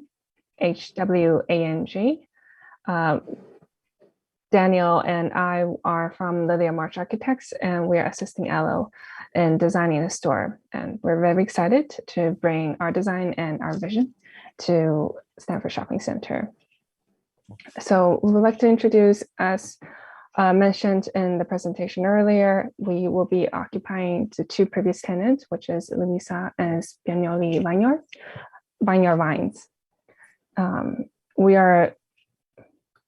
We're looking for a simple and minimal design with a modern material. The storefront will be overall looking on a troweled-on smooth stucco finish with approximately 13 inches tall of a white powder coat, that metal base that would be the same height aligning with our storefront display windows. Lon, are you sharing your screen? No. I can share my screen 1 second. I'm just curious. I wasn't sure. Yes.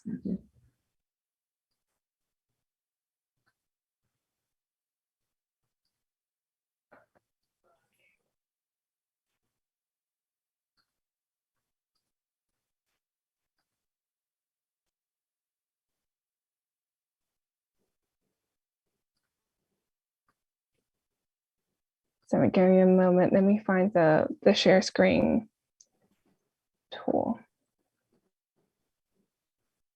It'd just be the square with the arrow. Yep, let's see it now.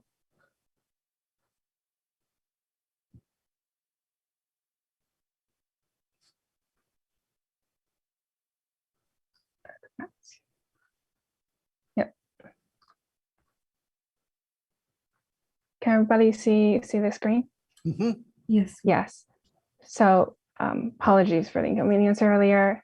So we're occupying the two previous tenant space. This is our site. We are at the corner right here where the site is facing the mall entry street and parking lot. And this street right here is the mall plaza. I believe it's called the Garden Walk. We are proposing two primary entries. One is a bifold doors. This one right here. It is a bifold accordion door around approximately 20 feet in overall width. And we have another primary entry on the side, which is facing the mall entry drive-in. That is one swing door with a side light. So both entries are 4 foot in from the lease line to provide entry alcove to meet the code. And we would like to keep the door open when the weather is right, which is all the time in California. And also welcoming the pedestrians and shoppers to walk in at convenience. So below are some of the storefront finish we'd like to use. So it will be, like mentioned earlier, troweled-on material finish and white oak wood for the storefront and the wood trim around the display window. We're proposing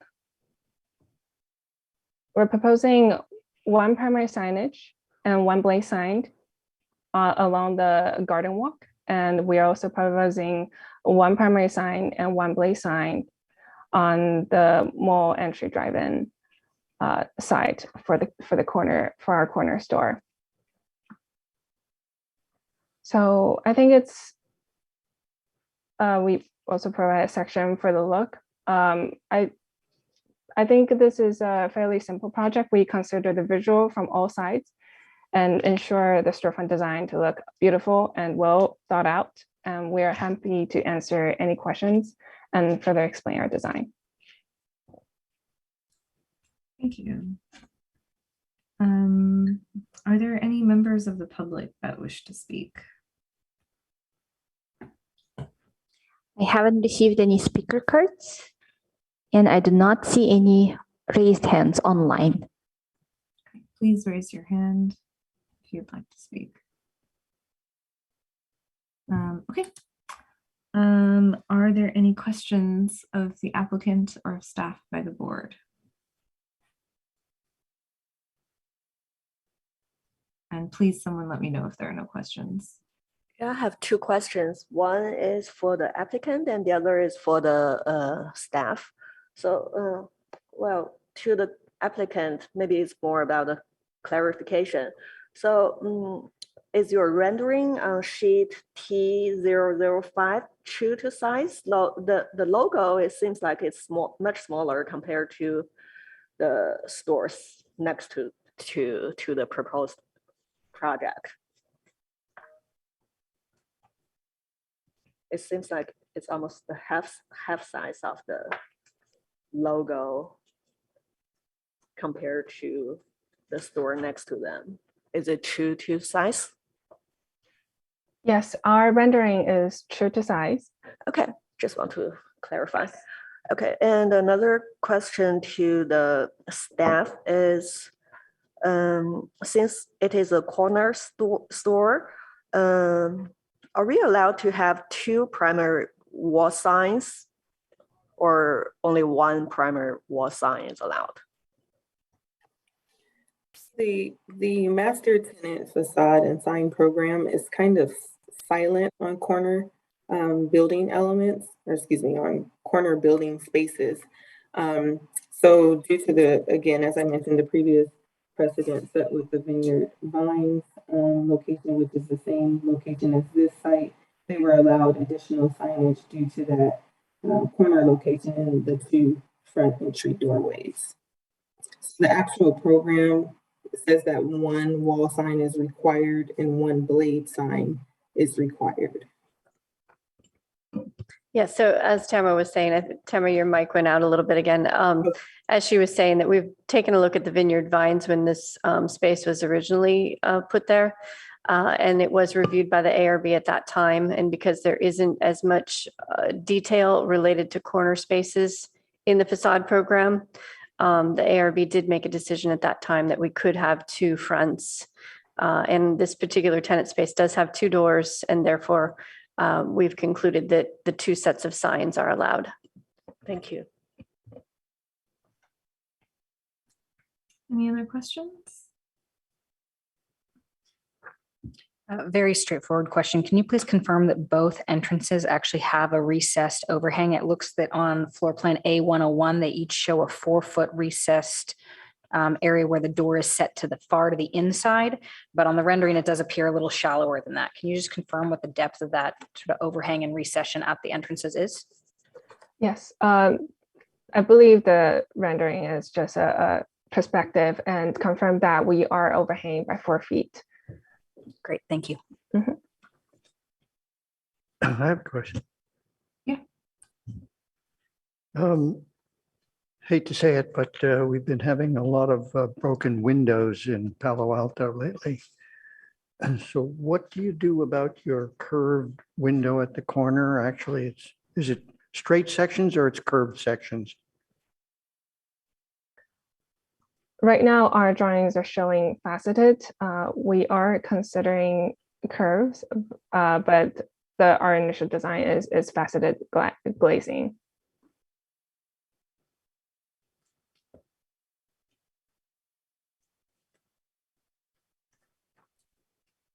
Any more questions? I was going to ask that same, let me follow up on that. The rendering seems to imply you have a monolithic piece of curved glass at the corner. Is that then not correct? Laura, I think would you mind advising on this? Yes, so we have shown it as a faceted glazing system with an alternate of curved glazing. We are in the midst of sort of seeing if that monolithic big piece of glass is something that's available and would fall sort of within our budget and timeline for the project should it be approved. It's our preference to have it as a curved monolithic glass, but understand the implications of that for maintenance and timeline. We'll Does that discuss. answer? Thank you. That's a good answer. We'll come back to that. Second question, what is the finish on the white oak, please? It's Finish on the white. Go ahead, Laura. Sorry. It's a clear coat finish. So we intend to keep the nature of the white oak. Some sort of conversion varnish or more like a yellowing polyurethane or lacquer? Do you know? Have you specified that in more detail? It would be water-based, a clear polyurethane. So we're trying not to have any yellowing. Thank you. Okay. Last question is for the applicant or for staff. Is there any provision for increased bicycle parking outside this new storefront?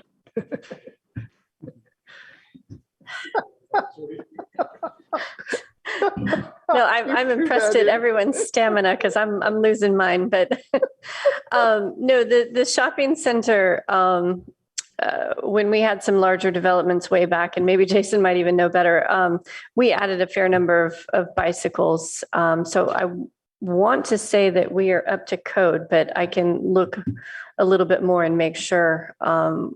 But we have added a fair number of bikes. It doesn't mean we couldn't add, a bike rack or something. But we would need to go back to Simon, who, is the leaseholder for the overall center. And Jody, I believe that is correct. With the redevelopment of the Macy's property, I believe the bicycle parking was revisited and they put together a mapping plan of the shopping center. And I believe also added additional bike parking spaces around throughout the development. No more questions. Thanks. And all my questions were already asked. So, all right, let's bring it back to the board. Who would like to go first? I'd be happy to go first. Yes, thank you. This is a beautiful, simple design. The lettering is so simple and abstract, taking the taller windows out of this facade at the corner is an incredible improvement in that corner and highlights what happens above by its very simplicity. So how much more can I say? The materials are really well chosen as well. And the pure abstraction of it is very impressive to me.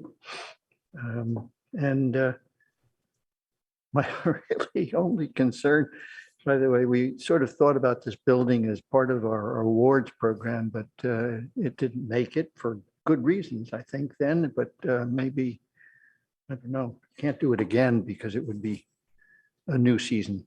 So a new 5-year season, that is. I only have this one concern that corner window needs to be a protected glass surface. And somehow perhaps you have to have a fold out of something on the inside or that thick glass. Yes, maybe that could resist, but that when they want to damage something, they damage it one way or another. And, maybe that one would do some study of that just for your own sake, because it's not a question of aesthetics. So I'm anxiously hoping that you move ahead quickly and we'll not have a vacant store in the shopping center. They've got enough issues there, what we call tourists in New York. Thank you. Thank you. And I do have the bicycle answer if you'd like. Sure. So we do have, the entire shopping center needs 522 bicycle spaces. With the Macy's redevelopment, we are up to 351. So we are still deficient 182 bicycle spaces from what would be required by the code. Obviously, this is an existing facility, but we do try and get closer to the code with each new project. Thank you. Who'd like to go next? I'll go ahead. I think this is one of those projects where the expression less is more 100% applies. I think it's clean. I think it's classy. I think it's simple and beautiful. I'm actually not opposed to either the faceted glass at the corner with the butt joints or a curved one.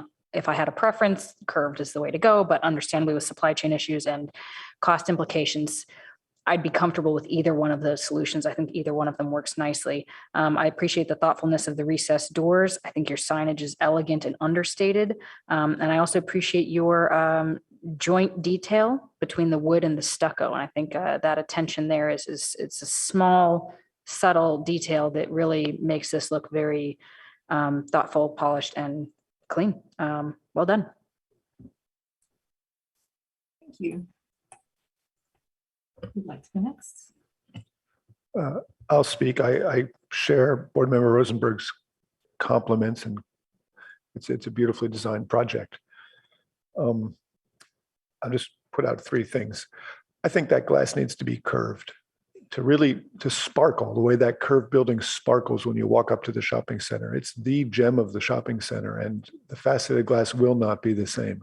I propose that the board require that the glass either be curved or that the facets come back to us on ad hoc committee review, just to be sure that the framing of that is done carefully. Because I think the facets could be a mess if they put framing or don't get the detailing right, whereas the curve just fits your design perfectly. So if the glass is thicker, David, to be curved, it'll be super strong. No bricks are going to go through that. So that's my one comment about the glass. I really want to encourage that. And that's what fits this super high-end shopping center. This is the cream of the cream. And so this is where you do these kind of things. I caution you about finishing your white oak. We do a lot of work with white oak, and you want a clear conversion varnish finish or something that's extremely durable, but also not yellowing. A spar varnish, any kind of marine polyurethane won't work. It'll turn yellow within a year in the sunshine, and you'll be really sorry. Lastly, I think there's plenty of grounds for us to request a few bicycle parking spaces outside of this. We did the same thing on the Pacific Catch restaurant around the corner. We asked them to put more bicycle parking, but a yoga studio of all places is going to attract a lot of clients who ride there on bicycles. And as I can see it right now, there's just not a whole lot of bike parking close to this. So the result will be a bunch of bicycles tied to light posts, cluttering up the front of the shopping center, which nobody wants. It's not a big ask, but I think we can push for that. So I'd like to see us have some bicycle parking at staff's direction incorporated in the project someplace. So those are my comments and compliments to the architects. It's a beautiful design. I think generally speaking, it's a very successful design. It's clean and the material is high quality.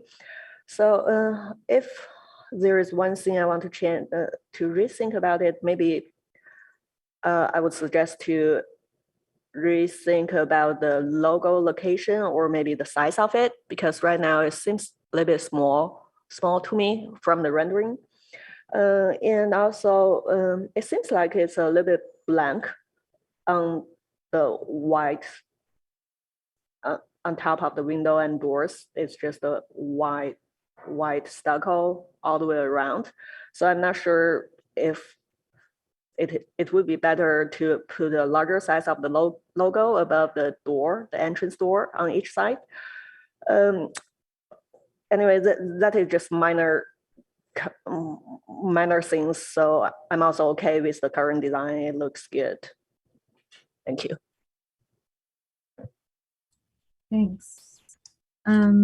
Yeah, I sort of agree with my other board members. For the most part, I can recommend approval today. I would support the curved glass. I wouldn't want that to hold up approval today. And I also understand budget and stuff. But if that is a possibility, of course, that would be good. I do support Board Member Valte's comment about the varnish and the bicycle parking. Hashtag pro bikes. Yes, so if it's possible, that would be great. But again, I wouldn't want it to hold up approval today. That's an interesting comment that Board Member Chen made, something I hadn't considered, moving the sign to above the doors. I'm okay where it is. Yeah, I think I'm okay where it is. It's true, there's that sort of white band, but for whatever reason, it's like framing everything for me. So I'm of two minds on that. Are there any other items to discuss? Any other board members want to follow up with anything? Or does someone want to make a motion? Go ahead and make a motion. My first motion. I go ahead and I make the motion to approve with the following two conditions. One, that bicycle parking be added to the scope of the project. And two, and I don't know exactly how to word this, so please correct me if this is off, that if faceted glass be used in place of curved, that it somehow come back for an ad hoc review or some type of, okay, some type of ad hoc review. So if you're curved glass, you're good to go. If you go faceted, with some type of ad hoc review. I second that motion.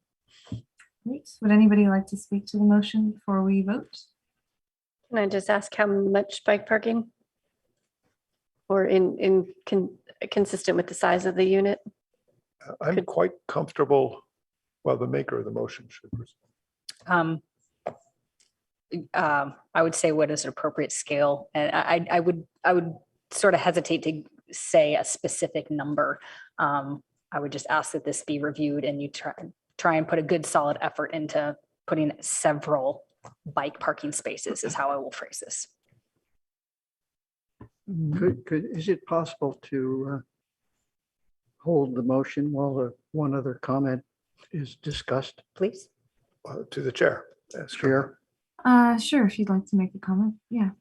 I just one other thought that I had before but didn't raise it, and that is the whiteness of the white. It's a very important corner here. So have you thought about, this is for the designer, have you thought about the brightness of the white at that corner? It's going to be dazzling white, you know, and I like the idea of dazzling white. And the glass is going to sparkle.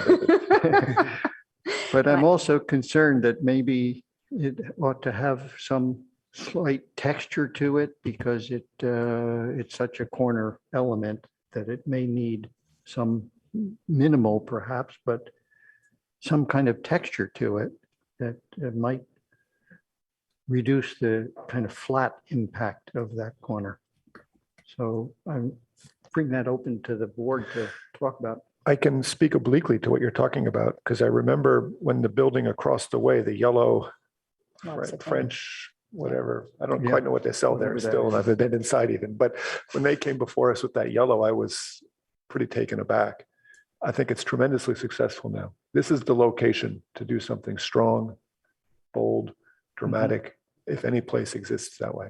I agree. So the color is certainly something that. Oh, I think it should be white and as pure white as possible, but perhaps texture is not unreasonable here also.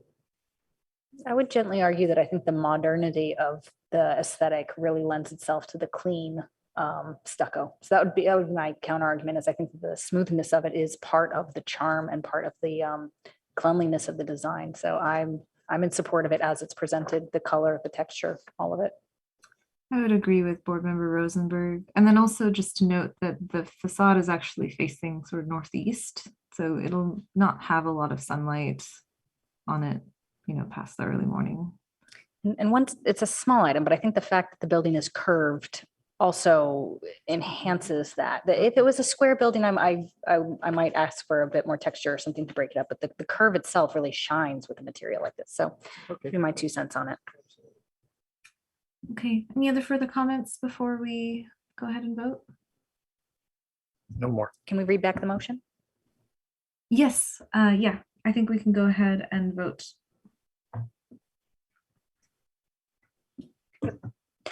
Board Member Baltai, Yes. Board Member Chen, Yes. Vice Chair Hirsch, Yes. Board Member Rosenberg, Yes. Chair Thompson. Yes. Motion carries 5-0. Thank you. ARB Board Chair, thank you so much for your time. Staff, thank you. Good work. Okay, so our next item is the work plan. So it's an action item to discuss the Architectural Review Board draft work plan, suggest changes, and recommend submitting this work plan to the City Council. So Jody, I guess this is also the work plan, and we have to discuss the process of the annual report and bylaw changes. Yes, I don't know that I'm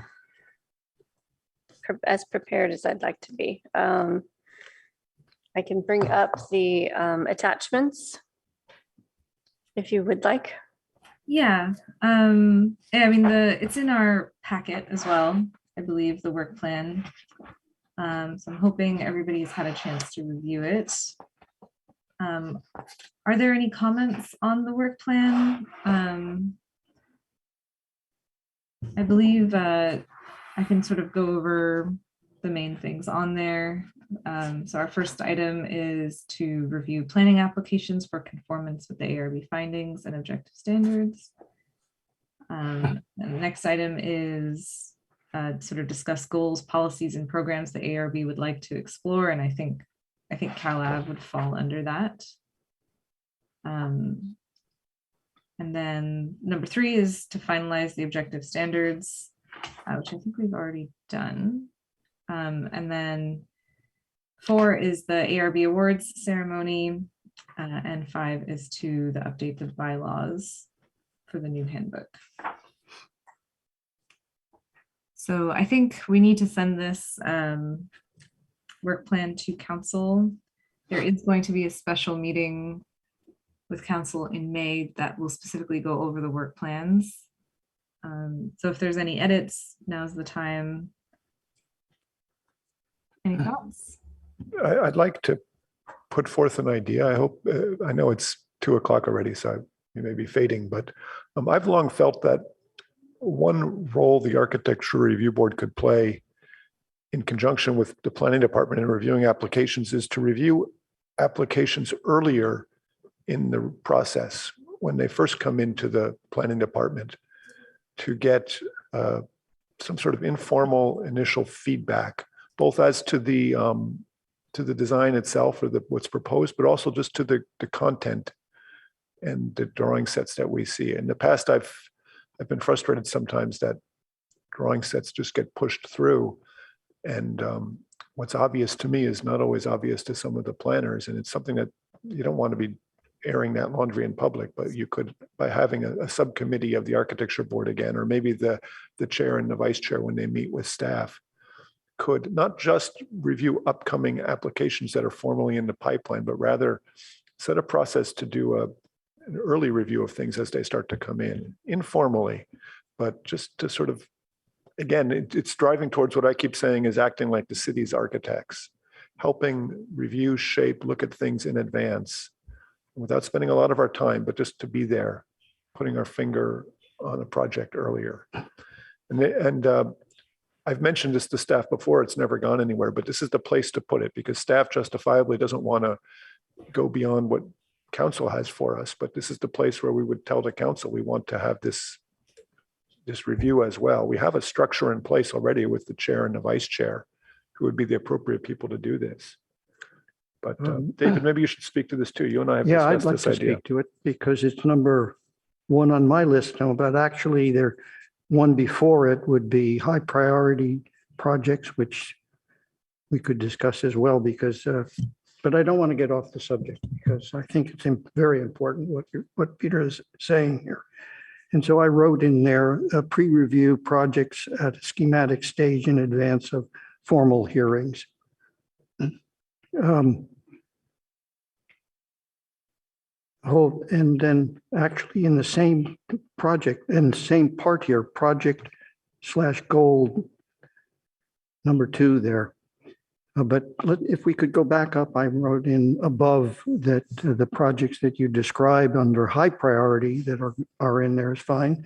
But lower priority would be something like signage, I think. You mean the sign ordinance? Yeah, or sign ordinance. Yes, or sign review.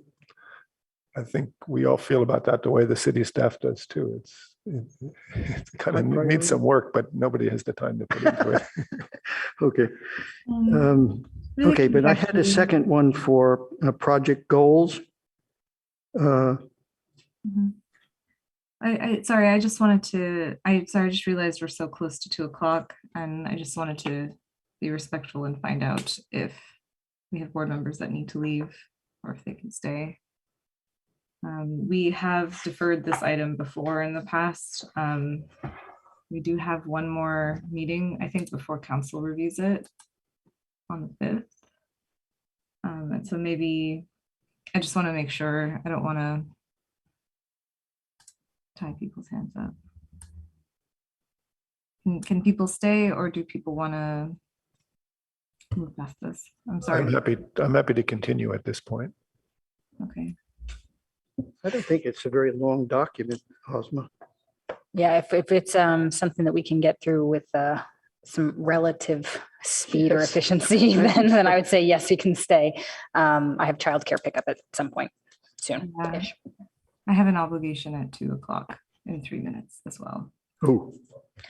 Okay, so yeah, I think we can delay this one hearing. We were just trying to find out when council was going to hear this, and I think they're going to hear it in late May.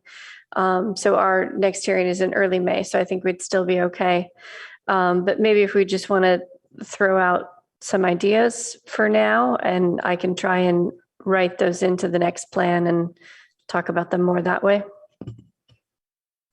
Okay, a second one under number benefit impacts would be on appropriate issues, hold joint meetings with PTC. I think that becomes very important. I listened to a PTC meeting last night, and it would have been good if we could have had a pre-meeting with them just on informational material, which they really didn't understand very well. And provide suggested design considerations. I don't know, timeline. Well, actually, PTC provide suggested design. Never mind. I think if there's like format considerations as well, I had a meeting with the mayor with other commission chairs where there was some discussion about the format being a little clunky. And so maybe as we sort of discuss, I've heard suggestions of maybe under item 2, the project goal, to add sort of discussing CalAV, seeing projects early, subcommittee and signage and joint meetings with other boards. We can sort of add those to item 2 on our work plan. Okay, but there's a particularly overlap with PTC on so many projects where they're going to suggest maybe some zoning changes and for planning in general in the city. So I just find that there's a relationship there. Clearly, that's the case in last night when they were discussing Castelleo. Okay, whichever the wording goes. Lower priority would be 3-unit housing development. What about the 3 units? That's just not as important for us as the other elements here in high priority. Is it a specific goal with 3-unit housing development? Actually, under high priority, I thought housing site preliminary submission projects that will impact larger community areas.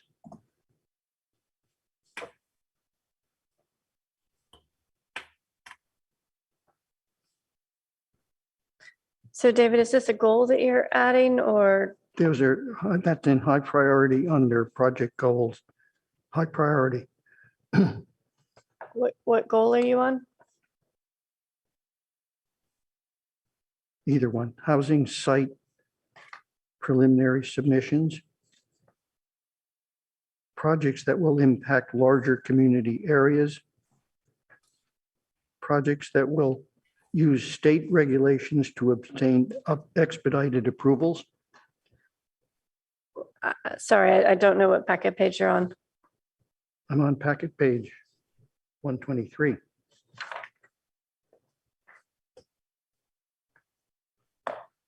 High priorities.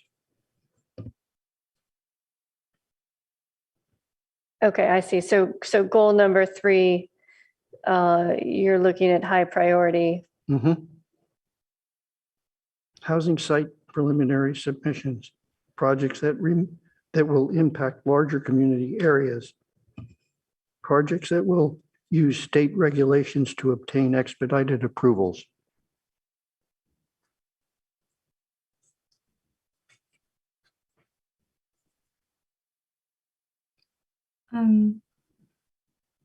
So I really need to go.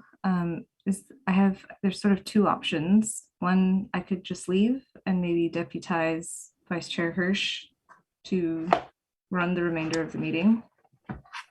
Or the option is we could move to defer everything else onward. If we could do the minutes, it would be good. So maybe if the vice chair could take over, but maybe you want to stay long enough to wrap up the work plan, that's up to you. Do you feel comfortable with that, David? Yes, I'm fine. Okay. All right, well, is that something I can just do? I can just be like, I deputy. Bye, Ozma. See you. Thanks, guys. Bye, Ozma. Go to your meeting. Thank you, Chair. Thank you. Big shoes to fill, David. Big shoes to fill. Yes, yes. Oh, I'm You're in now trouble officially, Okay, you get to be acting chair. So so you want to put them down and then they'll be maybe discuss them the next time. You know, that seems like the best way to go. yeah, so we can just write down some ideas for the work plan. If people want to email me, I mean, that's another way to do it as well. Could be fine. I could do that. Just Yeah, and email then- you the pieces of it, or you could take my book. Yeah, so maybe if people want to email me, that would be great. And then ultimately, we just need a motion to continue this to the next hearing. Yes, can I hear a motion? I move that we continue the current item to the next hearing. To a there a date second? certain, right? Second that?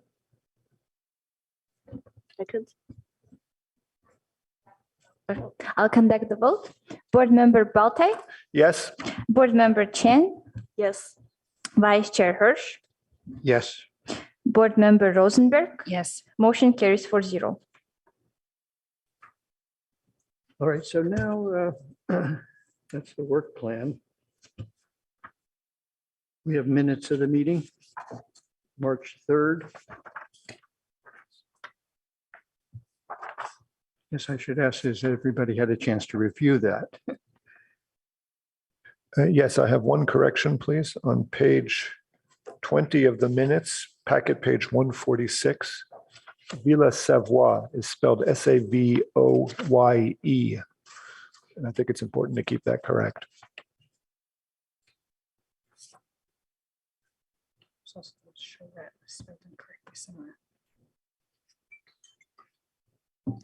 Apologies.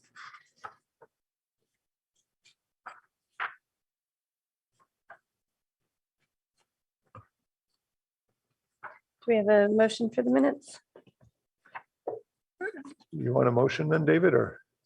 Um, uh, is, No, we gotta be- Anybody else have comments about that? Well, let's see, who was here? We were still short-staffed at that point. I move that we approve the minutes of March 3rd. No, wait, I have some other comments. Oh, okay, sorry. The spelling of the word charrette. Yes. Where is it? Package Where is it? packet page? Page 138. 38, there it is. It's CHARETTE. This Yeah. is French. Française. That's the cart you'd pull through the streets with the poor architecture students on the back, or others, or other poor souls. Okay, let's see if I have another one.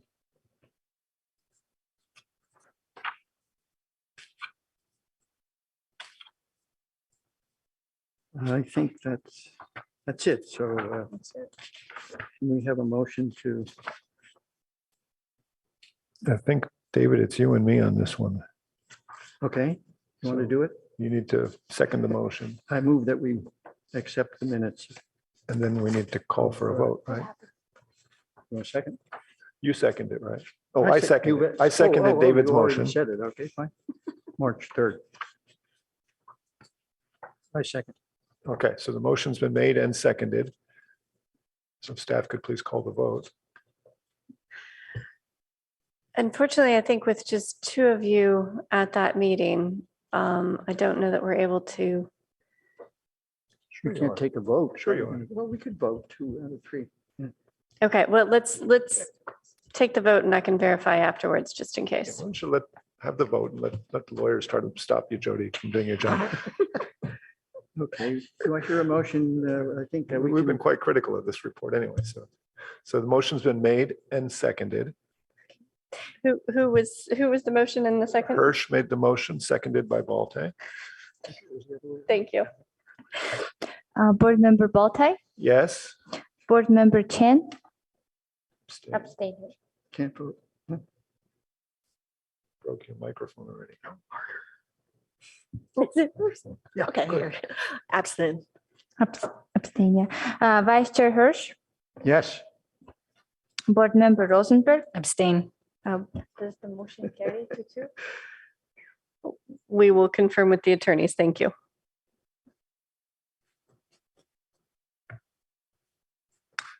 Okay, do I hear a motion to be?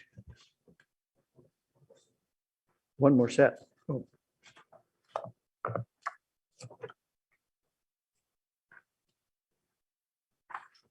Yes, okay, so March 17th. I'd like to ask staff to correct on page 25, packet page 178, about the middle of the second paragraph. It refers to board member strongly suggested, et cetera, more underground parking, which would be valuable in the long run. He quickly listed several reasons why he preferred D to E. So it's referring to me when I listed why we should do it, but the reasons aren't listed here. And if I did quickly list them, they should be listed in the minutes. I don't remember what they are, but I'd like the transcriber to go back to the notes and figure that out, please. It just seems ridiculous to only say that he listed ideas, but Any other changes? Other changes? Would you move to accept them? I move that we approve those minutes with the change mentioned. Second. Second? Second. Okay. Commissioner Chen, seconds? I'll conduct the vote. Yep. Board Member Baltai, Yes. Board Member Chen, Yes. Vice Chair Hirsch, Yes. Board Member Rosenberg. Yes. Motion carries 4-0.